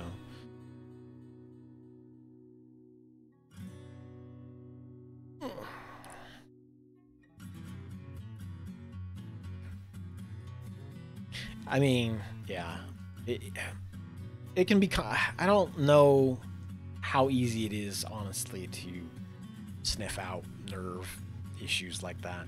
Because like when I tried to get into doctors and stuff about it, like I had no problems getting in, seeing the GI stuff, general practice stuff, back when I was still being seen downtown. But neurology was a different bag. Anything that was brain related, it seemed like your chances were a lot more slim on that. But I mean, if you're lucky, maybe it's more of a rheumatology thing, and rheumatology, I think, is a bit more easy to access than like neurology.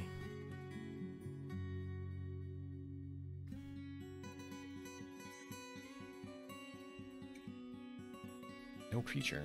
Oh. Invaders are still on the map. I need to come up here. Where's this thing at?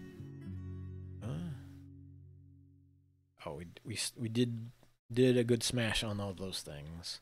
I need to set up the staircase here.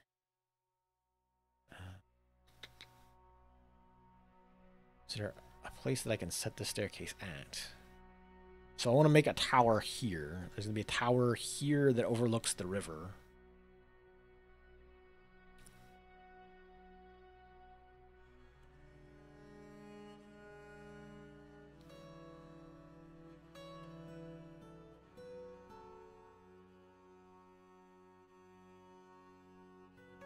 Yeah, if you can, definitely.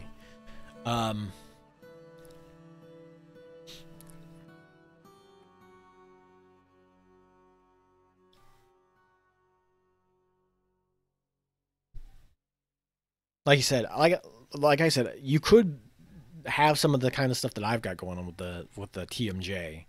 Um, it's TMJ has a lot of those weird, like I said, tinnitus. It feels like your ear is swollen up or blocked up. Because it's all like, you know, all your muscles and stuff around here get inflamed. Um, you might, like I said, you might be able to figure out whether or not that's the case or not, just kind of by what I do. Let me see if I can, you know what? While I'm sitting here, while I'm hanging out, let me see if I can find the...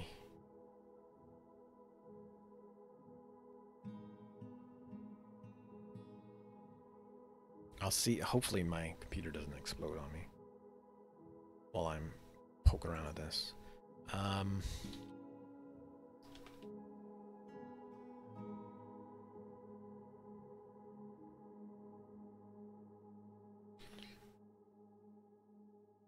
See if I can find her channel.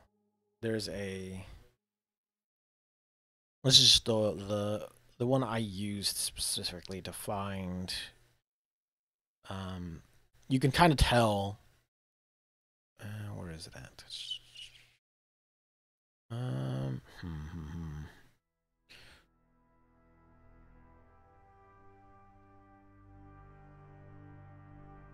There is like a sort of like an exercise. It's not really an exercise. It's more like a massage. And I can't really show it on my cam particularly easily, but it's basically you're kind of reaching up in underneath your cheek up against, like, there's kind of a muscle tendon that connects from like your upper jaw down towards your lower jaw, or up toward, you know, from there, like your lower jaw up towards your ear. And you can kind of tell just by sort of rubbing up against it. Like if you have a lot of pain just from like rubbing up against that, there's a good chance that it's just a TMJ thing. And a lot of that stuff is, like I said, like I think I've mentioned it before, is a like a sleep posture thing, like an upper neck issue, a sleeping position issue. It's definitely a thing that you can help with, like mouth guards and that sort of thing. The worst part, the thing I hate the most about YouTube, mind you, is that I can't sort things out. You can't sort my subs out by like different categories. So I just have like hundreds and hundreds of subs on my channel, and so much of it is just such a random thing, just a random amount of like various different channels, but I can't sort them into piles. I can't like put gaming over here. I can't put like reviewers over here. I can't put political commentary over here. It's just all, here's this pile of stuff. Here's channels that, you know, haven't been active in forever. Maybe put them in their own pile on the off chance that maybe somebody comes back to them. Let's...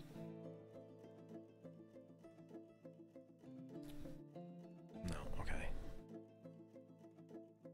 I was hoping that if I put in just...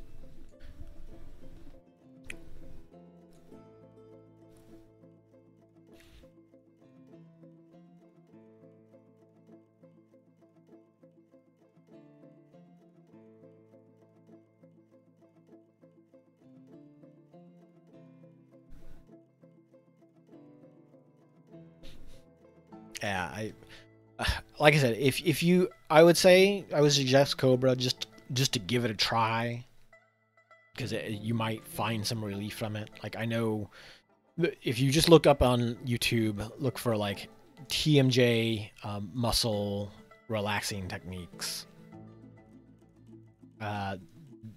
There's probably a bunch of them that involved basically like mouth exercises, jaw exercises, but there is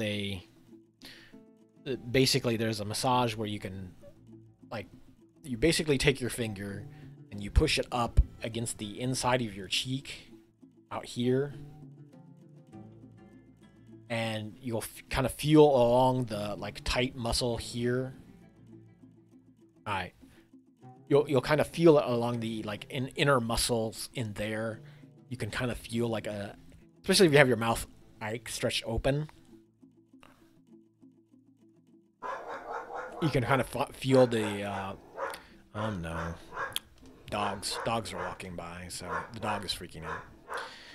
You can kind of feel the muscle along the inside wall there from your upper ear jaw area down, and you can kind of like rub along that line, and you can, if you have like some severe TMJ type aches, you will definitely feel, if you push along that, you will feel like a sort of tightness, a sort of ache when you rub along that muscle. But like, yeah, as far as like fixing it requires a lot of other stuff. You definitely, like, you might need a splint, you might need a like specific mouth guard, you might need I know some some will talk about like, I mean, there's always a chance that it could just be teeth issues too.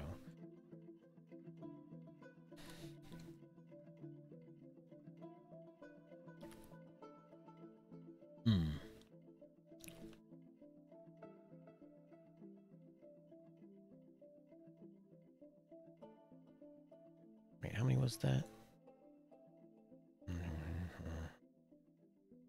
9. So 9, so 8.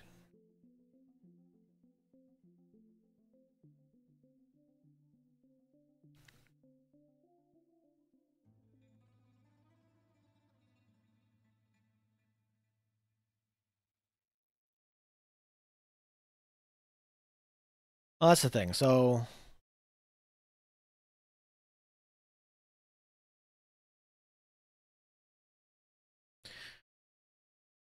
that's kind of always the unfortunate problem with some locations of the body. It's just there are so many overlapping systems that push in there, because like, you know, I can't 100% confirm that it's TMJ. Like, I'm still like trying to poke and get a doctor that will, you know, take the Medicaid. But like the amount of different overlapping things that go on in a location, like the only things it could be would be like a muscle issue, an ear issue, a tooth issue.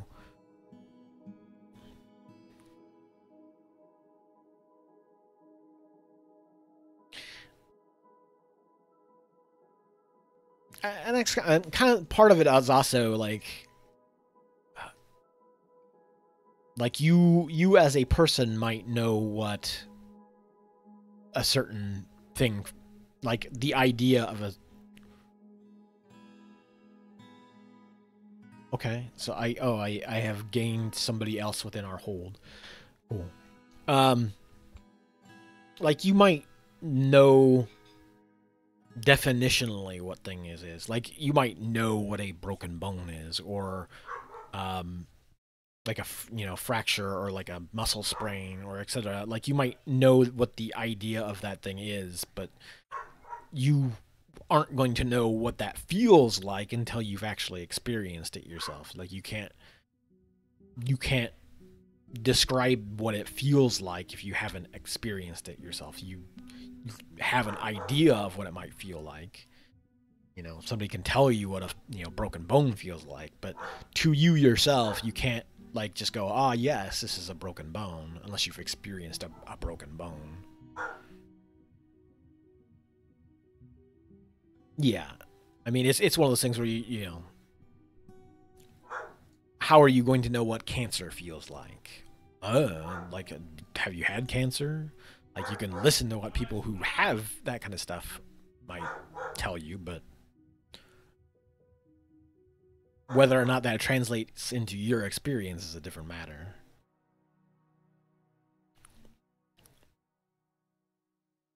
Yeah, it's there's there are a lot of those more common things like sprains and stubbing your toe on stuff and like especially like toothaches and stuff like yeah. See, and that's the thing. Like I can definitely like explain that to people sometimes. It's just like there is definitely that kind of cramping. Like oh, if you've had diarrhea, you probably know what some of that cramping pain feels like because it feels similar. But it's not like one to one that.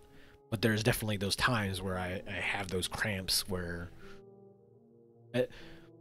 it's a really weird. It's very hard to describe what like the sensation is in some mornings because like I'll wake up sometimes and it feels as if like it kind of feels like either like my entire intestinal tract is paralyzed, like everything's just kind of a dull numbness, or it feels like it's bloated, like it feels like somebody has stuffed a bunch of small balloons in my body overnight while I was asleep. And it's just a real weird sensation to wake up to, especially because you just wake up and you're just like groggy and you're just like and then like all of a sudden as your body like kind of slowly wakes up, you start to just feel this like what feels like your entire gut is just like different. It's weird. Um, I've definitely had like just like random pains in my foot. I I don't know if I'd say like the whole leg is buzzing. I've definitely had um like so I would describe some of that as like neuropathy and a lot of it like I've definitely had like so fun story time. Um while um when a particular adult gummy became legal in the state, I remember trying some of it for the pain relief, and what ended up happening was like it would activate my like gut muscles and gut nerves and such, and then I would start to feel that like sort of weird tingling pain issue like all the way down my legs, especially my feet, and it is it is why I don't use them particularly often, or I haven't used them in a while, because like it definitely that I would definitely suggest that it's probably like a nerve issue, if anything. Now, it could be a vein issue, but I again I'm not a doctor. I'm just trying to like from what I've experienced, having nerve issues, like there is definitely that kind of sensation sometimes. You can definitely get those sensations with nerve issues.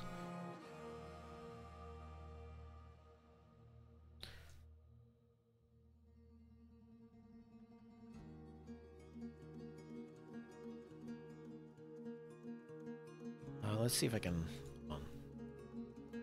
There are no merchants here right now. Let me dismantle this thing and move it back a little bit more. See if I can get this taken care of. Well, I mean, again, like a lot of it is just like I'm kind of just going off of my like own personal experiences with health issues. Uh-oh.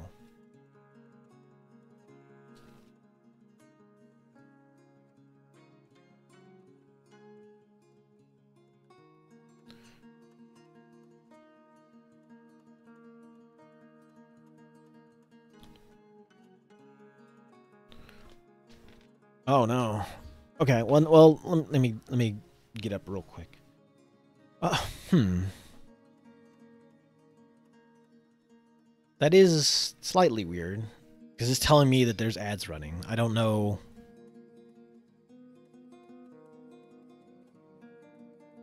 I guess that doesn't necessarily mean they are, but I do, however, want to get up for just a second, just to like hit the bathroom real quick.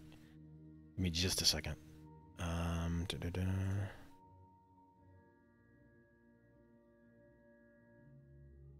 Just a second.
Okay, that's working.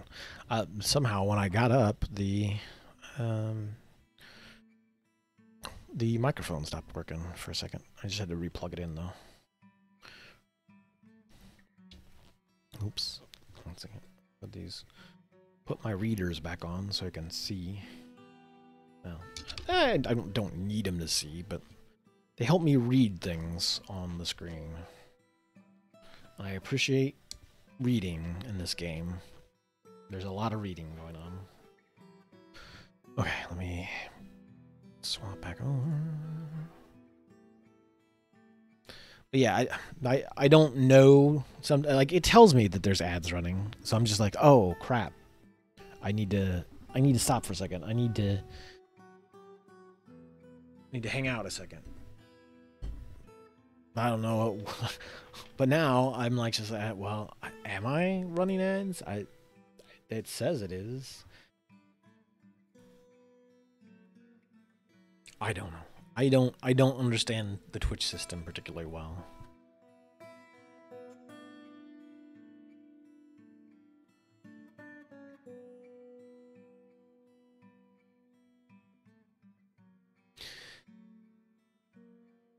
But yeah, I mean, it's definitely one of those things where,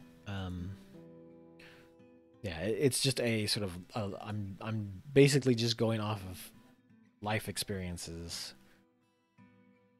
and they're not things that you're going to commonly run into, like having chronic pain or fatigue or anything like that, like. So I'm just kind of like explaining like, oh yeah, you know what, I've had similar things.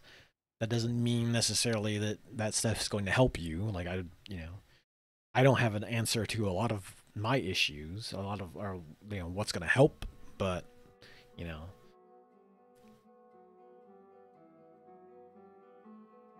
but I do know that like I said, if you can get in, get seen, get other like eyes on the situation, things that'll help you out, pin down anything. It's always better to have some eyes on it than no eyes on it. Also, just like there's all kinds of things that you can kind of do for yourself, between like getting additional support pillows, getting heat pads, ice packs, various like pain relief options if you have pain. I like, as somebody with fibro, like I absolutely would always recommend somebody grab, a heat pad and grab ice packs just for when you have like muscle and joint things like that. Those definitely are an easy way that you can kind of apply warmth or cold to a location and relieve some of that sort of joint ache or muscle ache if that's what's causing the problem. Yeah, I mean, I still, like I said, I'm still working on finding like the I don't know, I think I already might have said, I've told you that they sent me the like health net card, and the doctor, the primary care doctor that's listed on it, I called the location to like, oh, like, okay, great, I can go get seen by somebody, and they're just like, I called the place up, they're like, nah, she hasn't worked here for like 6 months. Also, we don't accept that. So, or like, we don't, we don't accept new patients with that coverage. So, yeah, yeah, and that's the thing. Like, especially with younger kids, like it's it's oftentimes you're not going to like catch all that stuff because you don't expect that kind of stuff to happen to younger kids. Just, I mean, it can, but younger kids don't know how to express odd things going on in their body. As a first time parent's not going to be like, oh crap, I know that my kid has something wrong with them just by looking at them. Like, it's something that you would basically have to be on top of, like policing every year, getting checkups and having testing done. And not every parent can, not every parent can, not every like doctor is going to be willing to, you know, do that kind of testing if they're not at risk for that kind of stuff. So, you're going to have times where that just happens, and can we do more? Sure, definitely we can do more, but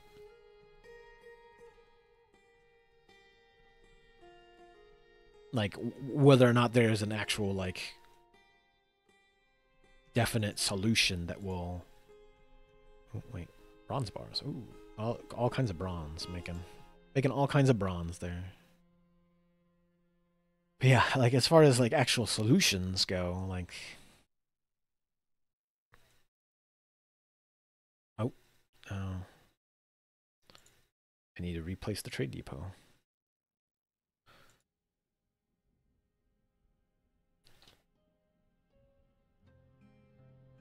But yeah, as far as like actual solutions go, you never know. Like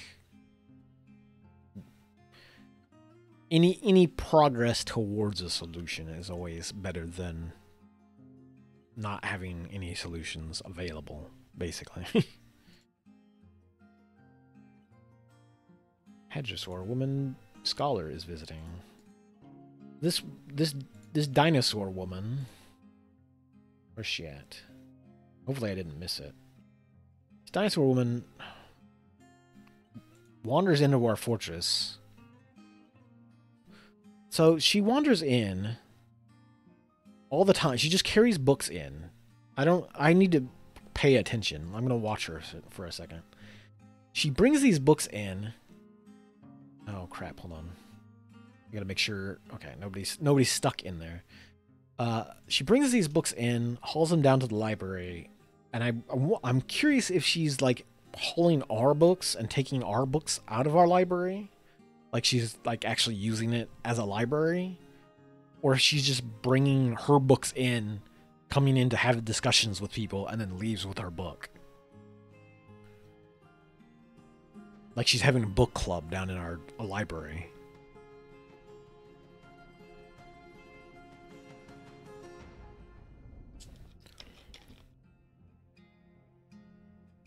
But she's been in and out of here, and I noticed she's got a different book every time, so she's going to hang out in the tavern for now.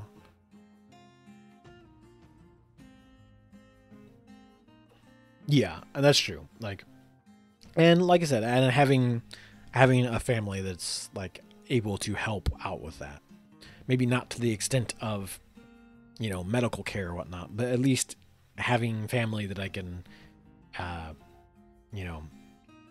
still live with, still help. I mean, that's kind of what I've been doing the last probably decade of my life, was taking care of my grandparents. So, having that same sort of like support there helps out, definitely. But yeah, and like I said, nowadays, pretty much the reason I stream is because it is a helpful... Is she leaving already? Did she just wander in with her book, hang out in the tavern, and then leave? I guess. Huh. Bizarre behavior. Glimmer taxed.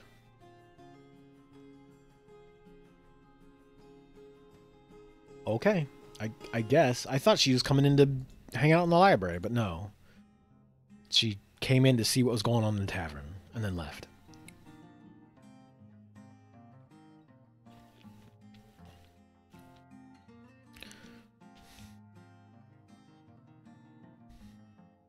But yeah, like I was saying, like I mean, that's pretty much what I do with Twitch these days, and playing and gaming in general. Really, that's kind of why Twitch is, just to like. It gives me something to. Even when my head's kind of wonky, when my body's in pain, like when I have jaw issues, like at the very least I can like turn stream on, play a video game, kind of. Even if I'm talking to myself most of the time, like, I at least feel like I am, like, I feel like I have a motivation to play the game that I might not if I didn't have Twitch going. Because, like, sure, I can play these games. In fact, I play a lot of video games, just as a... Or I did play a lot of video games just as, a casual time passer. But, like, there's some part of it that is far more motivating and far more intriguing when you can kind of be social about it. And even if I'm just talking to myself most of the time, like, there's something about it that's more motivating when you can sit down and go and talk through things that you're doing in a game, like what your strategy is, what you're thinking, like experiences that you've had before, especially with retro games, like just being able to go like, oh, you know what, I remember playing this game a lot as a kid. And yeah, and that's kind of like the fun thing about having or getting into various gaming communities, is you can find people that share that same sort of plan, or that same sort of interest in like gaming and streaming and hanging out and that kind of thing. Like, and that's like most of the folks that I hung out with would do streams with before were all folks from the arcade pit stuff, and so we hung out and played a lot of retro games all the time. And most of the time it was just because we were looking for challenges to make for games. And that's the thing. That's definitely a thing that I don't think Gravy's still here. We used to do more of that too. Was just hang out and watch, whatever weird nonsense. Most of the time it was like either like corny bad movies or shows, or like more obscure-ish anime we would poke around in.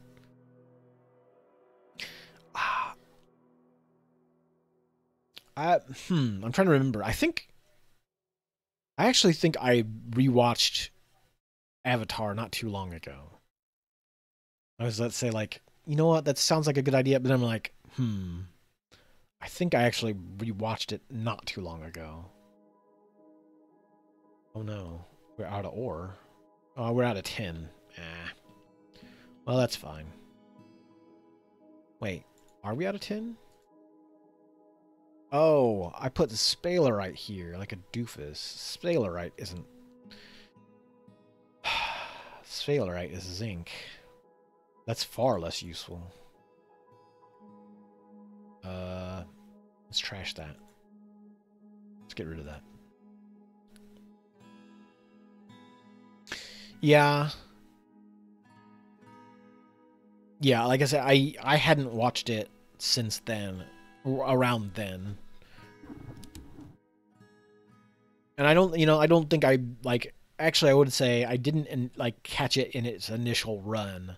I just remember people, like, starting to talk about it, and it catching traction as, like, sort of like, oh, hey, they're trying to do sort of this anime-ish thing here with this other show, and it being good, and so, yeah, I definitely think that it is one of the, I would say one of the better, like, cartoons in the not so much like adult cartoons, or like, sort of an all ages sorts of things. Like, it was definitely a thing that, like, I wouldn't say broke any molds necessarily, but because it did play, I would definitely say it was very inspired by a lot of different anime, but it was definitely it was definitely a show for, younger teen, that, adolescent era up to, like, teens, that was definitely more mature than a lot of other stuff that was around at the time for that age demographic. So it was definitely something new in that regard, in so much as that, like, it was a show that, like, wasn't just for goofs. It was definitely, like, it told a story. It had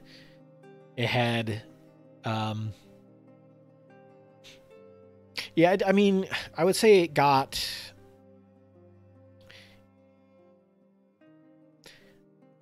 it did definitely imply some darkness, because it did start off pretty early being like, hey, by the way, kid, everybody you knew was wiped out in the war. Like, they're all dead. But, like, outside of that, like, it didn't like constantly go back to that. It wasn't just like everybody, like, everything is real bad and everything is, like, dark, grim dark. It was more like, folks had these traumas, and now here's their, like, journey beyond those traumas. Here's people changing and developing in this, very, very mystical, very, like, energetic world with, like, cool powers and, And it definitely was. It definitely felt like it was also kind of playing off of years of not only like anime becoming popular, but like kung fu, like action, Chinese action movies and that kind of stuff. Like all those sorts of genres were had definitely gotten popular up to that point, and so it wasn't like so niche that nobody was going to pay attention to it.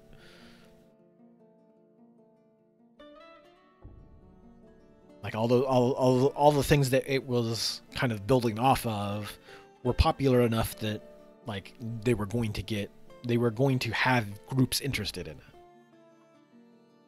And thankfully it was also well written enough that it also, got people thinking about it, got people talking about it.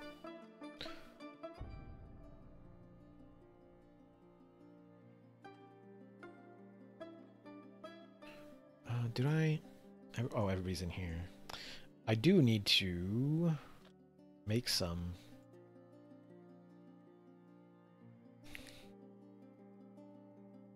Platinum altar. Make 3 of them.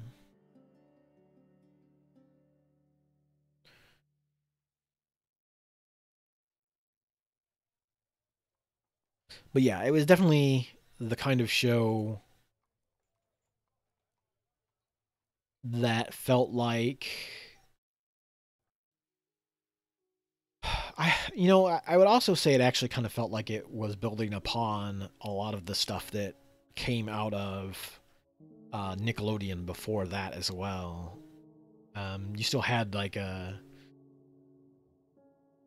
stuff like Hey Arnold would bring up, somewhat not quite to that level serious discussions, but you would have shows like that would talk about, or that would kind of broach into, adolescence to teenage years, like, people growing up in that sort of like middle school to high school era stuff that wasn't like the comic relief of the old like Saved by the Bell era where everything was real comically dumb and just gags.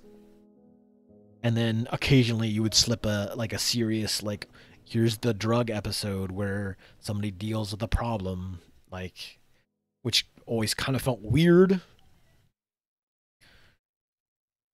because having you can have a serious show. Like, I would say that, like, Fresh Prince dealt with it better because Fresh Prince always kind of felt like it had a bunch of goofs and it had a bunch of, like, skits and stuff, like, or it had like a running gag sort of feel to it, but it also always felt like there was an undertone of like more seriousness to it. It wasn't just about some kids partying and a kid coming from a poorer neighborhood and living in a richer neighborhood.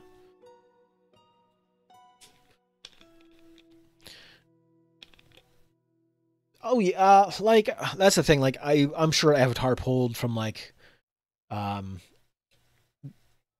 let's say Dragon Ball, like some of the, um, like, it definitely played off of some of the old, like, um, Noabunga era, like, Warring States stuff.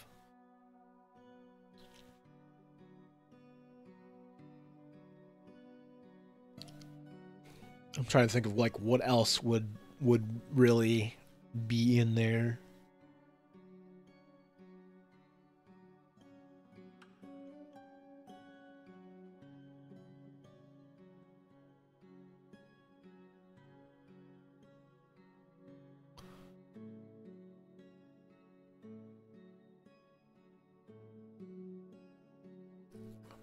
I don't think I don't think Bleach was running at that point. Maybe. Let's say because I like because they definitely, like, kind of added some, or there was occasionally like the spirit realm stuff that kind of slipped in there. And I'm trying to think of like maybe that might be maybe Yu Yu Hakusho.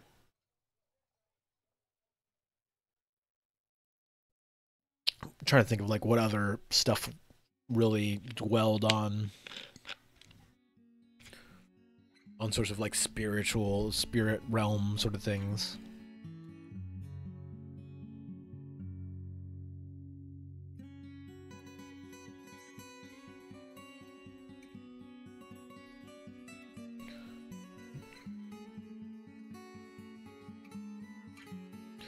Yu Yu Hakusho is the name of the show, and it ran on Adult Swim for a while, in fact. But I think that was sort of a '90s show.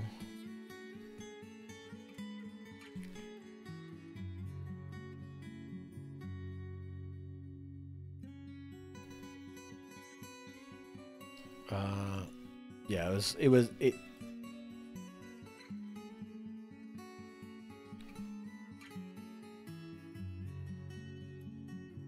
Nope.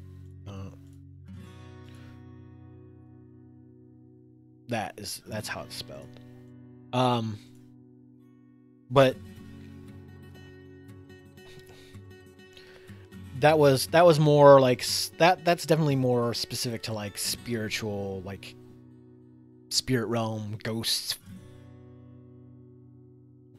energy sorts of thing. Like it was, I don't know.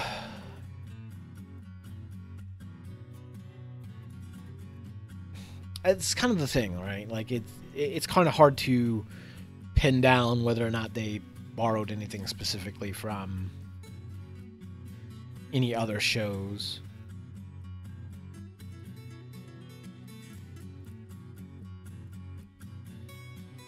I think it was one of those things where it kind of hit with a sort of a more serious tone in general and a more serious like writing style overall for a series show, which just wasn't particularly commonplace in Western cartoons.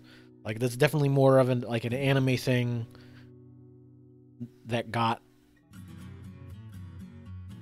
basically imported into a more serious like kids to young adults sort of show, which again just didn't happen particularly common in Western animation, or at least in U.S. animation. There's definitely some stuff in Europe that definitely had more serious tones, or I think a lot of that stuff was more movies. I know there's a lot of like French, and there's a lot of French like animated cartoons that are more like a mature movie type stuff. But yeah, it definitely was a show that it didn't shy away from more serious like storylines from like I said, early on they imply basically that, hey kid, your entire family, your entire like culture has been wiped out. So like, then it's not really a thing that kids are going to understand, mind you, but it's still like a very, hey, this is not Tiny Toons. This is not like, hitting somebody in the head with a rubber hammer and they're gonna stretch and goof around and be fine in the next episode or whatever. It's like, this is a plot line that will require things to go places to truly like to truly work out what's going on. Like it's, it's not the sort of thing that's going to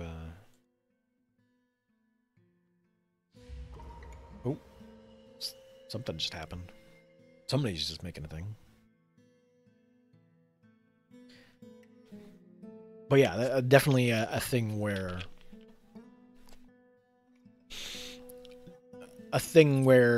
like more serious conversations could be had within the show.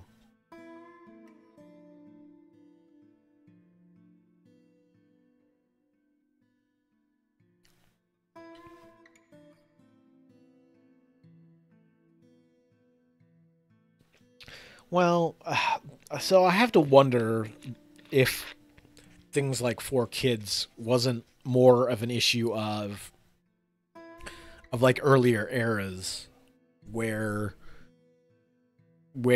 people were still very US centric on a lot of things in general.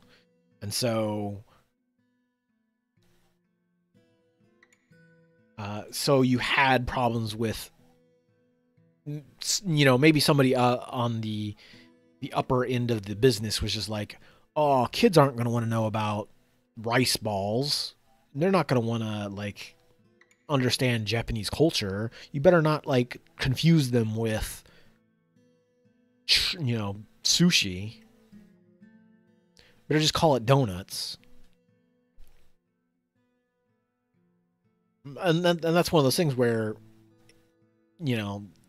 the chances are that somebody is just like didn't really think about it. Didn't think about it enough to where like a kid isn't going to care whether or not a thing is a sushi or a donut. But the fact that you've changed it to that thing or changed it away from a thing,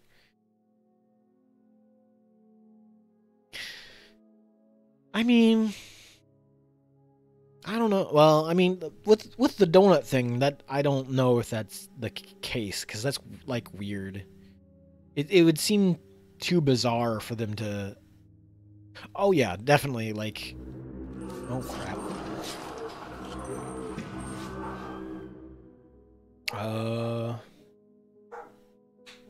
Cavern dwellers, you say? Okay, how about you get out of there? Get out of there, my dude. Okay, so we've got a bunch of fish people over here. Is it just these fish people? You in the water? Let's see. I can get the squads over here. Let's get the squads over here real quick.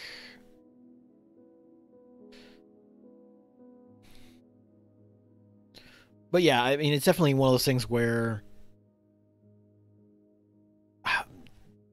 it could have been one of those things where they just didn't really figure that it was going to be that big of a deal. Because it's just like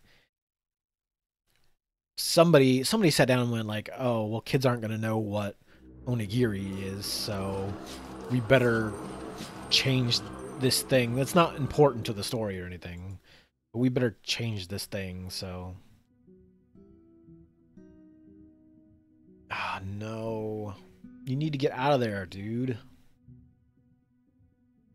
Although, wrestler... You're just wrestlers. Wait, you not have a spear? Okay, you have a spear.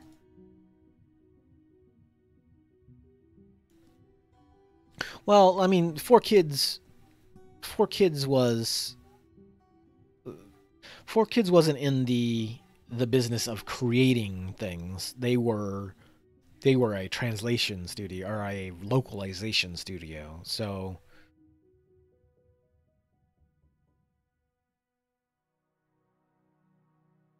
yeah, I mean, and that's the thing. Like, I think part of that was them trying to cater to a U.S. younger kids audience where you still had things like groups that were out like calling like Pokemon satanic or D&D satanic, and so people were kind of trying to stay under the radar of like, oh crap, we can't have our kids show talk about like sending people to their doom to kill them. Like we don't want to like insinuate that we are killing anybody here, because we might have parents freak out about it. And you had all kinds of parents groups that were freaking out about video games, music, card games, professional wrestling. I mean, so the idea, like, I mean, I guess it does sound more like interesting when it sounds like you're like banishing them off to like some like vague void because you've defeated them in the card game. Like now they're just like, it's almost sounds like a more of a Superman thing where you're just like, we've banished them off to some place that who knows what goes on there. Yeah.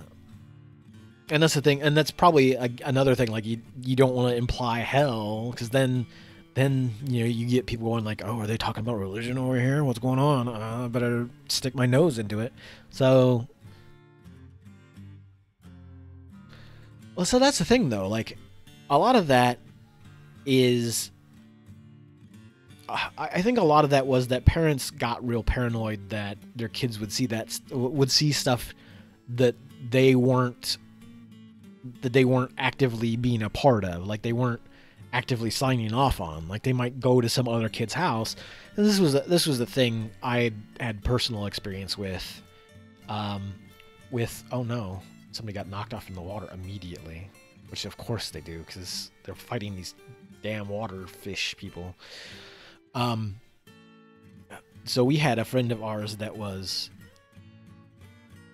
we had a friend of ours that his parents were like fairly religious, and we started playing magic cards.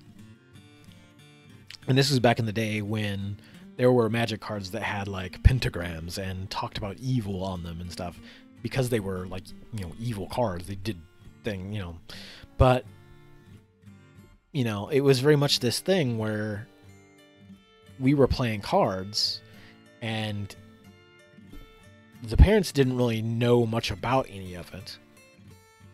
And being of that sort of like very controlling, like religious nature, they started to poke around into it. And there was a time where we got booted out of somebody's house because like they had a problem with the card game. Now, I will say that if I recall correctly, they did have a conversation about it later on, and they kind of ironed it out. So like their parents at least understood that we're not sitting around like playing like some kind of Satan game. It's just a card effect. That's the name of a card. Like we're not, you know, talking about worshiping Satan while we're playing Magic. We're just talking about a card strategy. We're talking about playing a game. It's not, you know, eventually they figured out that, you know, this is a not some kind of evil thing that we're doing. We're just playing a kid's game about cards. And so thankfully that the issue didn't last too long. But that's also a thing. Like there are a lot of like sometimes it's just parents thinking they're doing the right thing, but they don't know any better because they haven't dealt with some of the same sorts of things. Like they don't have those same experiences to pull from, and so they're in that particular instance, it was definitely they got that wrestler. It's definitely one of those things where they had just heard about.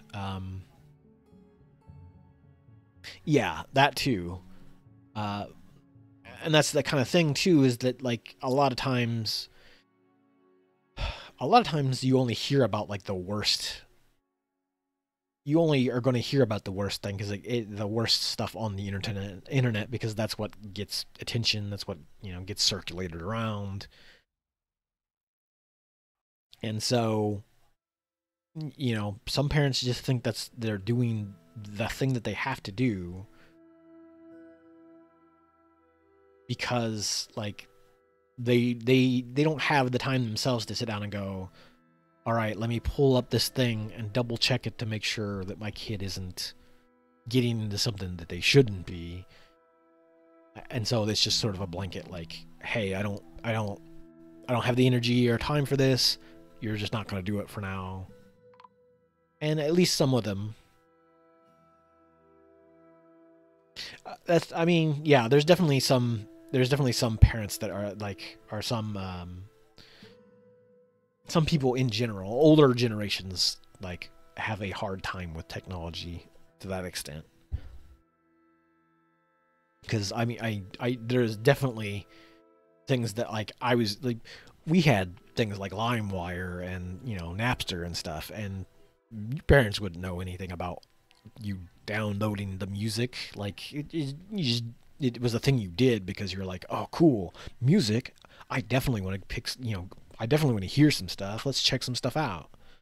And the radio wasn't the place you went for any of that stuff because the radio was all very narrow definitions of music, and you're just like, I want to hear this, I want to hear that. Like you're just like, let me poke around in some stuff.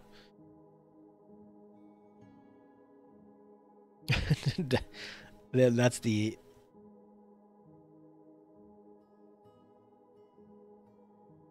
yeah, like so that's the thing. Like when I grew up, um, when I grew up, yeah, as I say, like when I grew up, my grandparents loved like television, and they still did up until they passed away. Like they were big on television, um, and I definitely remember them like listening to radio a bunch. But it seemed like at some point in time they're just like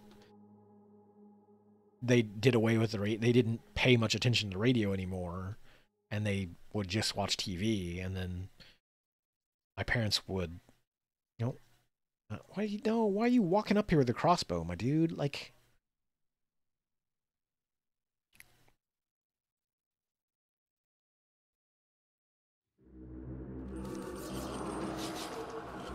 I this is like a super bad place for them to be fighting.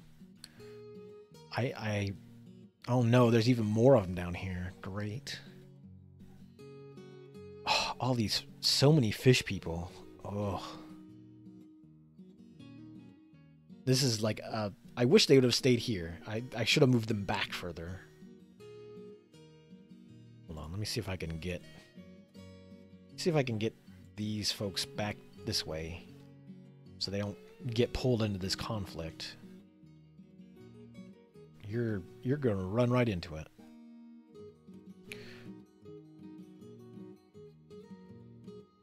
Yeah, it's always a bummer when grandparents pass away, and it's one of those things where you always kind of like, oh man, I wish I could have asked them more questions, or I especially if it's like sudden. Oh, just dodged off into this water. Ah, this dwarf is kind of boned. Because there is not... Well... Yeah, oh yeah, no, you're like 2 layers below. You would have to swim all the way over to here, and I don't think she's going to make it there. He is going to make it there. He's drowning, as it is currently. Does he have a lot of metal on? Oh, they'll wear claw covers. Huh, I guess they will put that on. Oh no, it was... I lived with them for about 5... Or at least the grandparents on that side of the family. I lived with them for about 5 years, but that was... let's say like 2 years ago. Try to think. 2 or 3 years ago, maybe. Man, everybody's just getting knocked in the water, which is why they all hang around out. It's why they ambush out of the water, because they can pull people in the water, and dwarves typically can't fight in the water. Since I'm playing a crab fortress, the crabs don't drown. They will get their asses out of the water. I don't know that they can fight particularly well in the water, but they don't drown in the water, so I probably, I should have done. I should have made my melee squads all crab folk. Because see, they'll still get out of the way. Although the problem is that they're going to get surrounded by all these fish people.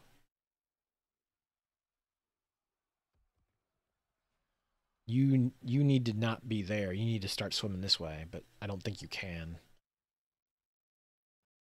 Can I get somebody down there? I don't think I can get anybody down here in time to get her out of there, or get him out of there. But no, like I lived down there until lived down there until they passed away. In fact, there was the thing is that after my oh crap,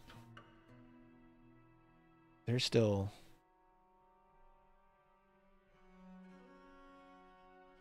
Cole Mace Lord is still here.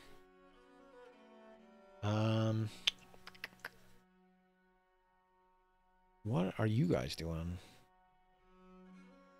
Let's see if I can get them stationed this way.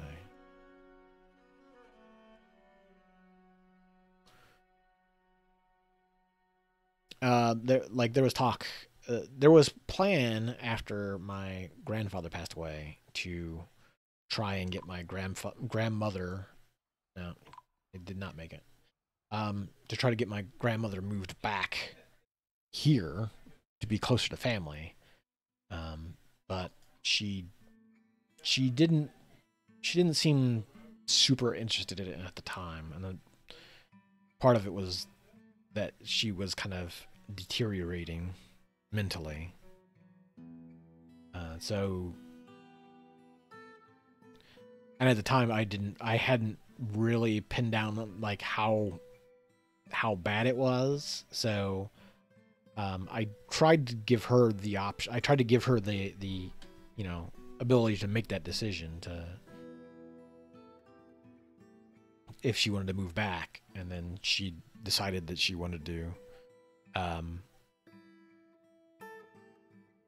she decided that she wanted to stay there, and so I was like, okay, that's we'll do that.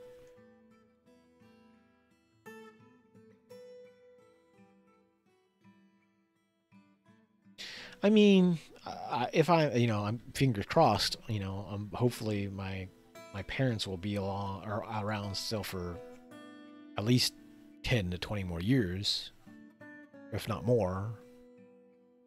So I'm hopefully, but yeah, I mean, it's definitely one of those things that you run into more as the older you get, especially like when you're in that position of being around family in their later years like that. Like, I knew going into it that I would probably be there, until they passed away. My parents are like just at retirement age, like just hit 65, 66-ish, somewhere in there.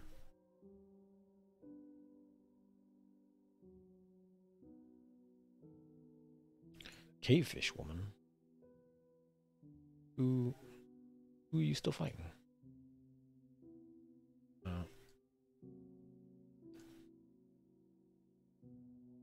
Oh. You're getting shot by the crossbowmen because there's still a bunch of fish people in the water there.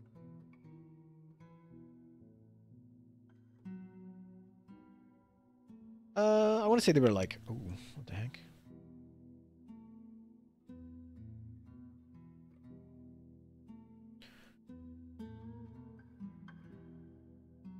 Why are you cleaning? What kind of nonsense is this?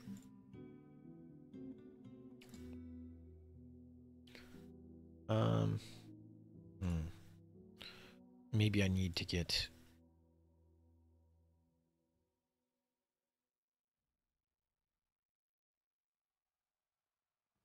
I mean, I would say they were...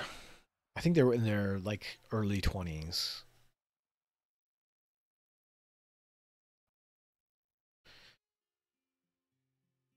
So that's the thing. Like, I definitely need to... I definitely need to get them into... like, they got interested in board gaming for a bit there. And so it's definitely a thing that I would like to get them into doing more. Because unfortunately, like, my dad will play video games, but I don't know of any video games that, like, he would play with, like, me and my brother.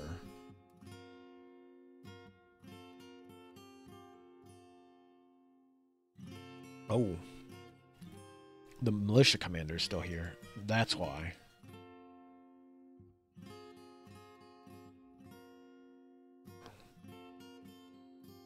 Why are you... Just climbing... it must have been climbing out of the water, I see.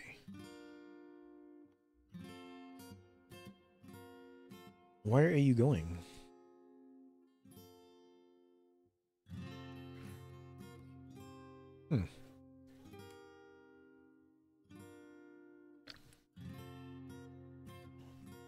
Oh yeah, that's the thing. Like it's definitely like I said, most of my family is still here. My aunts and uncles, my brother and sister, all still live relatively close. Not like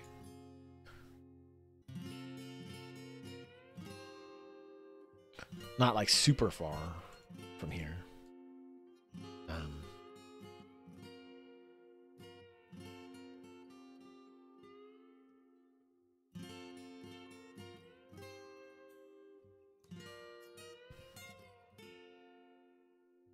Wait, why weren't these raptors down here earlier? Where were you guys at? You're supposed to be following my dudes around.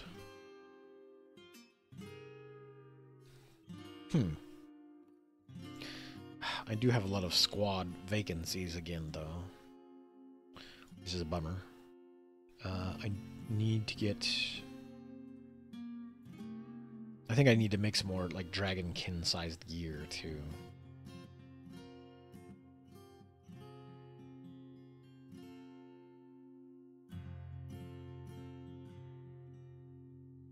Yeah, I mean, yeah, we do live, like, I would say close enough-ish to a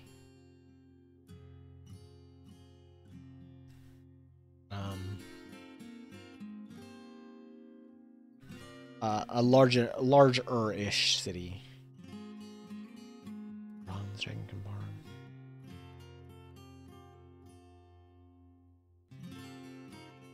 So there are at least options in that regard. Yeah, why not? I need to get these folks making some lizard folk gear and some dragon gear. Oh, that's right. Iron. So, from what it looked like,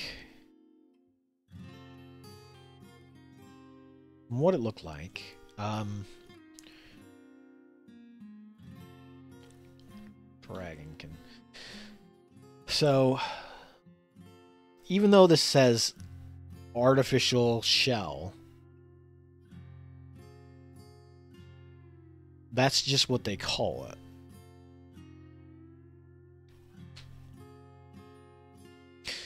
Yeah, sorry to hear that, Cobra. That's like that's definitely one of those things where you you have sort of yeah, you have that like potential for things that essentially hold on. You kind of have that situation. Yeah, well, you have, it's more of a situation where um if things go wrong, they're going to go wrong. You just don't have a buffer. You don't have um, a a backup or like you don't, especially you don't have like the family doesn't have insurance and that sort of stuff. Like if something occurs medically, what is going on with this fighting? Something along those lines goes wrong. You know, it could be you know a serious um, headache. Uh, you know the amount of stuff that could potentially go wrong is just greater when you don't have those sorts of options, those sorts of solutions available, sort of thing.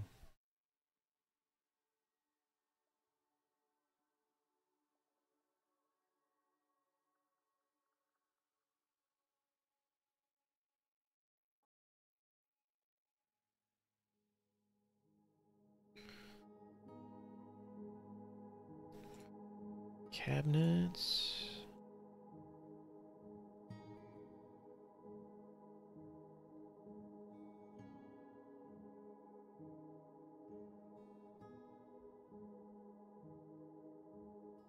Oof. Yeah, that can also always kind of be a pain in the ass too. Just like a where it's rather it's one of those things that makes everything harder is when everybody gets spread out. And I'm not saying like people shouldn't spread out or they shouldn't go check out other cities or whatnot, but like there's always that potential issue of um, some part of your life being somewhere else that you can't easily access, and then when you have to do something with it, do something about it, or um, PC froze. What? Your PC froze? Uh oh. I do see I do see some dropped frames. I don't know if that was just happened or not. Oh, I was just saying that like definitely one of the headaches of having when people spread out like that, people spread out away from their families like that and go to other cities or other states, other countries even. Um, like I said, I'm not saying you shouldn't go do that. It's definitely like life experiences and all that, but there's always there's always the potential headache of a part of your life being thousands of miles away and you not being able to do anything about it from where you're at. And so there's always kind of that issue of potentially like having to travel back home or stay somewhere else for a while to until you get something straightened out. Um, oh yeah, and like I said, like I definitely, especially for smaller towns or I get why people move away from more rural areas um, to go to big cities.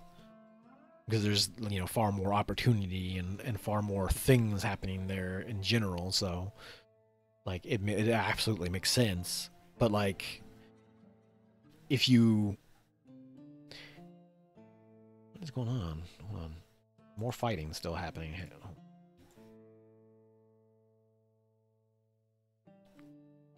Um, still a fish woman here.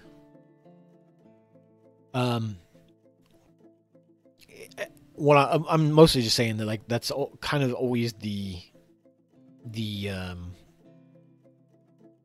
lingering issue of getting spread out like that is just there's always that potential, especially if your family's still somewhere like that. There's always that issue of not being able to really get to a solution particularly quick, because you could be 1,000 miles away, but if your family needs like immediate assistance, like you can't. If you lived within 30 minutes of there, like it's pretty easy for me to like drive over, like, oh, my brother needs somebody to watch the kids while they take care of something real quick. Okay, we can run over there and we can be on that, no problem. But like if you're 1,000 miles away, then it's like if you've got a not even like a full on emergency, but if you have something happen, it can be real difficult to get folks over there to take care of that for you in your absence. And a lot of times back in the day, that used to be a neighbor thing. Like you would have neighbors that would check on you. You would have people around you that could help out with those sorts of like small assistances. But I think there's a lot less of that nowadays. Just it always seemed like, to me anyway, that like the people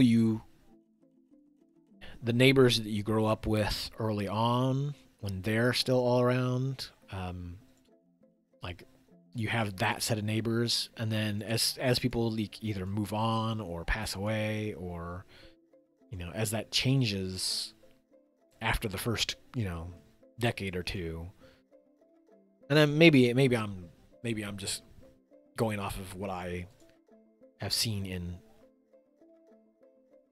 like maybe I'm just going off of like what I've seen of like this neighborhood in general.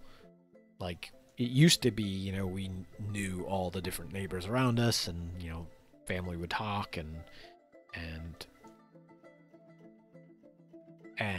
we were not quite like first name basis and whatnot, but it would still communicate frequently enough. And nowadays it feels more like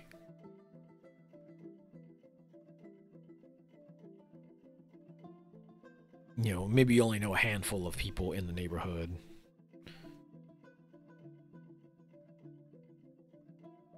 And not to the extent where you're gonna like spend much time with them outside of talking to them if they're out in their yard. It's such a giant mess down here. Don't hold on. I probably need to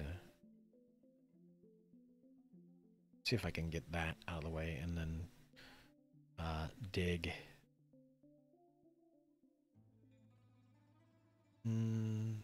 Dig a channel there, maybe. See if I can channel into that and get.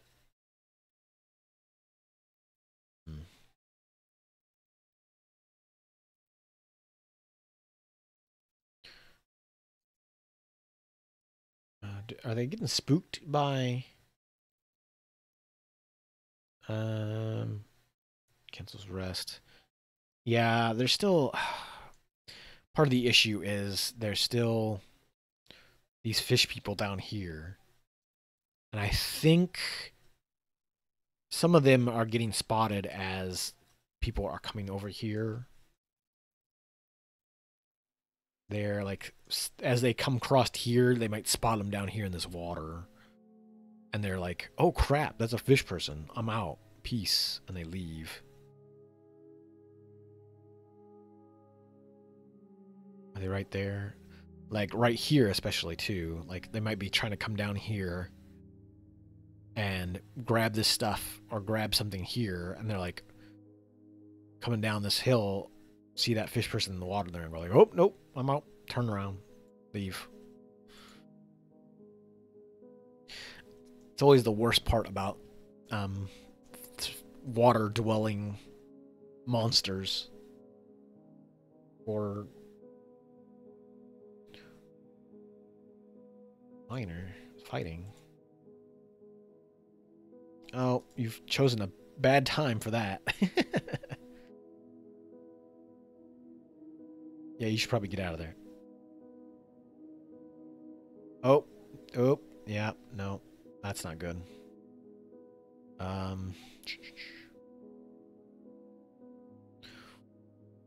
Let's see if I can get. No, not you. Do I have a squad that's... Let's try you all.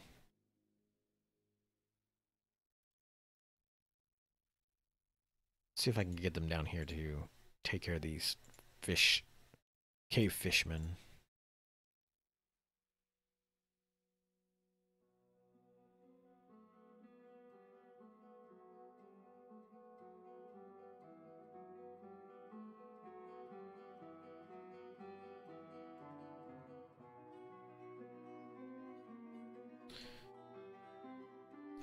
Got a war. Oh, that's a Blar. Why is the Blar down here? You're not trained for combat. You don't need to be following folks down here.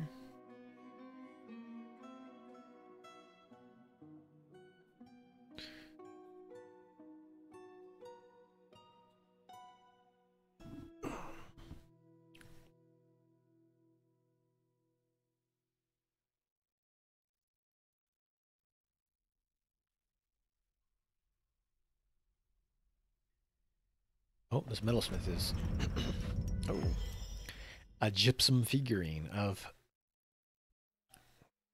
Is it Dummeth? Tummeth Control Larks. Thanks for that. Ooh. Hopefully... he got seriously injured. Slight pain. Ability to stand lost. World is the same as ever. I do need to go up and go to the trade depot. Trade depot. That's close enough. I thought I had one for trade depot.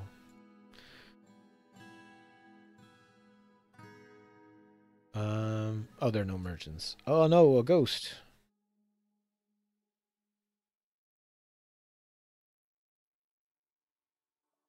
A ghost is haunting us. We need to take care of that ghost. I know I should not be afraid of the ghost, but... key... Man. Kiki... Was it Kiki Tiki? No, Kiki Teak... T... No, Kiki T... Ki... T... Ugh. Kiki... Teak Key... No, TT... No, sorry, blah. Kiki... Tick... No, shit. Kiki... Tickik. Sure. Kiki Tickik. Let's go with that. I probably only need to do this though. Kiki Tiki. There you go. Engrave a thing for them.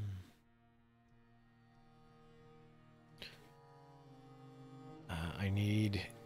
Where's the fish people? Oh no. Hey, War Raptor, how about you deal with this Fish person. Oh no. Man, the war raptor got his teeth knocked out like immediately. Ugh.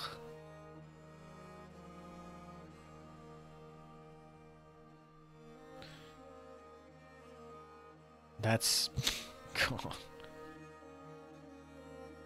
That's a bummer.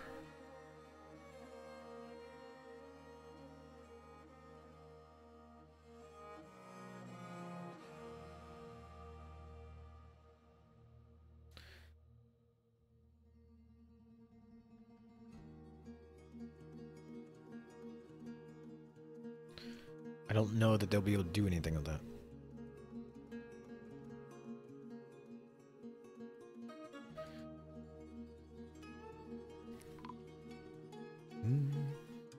Human caravan has arrived.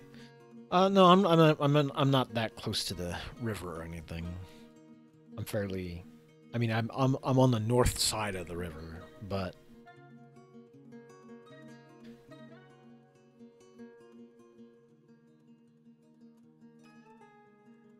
I'm probably like a good 20 miles or so, 30 miles probably, maybe, from the river.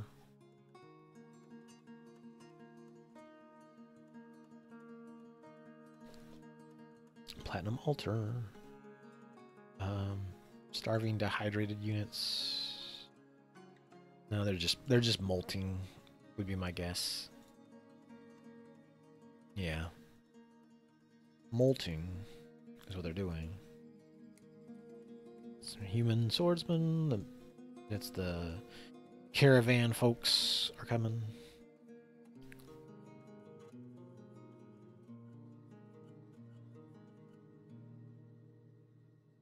Got just a mess here.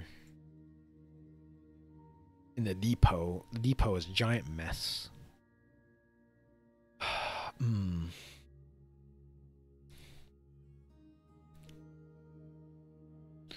No, I need...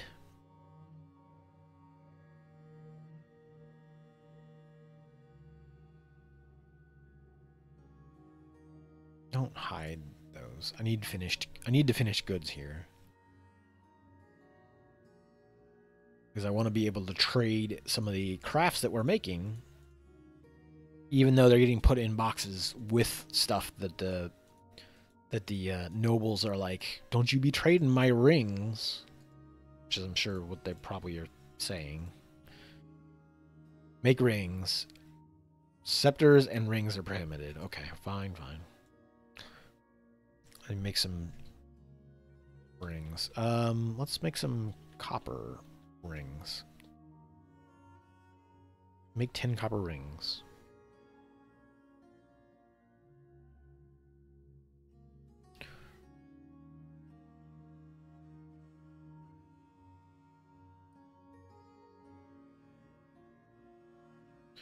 The wrestler is fighting. Still poking around with these fish people down here. Uh-oh. That's... Did you get him? Oh. Somebody also, I don't know if this was already here or not. Maybe.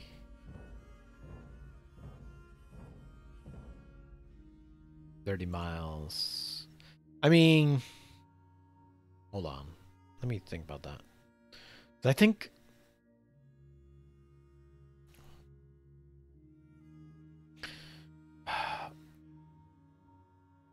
Because here's the thing. I know that the, like, Kansas City border itself... Like I said, I don't live within, like, the borders of Kansas City. I live on the, like, northern edge of... like, you know, the northern suburb edge from Kansas City. But there is... I want to say that there is still... like Kansas City area north of us? Or am I thinking...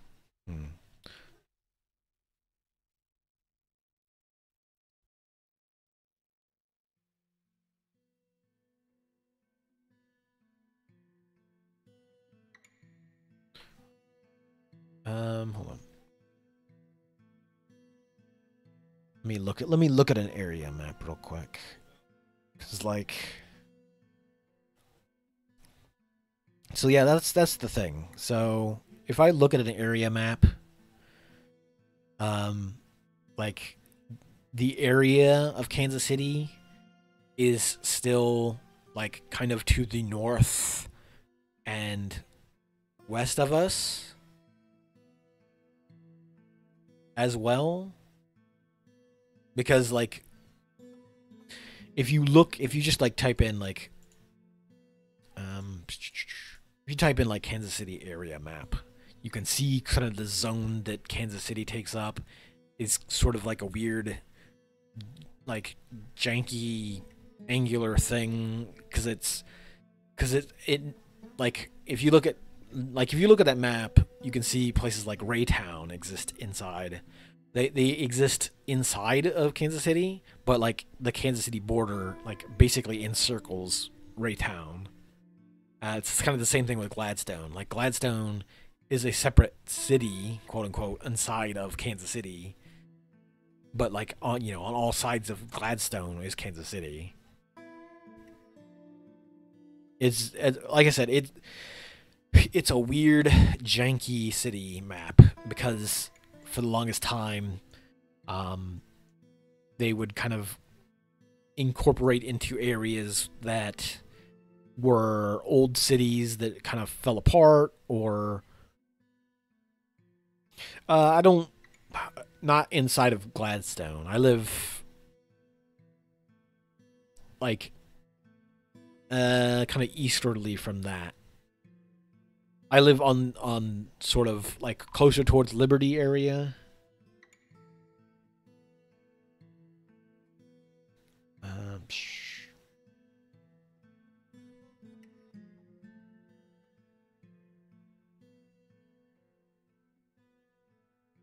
More fighting.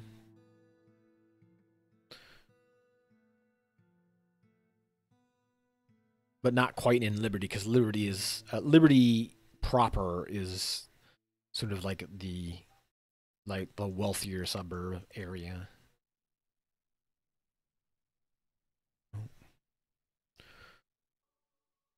Oh, here comes do they have to go around it, or can they go over the stairs? Oh, yeah, they have to go around the stairs. I see. Got a bunch of random starving, drowsy, dehydrated units on the map, but that's because they are molting. Let me see. Great auk egg. Don't pick up the great auk eggs, please.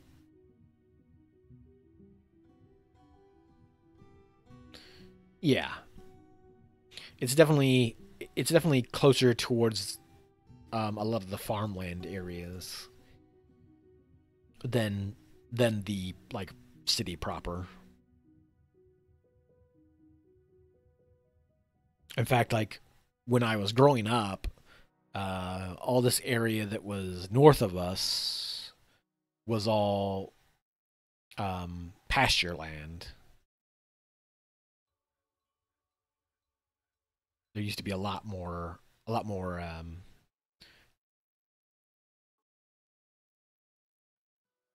no.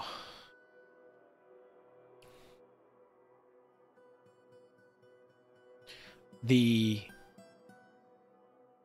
or rather it was like not quite farmland, or not quite like cropland. There was some of that if you went further north. But oh crap, what is going on?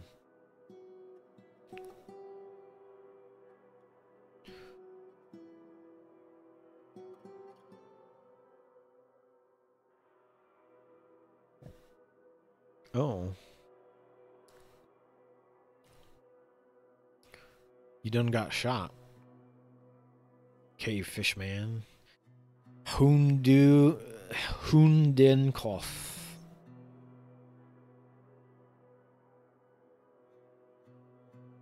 Man, somebody. I need to stop and look to see, to make sure that my tombs aren't full. because, yeah.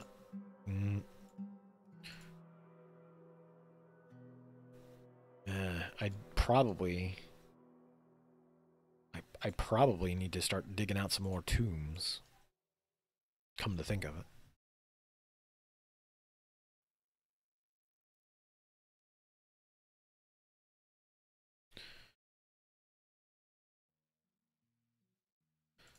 My crab fortress is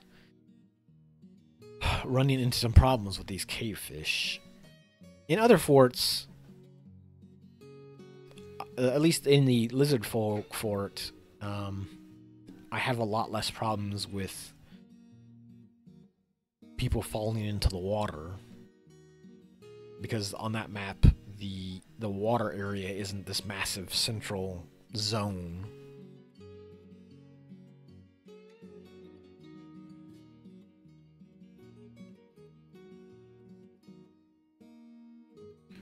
Need to get them in here mining, please.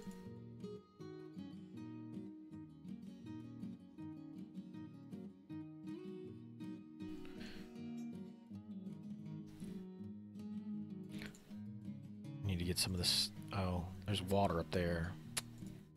That's probably not going to go well.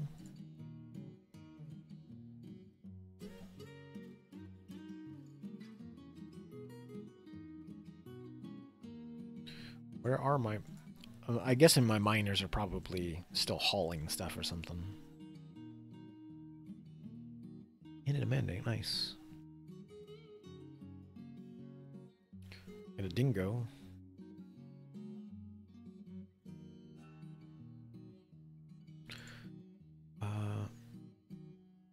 Waiting 2 items.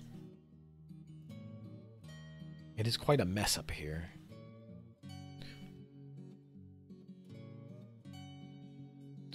Okay. I do have a steel anvil sitting here, doing nothing. I need to make sure. Let me widen this stockpile some. See if I can get more of this stuff. More of this stuff stashed away.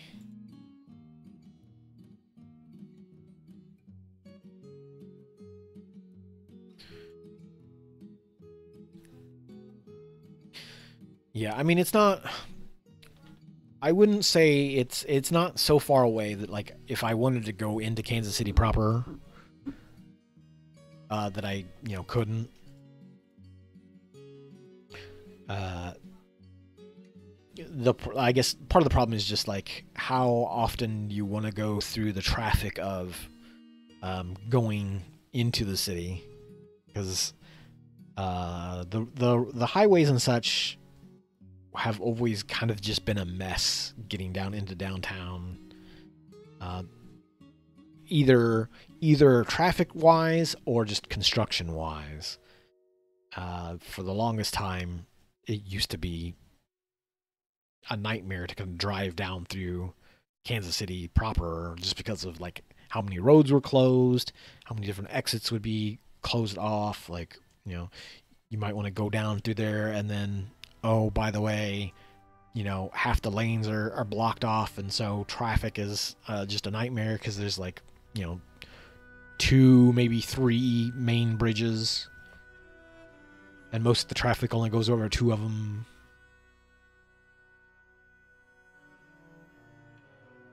But yeah, I mean, it's one of those things where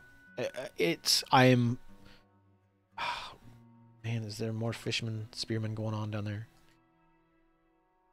I mean, it's a thing where it's definitely a thing where if I want to go into the city, I can, but it's far enough away that it's just like, do I really want to, or is there some alternative option closer by so I don't have to go drive into the city?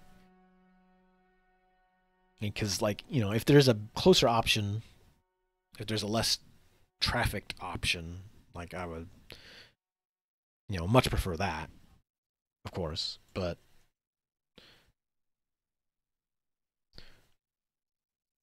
But and like I said, since like mass transit's not really a thing here, I can't hop on a bus and be down there relatively quickly or anything. So let's see. Can I put stairs here and be up in the fortress? I can. I kind of want to put them like here. I can put staircases. I've been kind of jumping around between projects here. I need to build here. Hmm.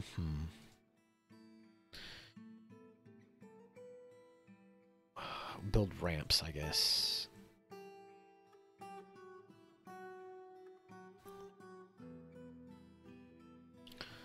Construction. Let me put some walls here.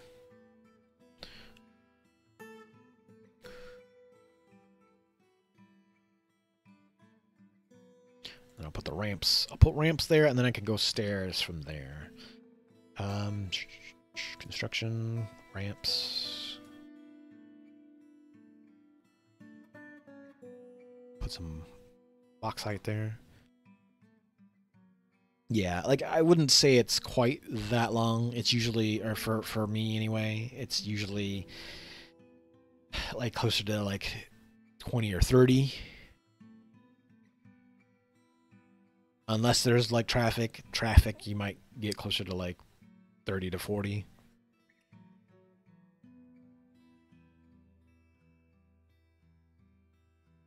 Just depending on how bad traffic is.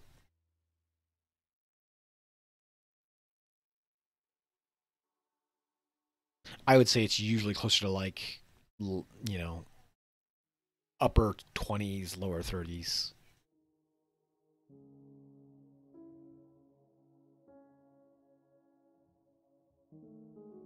But I think I also mentioned it before. Like for the longest time, there wasn't much to do in the city. Like like I said, there wasn't like the big malls or anything like that. There was like a kind of a bar district or an entertainment sort of district, and that was about it.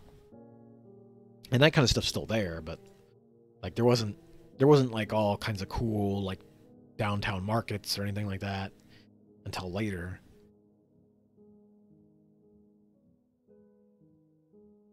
And part of the thing was that like we had back when I was younger, we had things like malls and other stores northwards, so you could go and like it was more common that people would want to go to the thing that's like 15 minutes from here over there. Hey, let's go hang out at the mall, etc., etc. Versus like going downtown because most of the stuff that was downtown was if if people wanted to go down there, 9 times out of 10 it was like if they wanted to go out drinking or something. That was mostly what was down there and what pulled people down there from here. But nowadays,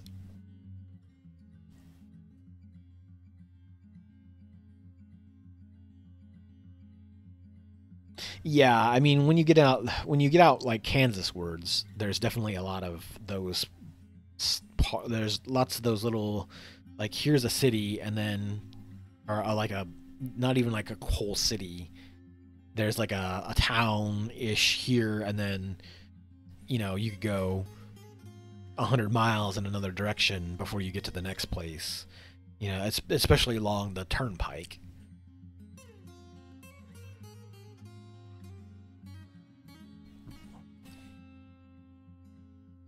Trading. Let's do some trading. I'm tempted to take their bars just to have bars to trade, or have bars to make things with.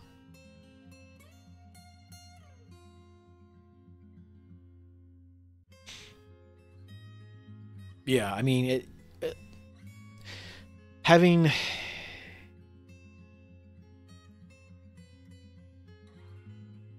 oh yeah, like no, I definitely get why there would definitely be people moving from like more inner or further out Kansas towards like Kansas City area, or towards like Oklahoma City.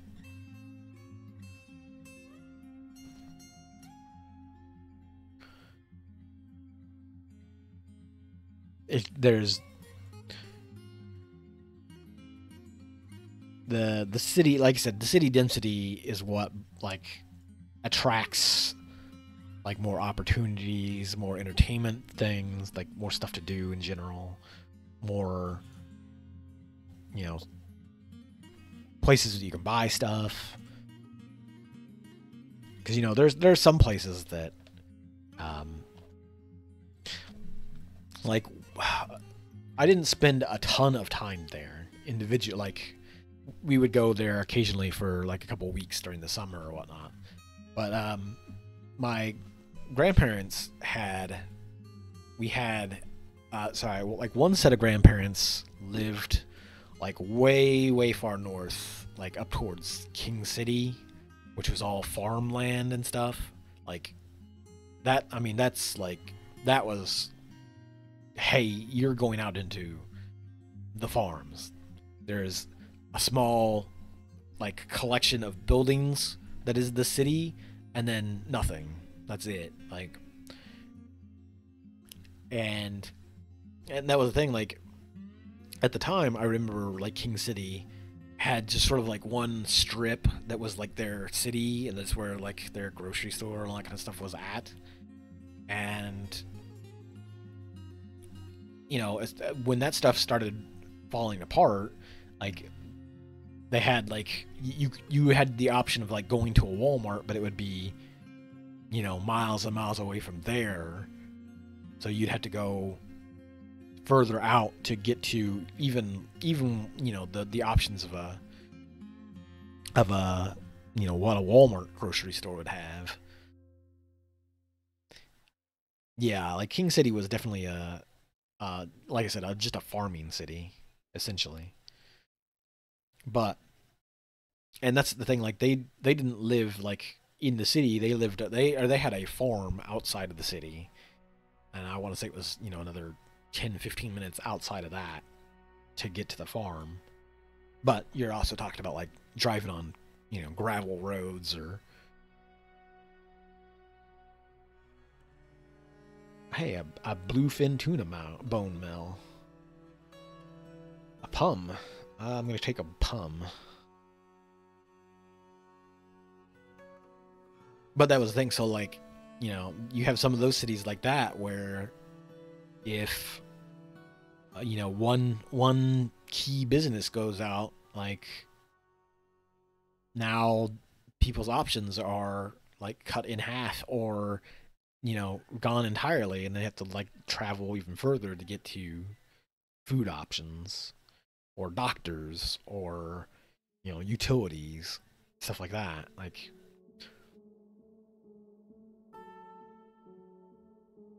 and that's, I guess, the upside is that you could theoretically get some oh, did I drop frames again? Oh no, let me check. Hold on. Yeah, I mean, I did drop some frames. I don't know if that was recently, but I do see some more frames drop there. Let me see if I can. Let me close. Make sure that it's not a memory thing. I will close out that.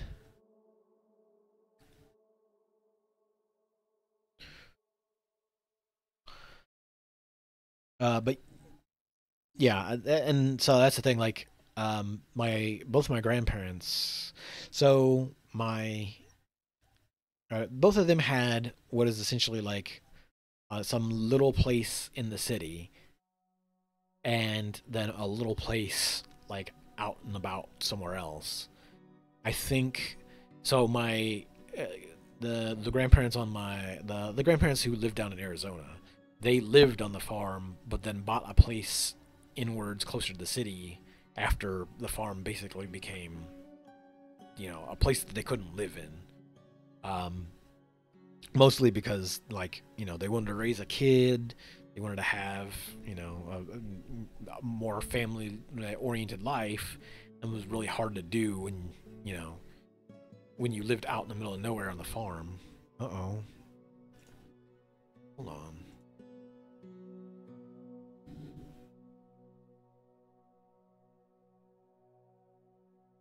Huh. I don't know. See, I didn't drop any frames that time. I'm keeping an eye on it. Unless I, like, dropped just enough. Maybe. I'm keeping an eye on it, just in case. But they had to... Uh-oh. See, I wonder if that's on your end, because I haven't dropped any frames since the last time you said that. So I don't know. You might... Are you watching on PC? Or a phone? Because you might try, like, just closing out and then popping back on again real quick and see if that fixes it. Because like I said, I have dropped a few frames, but... Okay. I might just try restarting the browser real quick then and see if that helps. When I'm watching Twitch on browser, man, it gives me all kinds of headaches. Like if I try to close a tab on Twitch, it will cause the entire browser to seize up for a good minute or two, potentially more. Like, I don't know if that's something to do with, like, I don't know, any of the plugins or whatnot, because I have, like, I have a plugin that tells me when people are interacting with the map. Okay. Yeah, it could be. I say, like, I do have, like, plugins and stuff that are tied into Twitch that, like, let me watch, or let me track follows and such, so I can see if people are other people are streaming or if they're online. That way I can always, if I'm not watching somebody, I can go, oh hey, I wonder who's streaming, and then click on it and say like, oh yes, I see so and so is streaming.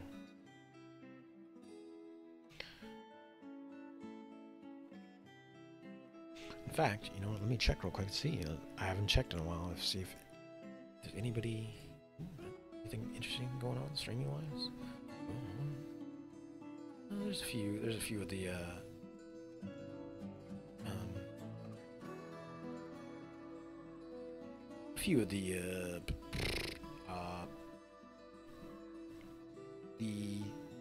I would call them pit crew, I guess. Some of the arcade pit people on there. Anyway, let me slide back over here real quick.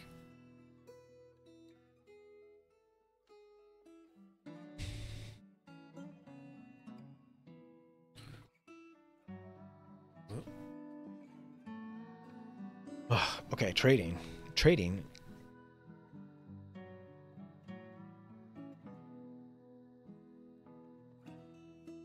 Welcome back. Hopefully it works. Keep fingers crossed. I'll also keep an, like I said, I'll keep an eye on the frames just in case, because I have dropped a few, but nothing too recently. It looks like.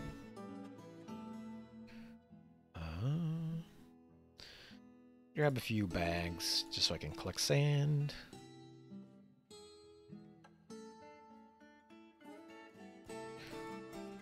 Or just in case I want to collect more sand.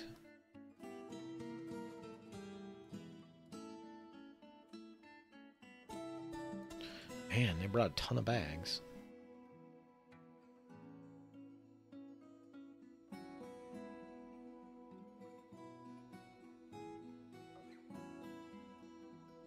But yeah, like I was saying, they lived up on a farm and moved down in closer to the city. But they lived, like I said, they lived in that like small little town that had one shop, or one like grocery store sort of thing. And then like my other grandparents, they didn't have they I want to say they lived in the city, or they lived north of here, northeast, but they were still in Kansas City. Um, but they had a small place down in the Ozarks, so they had like sort of a cabin, not too far off the lake itself, but like um, it was more.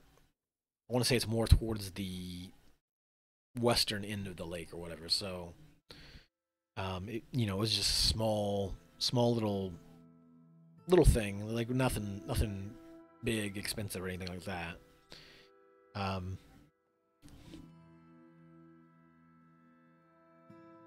oh yeah, yeah. Like I said, I have real bad luck with Twitch like that in general, just having up in too many Twitch tabs open, or even having just one Twitch tab open. Um, what I tend to use, I tend to use multi Twitch a lot if I'm like watching. I don't know if you can do VODs through multi Twitch, but I know you can. I tend to have sometimes like anywhere from 2 to 4 different streams open on a tab. And like I said, it works fine while it's up and running for the most part. But like as soon as either somebody's stream closes out, or I close somebody's stream, or any tab that involves Twitch, closing it just causes mayhem and everything freezes up. And let's see. So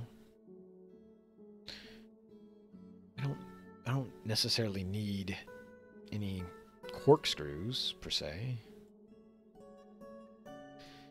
Parchment's not bad though.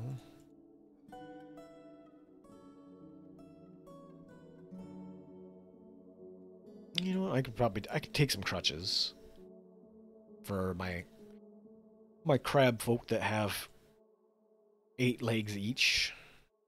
Same with splints. Probably a good idea to have extras of those.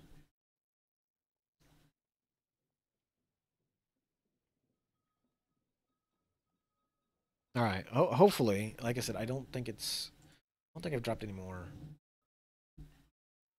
Um, I haven't dropped any more frames, so I don't know that it's my end, unless somebody else also has been having issues. Let's grab some threads real quick.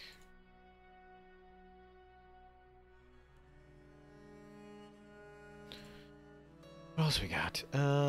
Plants and such. I think I should be good on a lot of this other stuff. Being real. Bolts.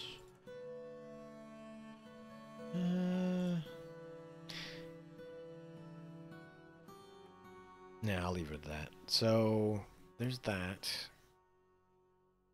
Let's dig into the fort goods real quick.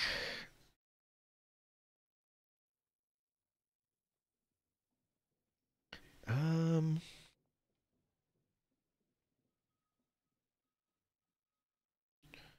let's go down here. Let's go down to the bottom first.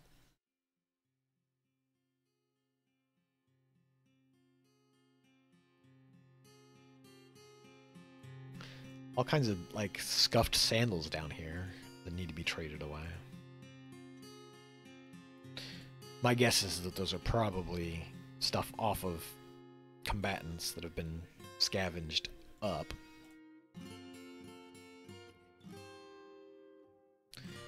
Splints and crutches, we don't need to trade that stuff. Shells, though. Let's get some of these shell crafts traded away.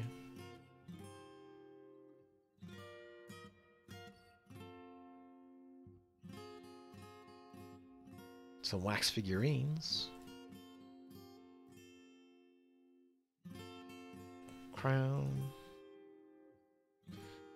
A honey beeswax earring. It's kind of odd when you see things like that. You see the words like honey beeswax earring. Then you have to understand that, like, you know, they probably did craft things out of wax beyond candles. They probably, because it was, you know, shapeable material, and back when things like whittling and scrimshaw and that kind of stuff were like more commonplace versus, you know, just digitally drawing things and painting and that, like, those kinds of crafts were probably a lot more common just because of things like wax, stuff like that, wax being sort of like cast off from other crafts or other like industries, etc. And so you would have, you know, people probably making mussel shell earrings.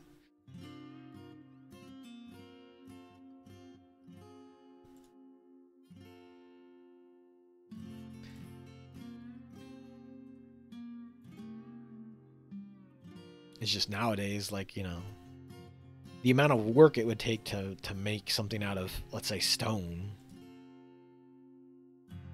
versus the amount that you could sell a bracelet out of stone. It's, you know, probably a little prohibitive towards anybody doing it anymore.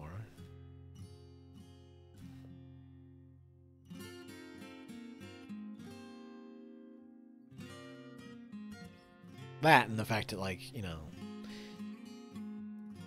things like fashion, if nobody's like wearing pieces of shell or stone, like, it's gonna be a hard sell to like just spontaneously like make an industry around it these days.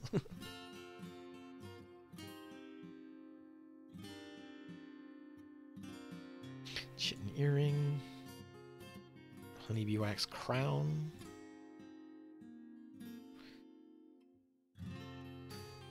And we're getting into profit at least now.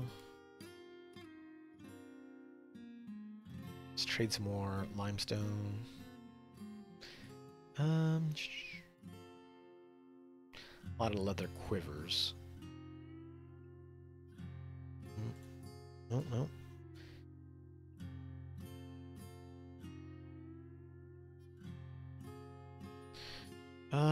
Okay, you know what? Let's go back up higher.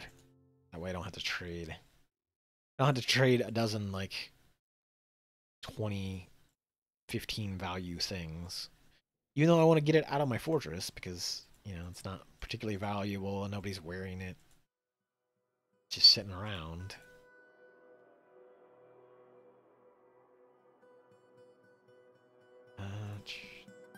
Bunch of small socks.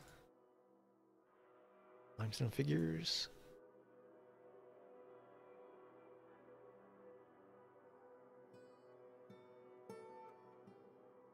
Yeah, let me know if things straighten out for you, Cobra. On that. Let me see. Yeah, I haven't dropped any more frames since earlier, so hopefully it's straightened out. Hey, what's going on, monkey? Zombie drinking. Uh-oh. Yeah, I think that should be good. Let's not trade him everything. Very happy. Nice.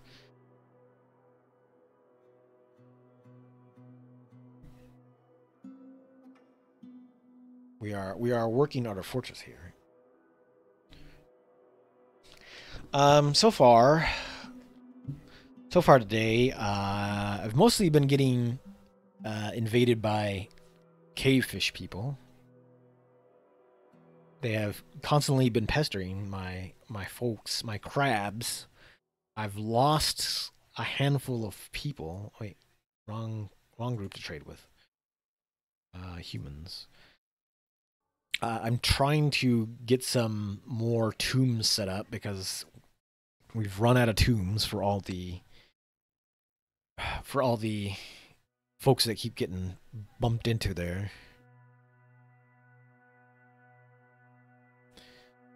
Yeah. Oh, yeah. Sorry, Cobra.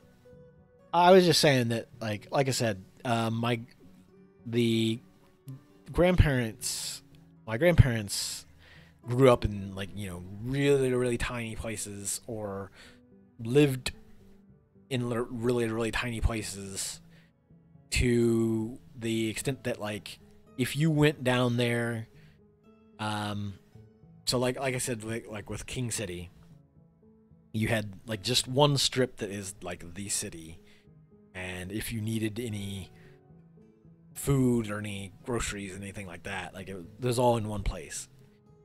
If that store goes out, or your doctor moves away, or something like that, what's your next nearest option? You're traveling even further. You're going for I think the nearest place after King City was St. Joe, and I don't think St. Joe was all that. Well, you know what? I think it was a little bigger.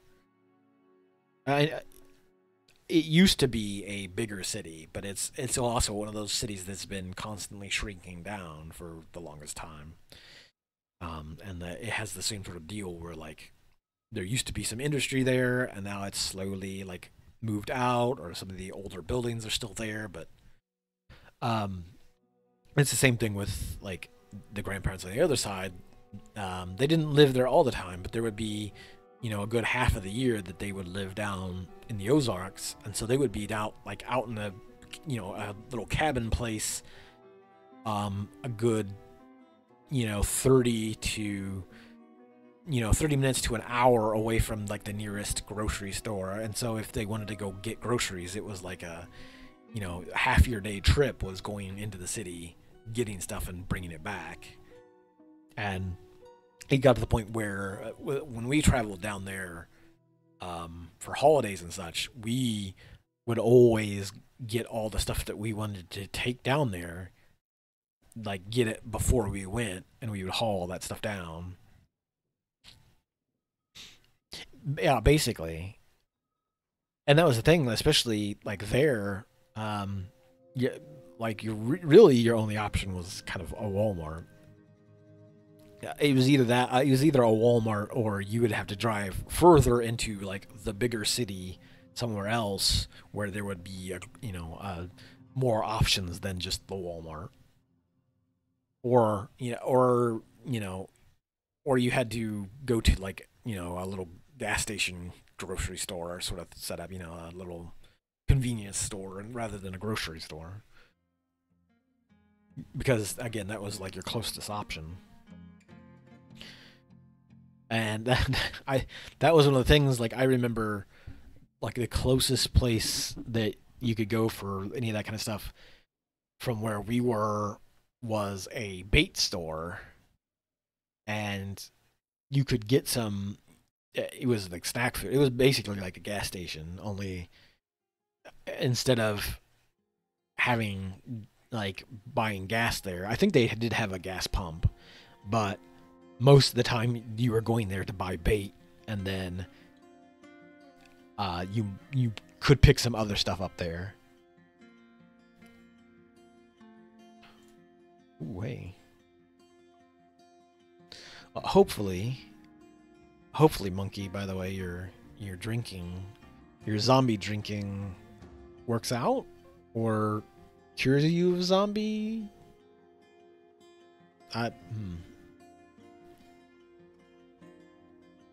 Oh yeah, in fact, I would say most of my summers, if I was not at home, if I wasn't here doing stuff, we were probably down there, and my grandmother went fishing almost every morning. If it wasn't just her, it was her and her one of her card playing buddies, the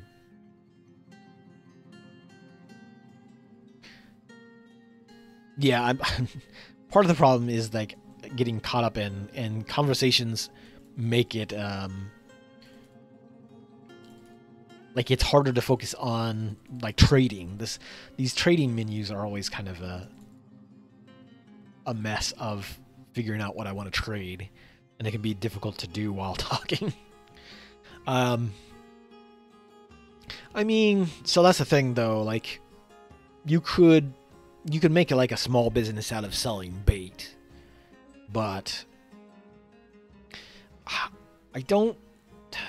so I know that there were some places down there that would buy fish from you if you were out catching them, but I don't know that anybody really could make a living off of it like they would like on the ocean. Like there were definitely some like a handful of restaurants here and there that would, you know, buy fish off of people, but they would only, you know, they weren't so busy that they were going to buy a ton of fish off like all the fishermen. So, but like my grandparents, or my grandmother specifically, they would go out and go fishing all the time because they would put that stuff in the freezer. Like once, if they had a good catch, they had a good day out fishing, that's what they would eat for the week. We would stick that stuff away in the freezer and pull it out, you know, thaw it up and you know, fry it and bread it. And that was like the dinner. That was the dinner option for that night. And that's the thing, like most of the time when I was down there, the family would be down there, and you know, they would occasionally bring steaks or, you know, like something to grill, hot dogs, etc., etc. And you might have one of those nights here and there where you'd grill out, but most of the other nights it was, oh hey, we caught fish, we're going to go fishing, so that's the dinner. And you know, like I said, like almost every morning, that was the thing that we would go out doing. And a lot of time it was just for them to be social. My grandfather didn't fish too often with them. Mostly, I think it was because my grandmother was the primary like fisher. That she went out and fished mostly. And I feel like my grandfather on that side was old-fashioned enough that he might have not have enjoyed hanging out with my grandmother and her friend and listening to them, you know, kind of just gossip and talk about stuff. Like I was there all the time. I had no idea what they were talking about most of the time, so. But I get the feeling that he didn't really want to hang out on the boat with them talking about random stuff. I also kind of feel like he seemed like he was more of a bass fisherman. Nah, I don't think he watched a ton he watched some sports. He would watch baseball and football. But like a lot of times he was, I think, especially early on, it would be the sort of thing where they would go down, that first trip that they went down to the cabin, they would have to sit down and he would be the one in charge of having to go through and like fix everything that kind of went wrong during the season that they were gone away from the cabin. So he'd have to kind of go through and he would be poking and prodding at various things that he needed to repair on the house. Because, like, it was originally like a pretty small little cabin, and then over time he had like kind of stitched some other things onto it. He had built some other like extensions to the building. And because I remember, like, I helped them a little, but I know, like, my uncle and my dad helped, you know, put on an extra deck and stuff on top of the building. Unfortunately, like, their cabin nowadays, I believe, is has pretty has deteriorated to the point where it's kind of unusable. But um, that just happens when nobody's down there for forever. But like I said, I feel like I also kind of feel like he was more interested in like my grandmother liked to go crappie fishing, so they would. I would have to look. I know at some point I was sent some pictures when my dad and uncle went down there last, but I would have to like dig them up for wherever they're at on my computer, or they might only be on my phone. Um, but like I said, I also feel like he was maybe more interested in other fish than what they were fishing for. Um, because I remember the times that he would be in the boat.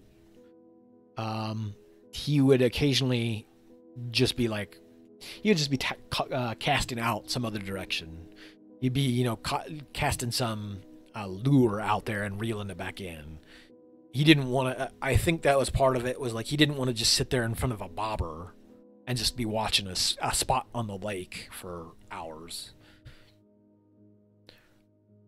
And I definitely like when I got old enough to where I could drive the boat or I'd take a boat out on my own. Like I definitely also got into that mindset of like I want to go, fishing along a coastline over here. I want to go check out some other spots. I want to fish for other things that aren't crappie, which again was fine. Like it was, it was definitely a adjust a little bit. It was like I said, we ate plenty of. Uh, it's always kind of weird saying seafood when it's like a lake, it's freshwater lake. But yeah, we ate a lot of seafood. Yeah, and there's a thing like there's a lot of states that have some pretty decent lakes with some pretty decent fishing in them. Uh, whether or not whether or not you can fish there or anybody still does or that sort of thing is a different matter. But like I said, I definitely got into it when I was younger. You know what? I'll take all your bars. Why not? But like I said, I definitely got into it because it was the thing my grandparents did a lot while we were down there. And oh, I didn't bring any of my gems up here. Hopefully I've got enough stuff to trade. Ooh. I probably should have brought my gems up here. Well, I okay, I do have some decent stone goods to trade.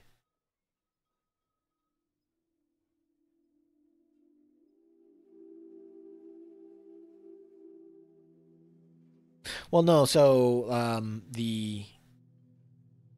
the lake the lake we grew up or the lake I well yeah, I guess the lake we grew up on was southeast of us.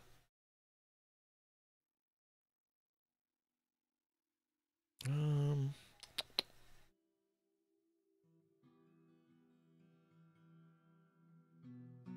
the your the farm the the farm and stuff that was my other grandparents that was north of us. Although we also did fish there. Um, my my grandfather's farm there did have sort of a stream and like a little lake on it. But I don't think there was anything. I don't think we ever like actually ate any of that stuff because it was like I want to say the only things we ever caught there were like small catfish.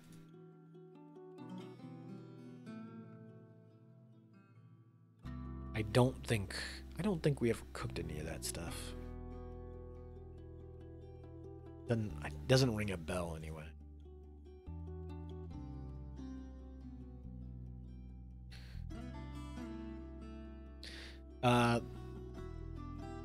The lake to the southeast of us was Lake of the Ozarks. It is. I mean, at one time, it was like the largest like man-made reservoir.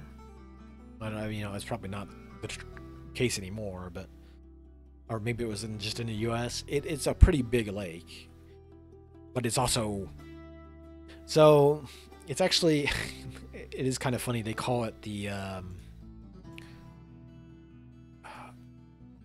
what is it called? They called it like the Lake of the Dragon, I think is what they call it.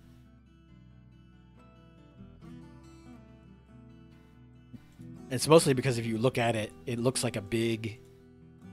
If you look at a big like overhead map of it, it looks like one of those like Eastern dragons, like a big snaky.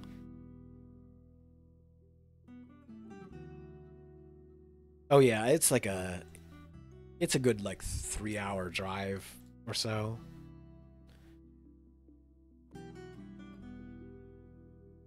It was a distance, but like I said, that was also like that was a place that we would go to for vacation type stuff. Or we would. Like my grandparents would live down there for, you know, for most of they would go down there like late spring and they would be there until it got to about the point where there might be snow, and then they were just like they had to come home because a lot of the roadways and stuff down there are not made for snow.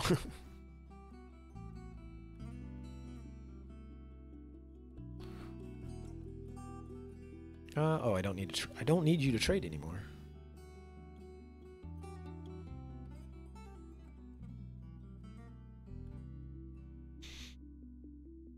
It's always nice when you can kind of get away from it is always nice to be able to get away from what is familiar to you and get somewhere else. But it's also real nice to have someplace that is familiar to you. Let me pause real quick, however. Let me just take like let me take like 2 minutes just so I can go get some hot tea and some lozenges because my throat is being a nuisance. I would say they were mostly it kind of depended year to year. They would never stay down there for the winter. It was always come back up to the city. So they would be up here till at least mid-spring.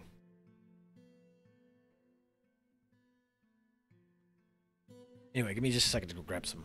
Let me get a nice hot tea, nice herbal tea, and some lozenges real quick. And then I probably will switch over to something else in a little while. I'm not sure what, but give me just a second.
Okay, give me just a second. I have managed to acquire some tea and some lozenges. I also probably should eat my crackers. Just so I can not be starving when I'm done.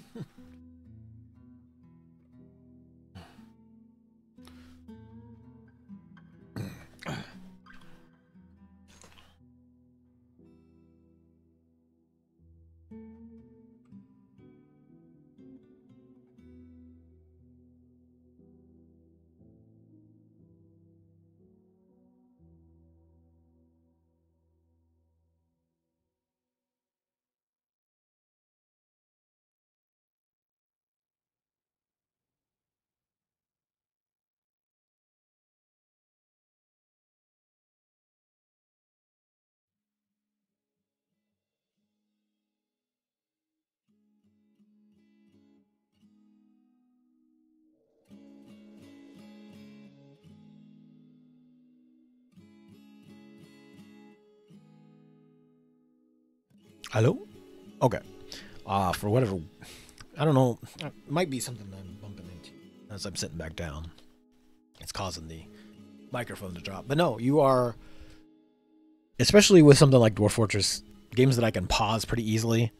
By all means, I can always pretty easily, because the aquarium is always running in the background. It is essentially just an old DOS program that I had as a kid. And so it's really easy to just keep it running. And it's always kind of sitting on the, especially on the retro game tab. It's always here. In fact, let me, cat, please do not sit on me.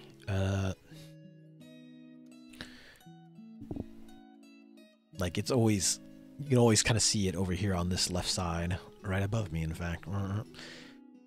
Name this fish Mitchell. Cat, hold on, I need to,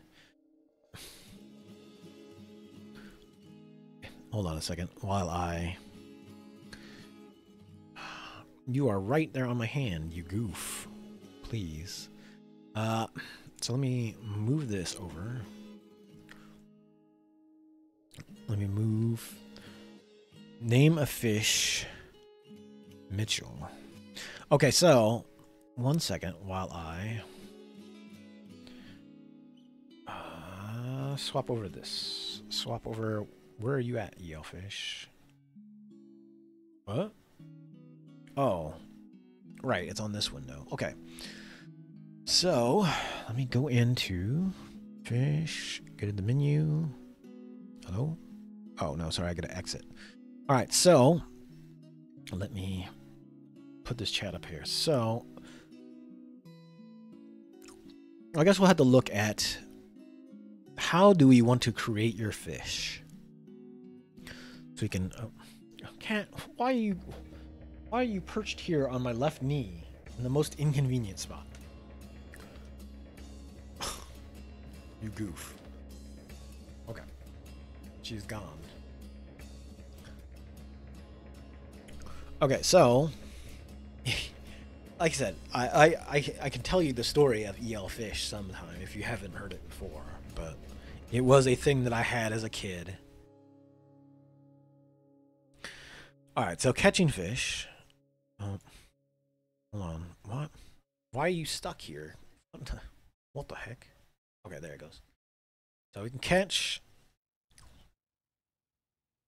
So from the catch, I am unsure if any of these locations like do anything as far as changing what spawns there. We can kind of fish anywhere in the location. What'll happen is it'll just constantly kind of fish species of fish out of this spot. I will spill tea on myself. No, so the thing is, I think I've mentioned it before, but and clearly because I play a lot of Dwarf Fortress, I used to be very heavily into sim games. Most of those were like Simfish, or not Simfish. This is Simfish. Sim Tower, Sim City, Sim Farm, Sim Earth, Sim Life, Sim Ant, etc., etc. Like all those sim games. I played tons of them on the computer. EL Fish was sort of branded in that same thing. It was distributed by Maxis, and it's not quite that. It's supposed to be like an aquarium simulation, but it's just sort of a program that hangs out and approximates an aquarium. If you do you have any choice of a location, any area on the map that you would like to fish from? I'm not sure if it. Like I said, I don't know if any locations specifically, like up in this corner here, fish around this brown island, the mouth, like a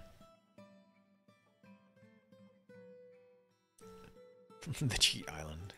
All right, let's see. Let's see what happens if we fish around the inlet mouth here of this island.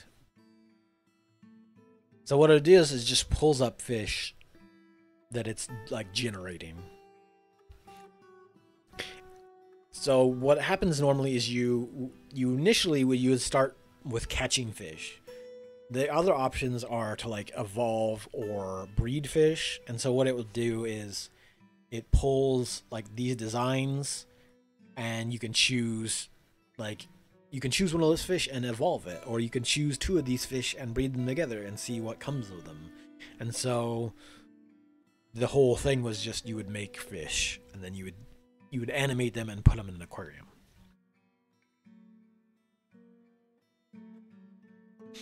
And so generally what I'll tend to do is I'll just let this thing get us about let's fill up almost the whole screen. I'll get to that last box and then stop it, because if I get below that, it'll just push a bunch of them off the top of the screen, and then you won't be able to look at them all without me scrolling. So, but the program back in the days when we were running this on like 386 computers, I think it might have been a 486. I need to find that old Packard Bell computer and see what the stats were. But anyway, I've told this before. The game itself would take hours to animate one fish. And so what had ended up happening was I would leave this on in the background while I went to bed, and this thing would be animating. And if I didn't turn the mic or turn the speakers off or turn them down low enough, I would hear this in like the middle of the night. I'd hear that chime, and I use it here and there for some of the alert sounds. In fact, let me see. I think I have EL Fish muted currently in the mixer, so here, I'll see if I can. You would hear that noise pop up every once in a while, just in the middle of the night. Although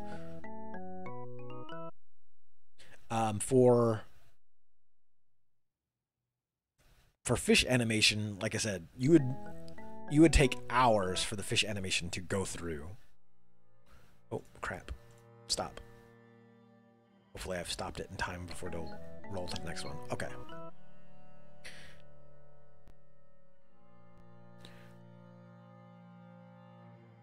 Yeah, it would take hours to animate one fish.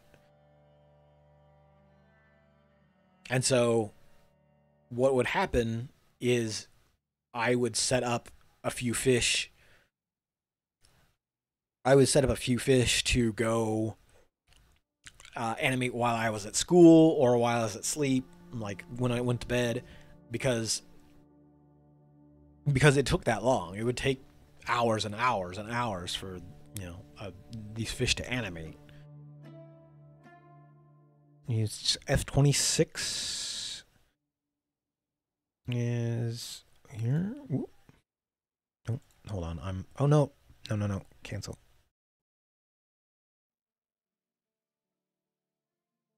Okay, that's not what I'm trying to do. 26. Okay. We will continue. Wait, hold on. Save. All right, so let's see if Mitchell will even fit in there.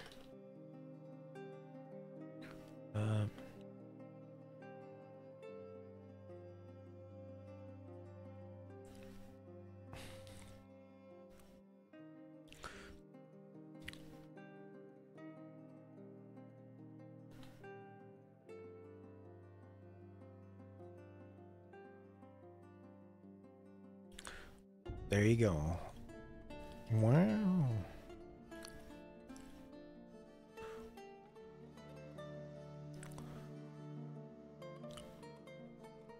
So now I've got this fish saved. We come out to animate. And we find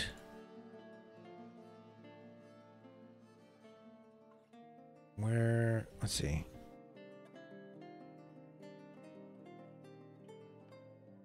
We find Mitchell in the pile. And we animate it. So, also, I assume we would want zoomed. Zoomed basically just kind of increases their size. I'm not sure how much. It basically scales up the fish a bit bigger. So if you're wanting a big fish, you would pick zoomed. And then you would come in here and hit animate. I assume you want Jodan Baker to be zoomed in.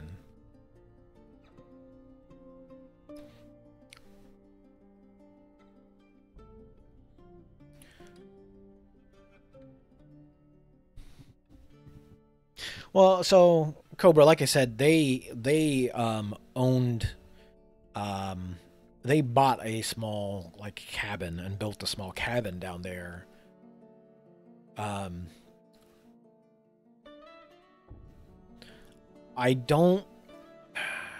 trying to think of, like, I don't think, my grandmother may have worked at some point, but I don't ever remember her working. I know my grandfather, I'm trying to think, was he a pilot? Because he worked for TWA at one point, back when TWA was a thing. I don't know if he was the pilot or not, though. He may have just been in airplane maintenance.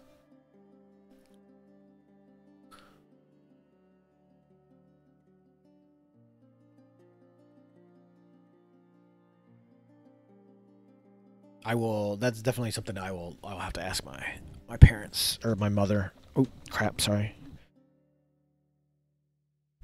But yeah, this was back, in the like 60s and 70s. But yeah, so think of it like this. So, like, as you're seeing here, as this is animating, it might be a minute or two between each of these frames changing like this on an older computer doing this. So, like, at this speed, this would have been like 10 minutes of animation already.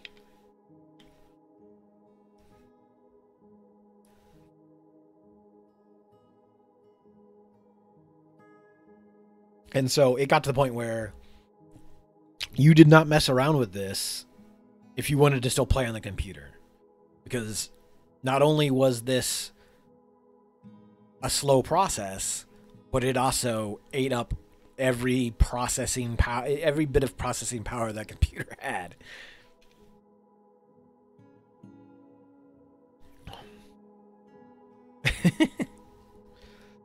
I mean, yeah, that's the thing. So, like, I would have to think of what that model Packard Bell was.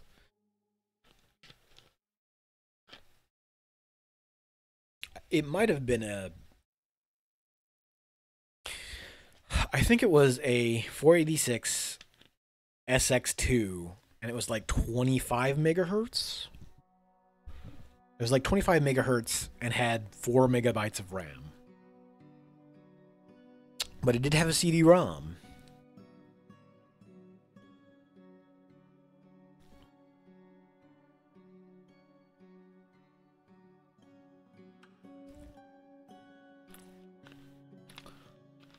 But yeah, so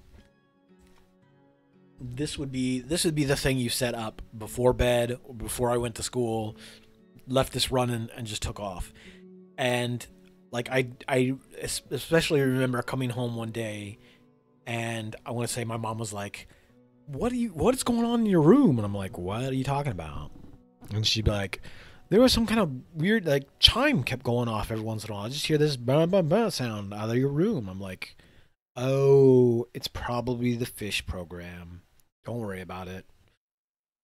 Fish were being done in the background. It's cool. But of course, then again, then when they realized that's what that was, they'd be like, well, don't do that. Don't leave the computer running while you're not at home. That's, that thing's eating up power. That's costing us money. That's extra electricity bill that's running. I'm like, okay.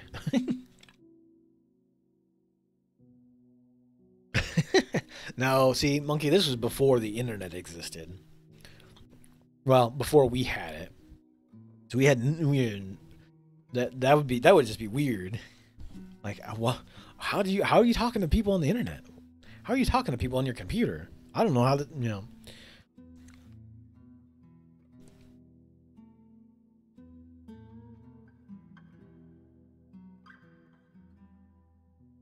We did at one point in time have America Online on that computer.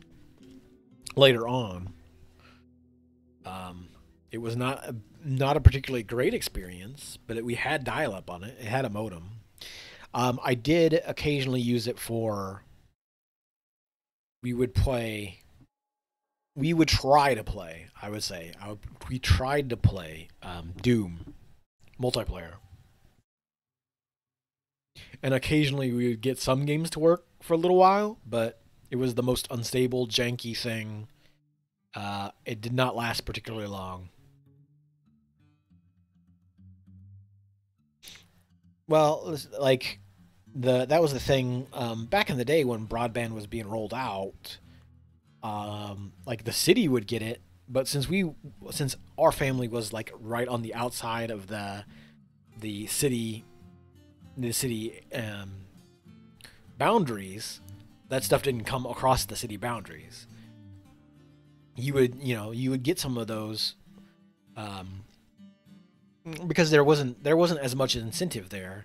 Also, it also was very heavily dependent on like what neighborhood you're in too, because like the broadband would roll out to the wealthier neighborhoods first, and then the Kansas City area definitely got more broadband faster, but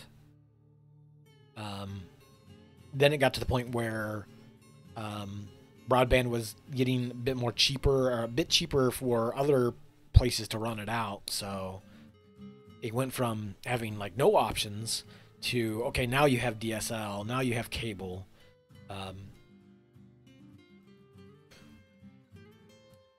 I'll tab back over and I'll leave this on. You will hear the chime when the fish is done. But I will swap back over to the fortress for a little bit while this is running. Let's go back to the fortress, and then we will find some aquariums to put that fish in. I do also have a setup for making aquariums in there too. I would like to sit down sometime and add more graphical options to it, because the basic stuff that the base program comes with is not particularly complex. I did add some of that, like some of the Twitch bit icons and some of the Twitch emote stuff. And even the like Mega Man and Final Fantasy stuff, I added that stuff in manually. It takes a little bit of fishing around to figure out how to get to work, but it can be done. I just would like to get more stuff in there. Actually, what I'd love to do is get some lettering and stuff in there so I could like spell things out in the aquariums. Because it would be kind of cool to have sort of like I would like to have like the AFK stuff, the like stream intro, outro stuff, maybe embedded into the aquariums themselves.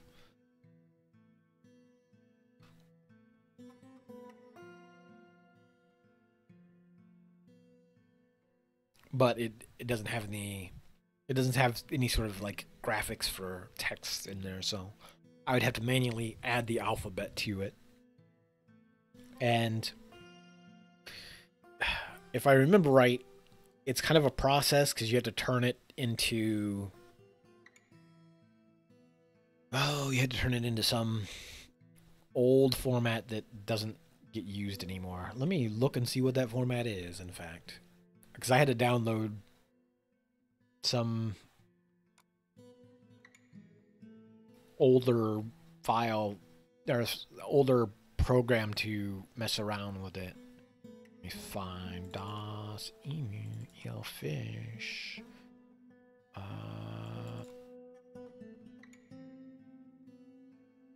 Oh, right. So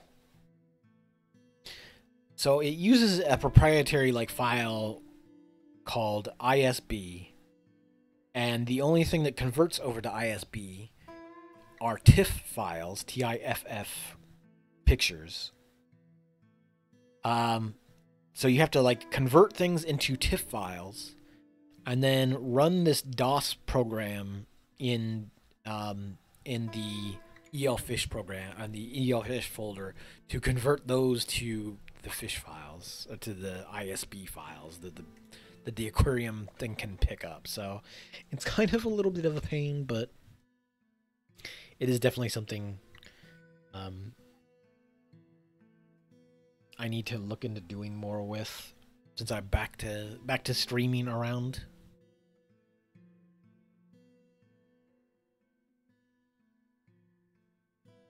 I mean, that's the thing. Like, if you only really spent time with them when you were younger, that's kind of the thing that's kind of those things that like will kind of skip your mind to like ever talk to them about their job. They probably no, they probably don't bring it up in front of you with. Okay, what are you doing? But I know, like I said, I don't ever recall my grandmother on one side of the family like working at all. I don't know that she did, or if she did, she didn't work there for long. I know my other grandmother also didn't until like well later in life, and then she worked.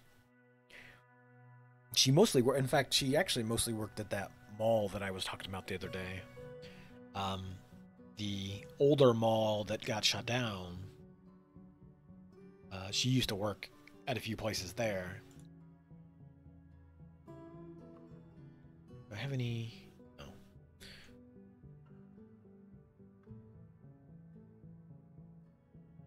All right, monkey. That, in fact, that kind of reminds me. When I get done with streaming, I will also go do a load of laundry. Hopefully the washing machine will work. Has transformed into a lobster. I do. Oh, hold on. I do.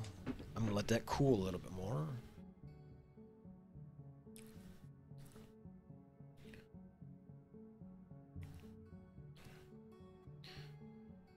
Also, just as a cool heads up, or as a cool thing that I need to get.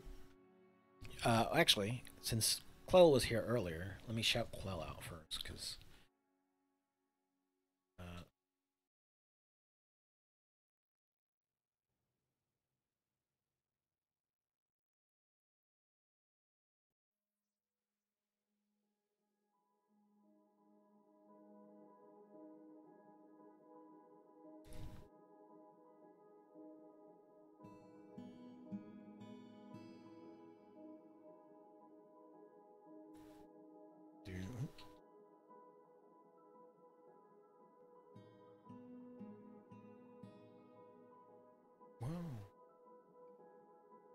I gotta do that the other way. Let me shout out Chloe.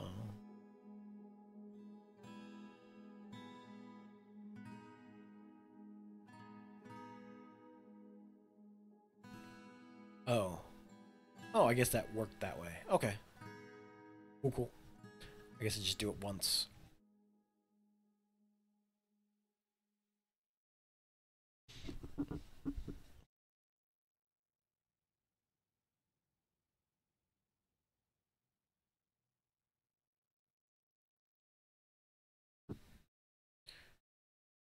Well, I mean, if you still like can get the opportunity to talk to her, or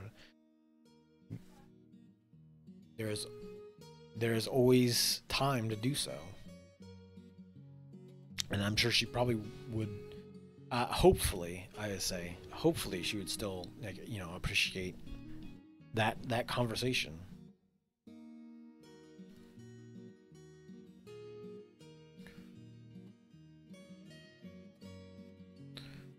Um, Also, because she shouts me out all the time, I'd like to also give Fedorasaur a shout out if I can. Will this work?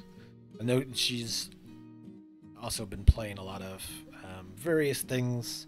Well, there's that. Some dog is passing by. She's been playing a lot of Deus Ex. She's messing around with one of the GBA games. Do you stream, Cobra? Because if you stream, I'll shout you out. I got no problem with that. She's been playing Spyro the Spyro trilogy as well, and she does puzzles and such on Sundays. Uh-oh, hold on. More cavefish. Oh yeah, you did. I mean, have you been streaming recently again, or was it just for the Castlevania? Ah, okay. Well, like I said, like you know what? I will still shout you out.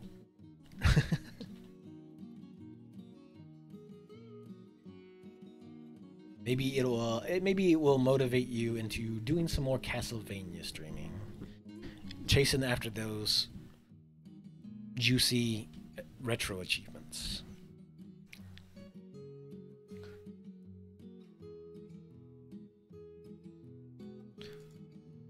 Who's all this stink is down here too. All this stink. Who's getting stabbed?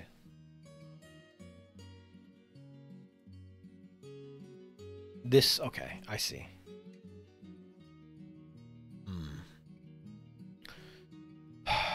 Let's see if I can send some forces down here to take care of this. No. Do not... Hey. What are you doing?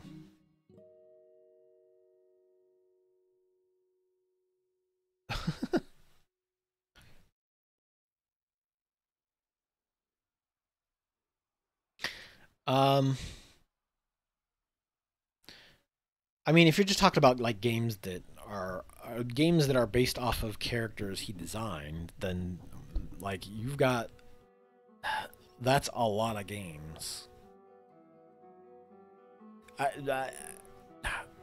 That's a lot of longer games because the entire Dragon Quest series is massive for one.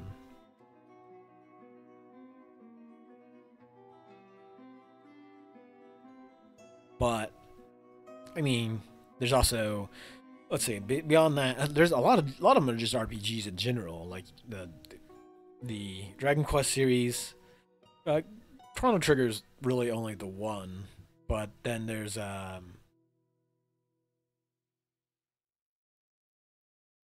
well, yeah, none of the Castlevania games are RPGs though that take So some of the sets some of the challenging sets can definitely take some time, sure. But the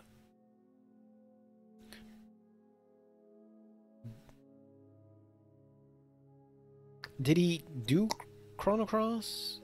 I mean, okay, yeah, probably.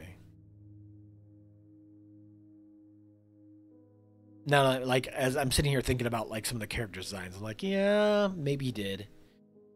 It didn't have quite because I'm sitting here thinking like he definitely did Chrono Trigger, and then he definitely did Blue Dragon because they're very distinctly his design.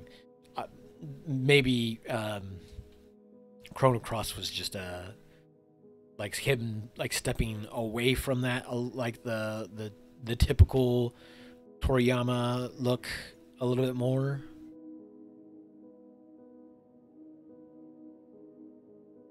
Or at least trying to change it up some.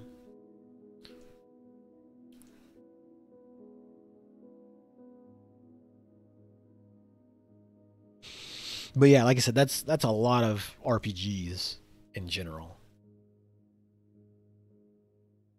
And then there's Dragon Ball games, which I wouldn't recommend like playing all the Dragon Ball games, but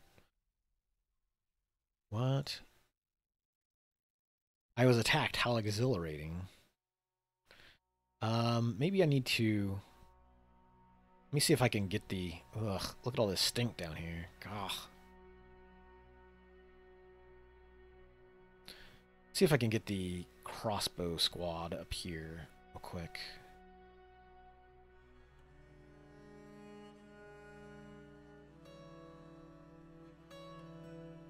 Chrono Cross? No. Chrono Cross. I mean, no. I think there was a Chrono Trigger re-release on the DS. I think they had like some extra like animated bits and stuff in it. But yeah, Chrono Cross was definitely a PS1 game. It was like a late era PS1 game. Oh, so much stink down here. So much stink. Let's see if I can get the crossbowman down there to take some shots at what's still hanging around in the water.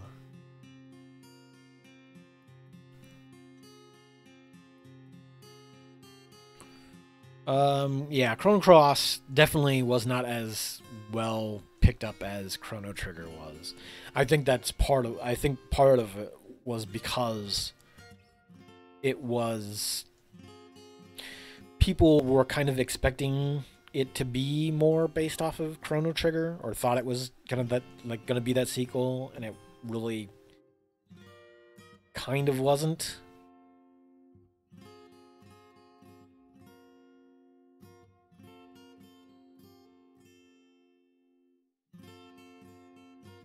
I mean it. I mean, I don't want to get too much into the what I understand of the ending of it all, but I mean, it was kind of its own thing, really. And then I think part of it was just because it was like branded as sort of a Chrono sequel, and didn't really come across as one much. That originally it kind of got panned. Like the combat system is kind of its own thing that's like out there compared to a lot of other systems. And I think it's definitely gotten better. It's definitely gotten more gotten more praise later on. Looking back at it,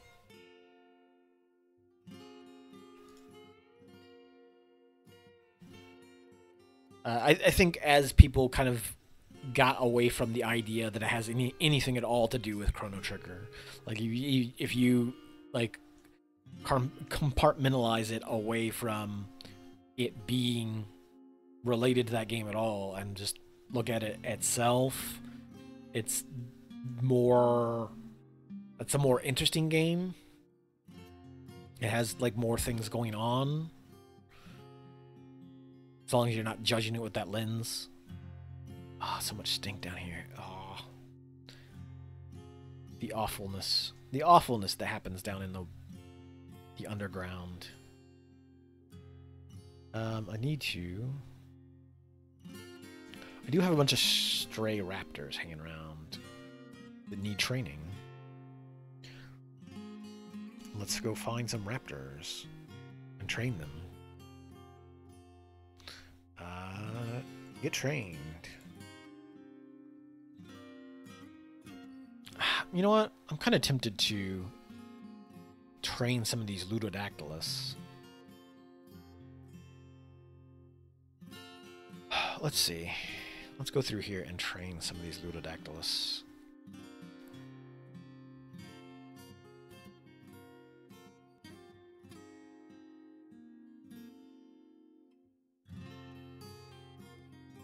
Just to have another squad.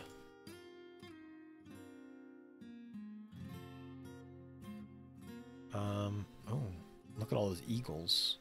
All those eaglets, as it were. Let me make sure I've got all my eagles in line. No.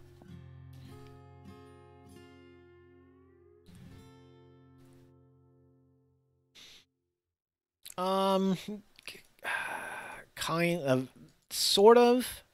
I think the bigger difference there is that X2 is like pretty clearly, like, it is definitely a sequel. It's you know, it is absolutely a sequel to Final Fantasy X. It's or 10. It's just, you know, it's kind of its own odd thing, and also like Final Fantasy X kind of ends in such a way that it, I don't know, it didn't really seem like the sequel goes that route.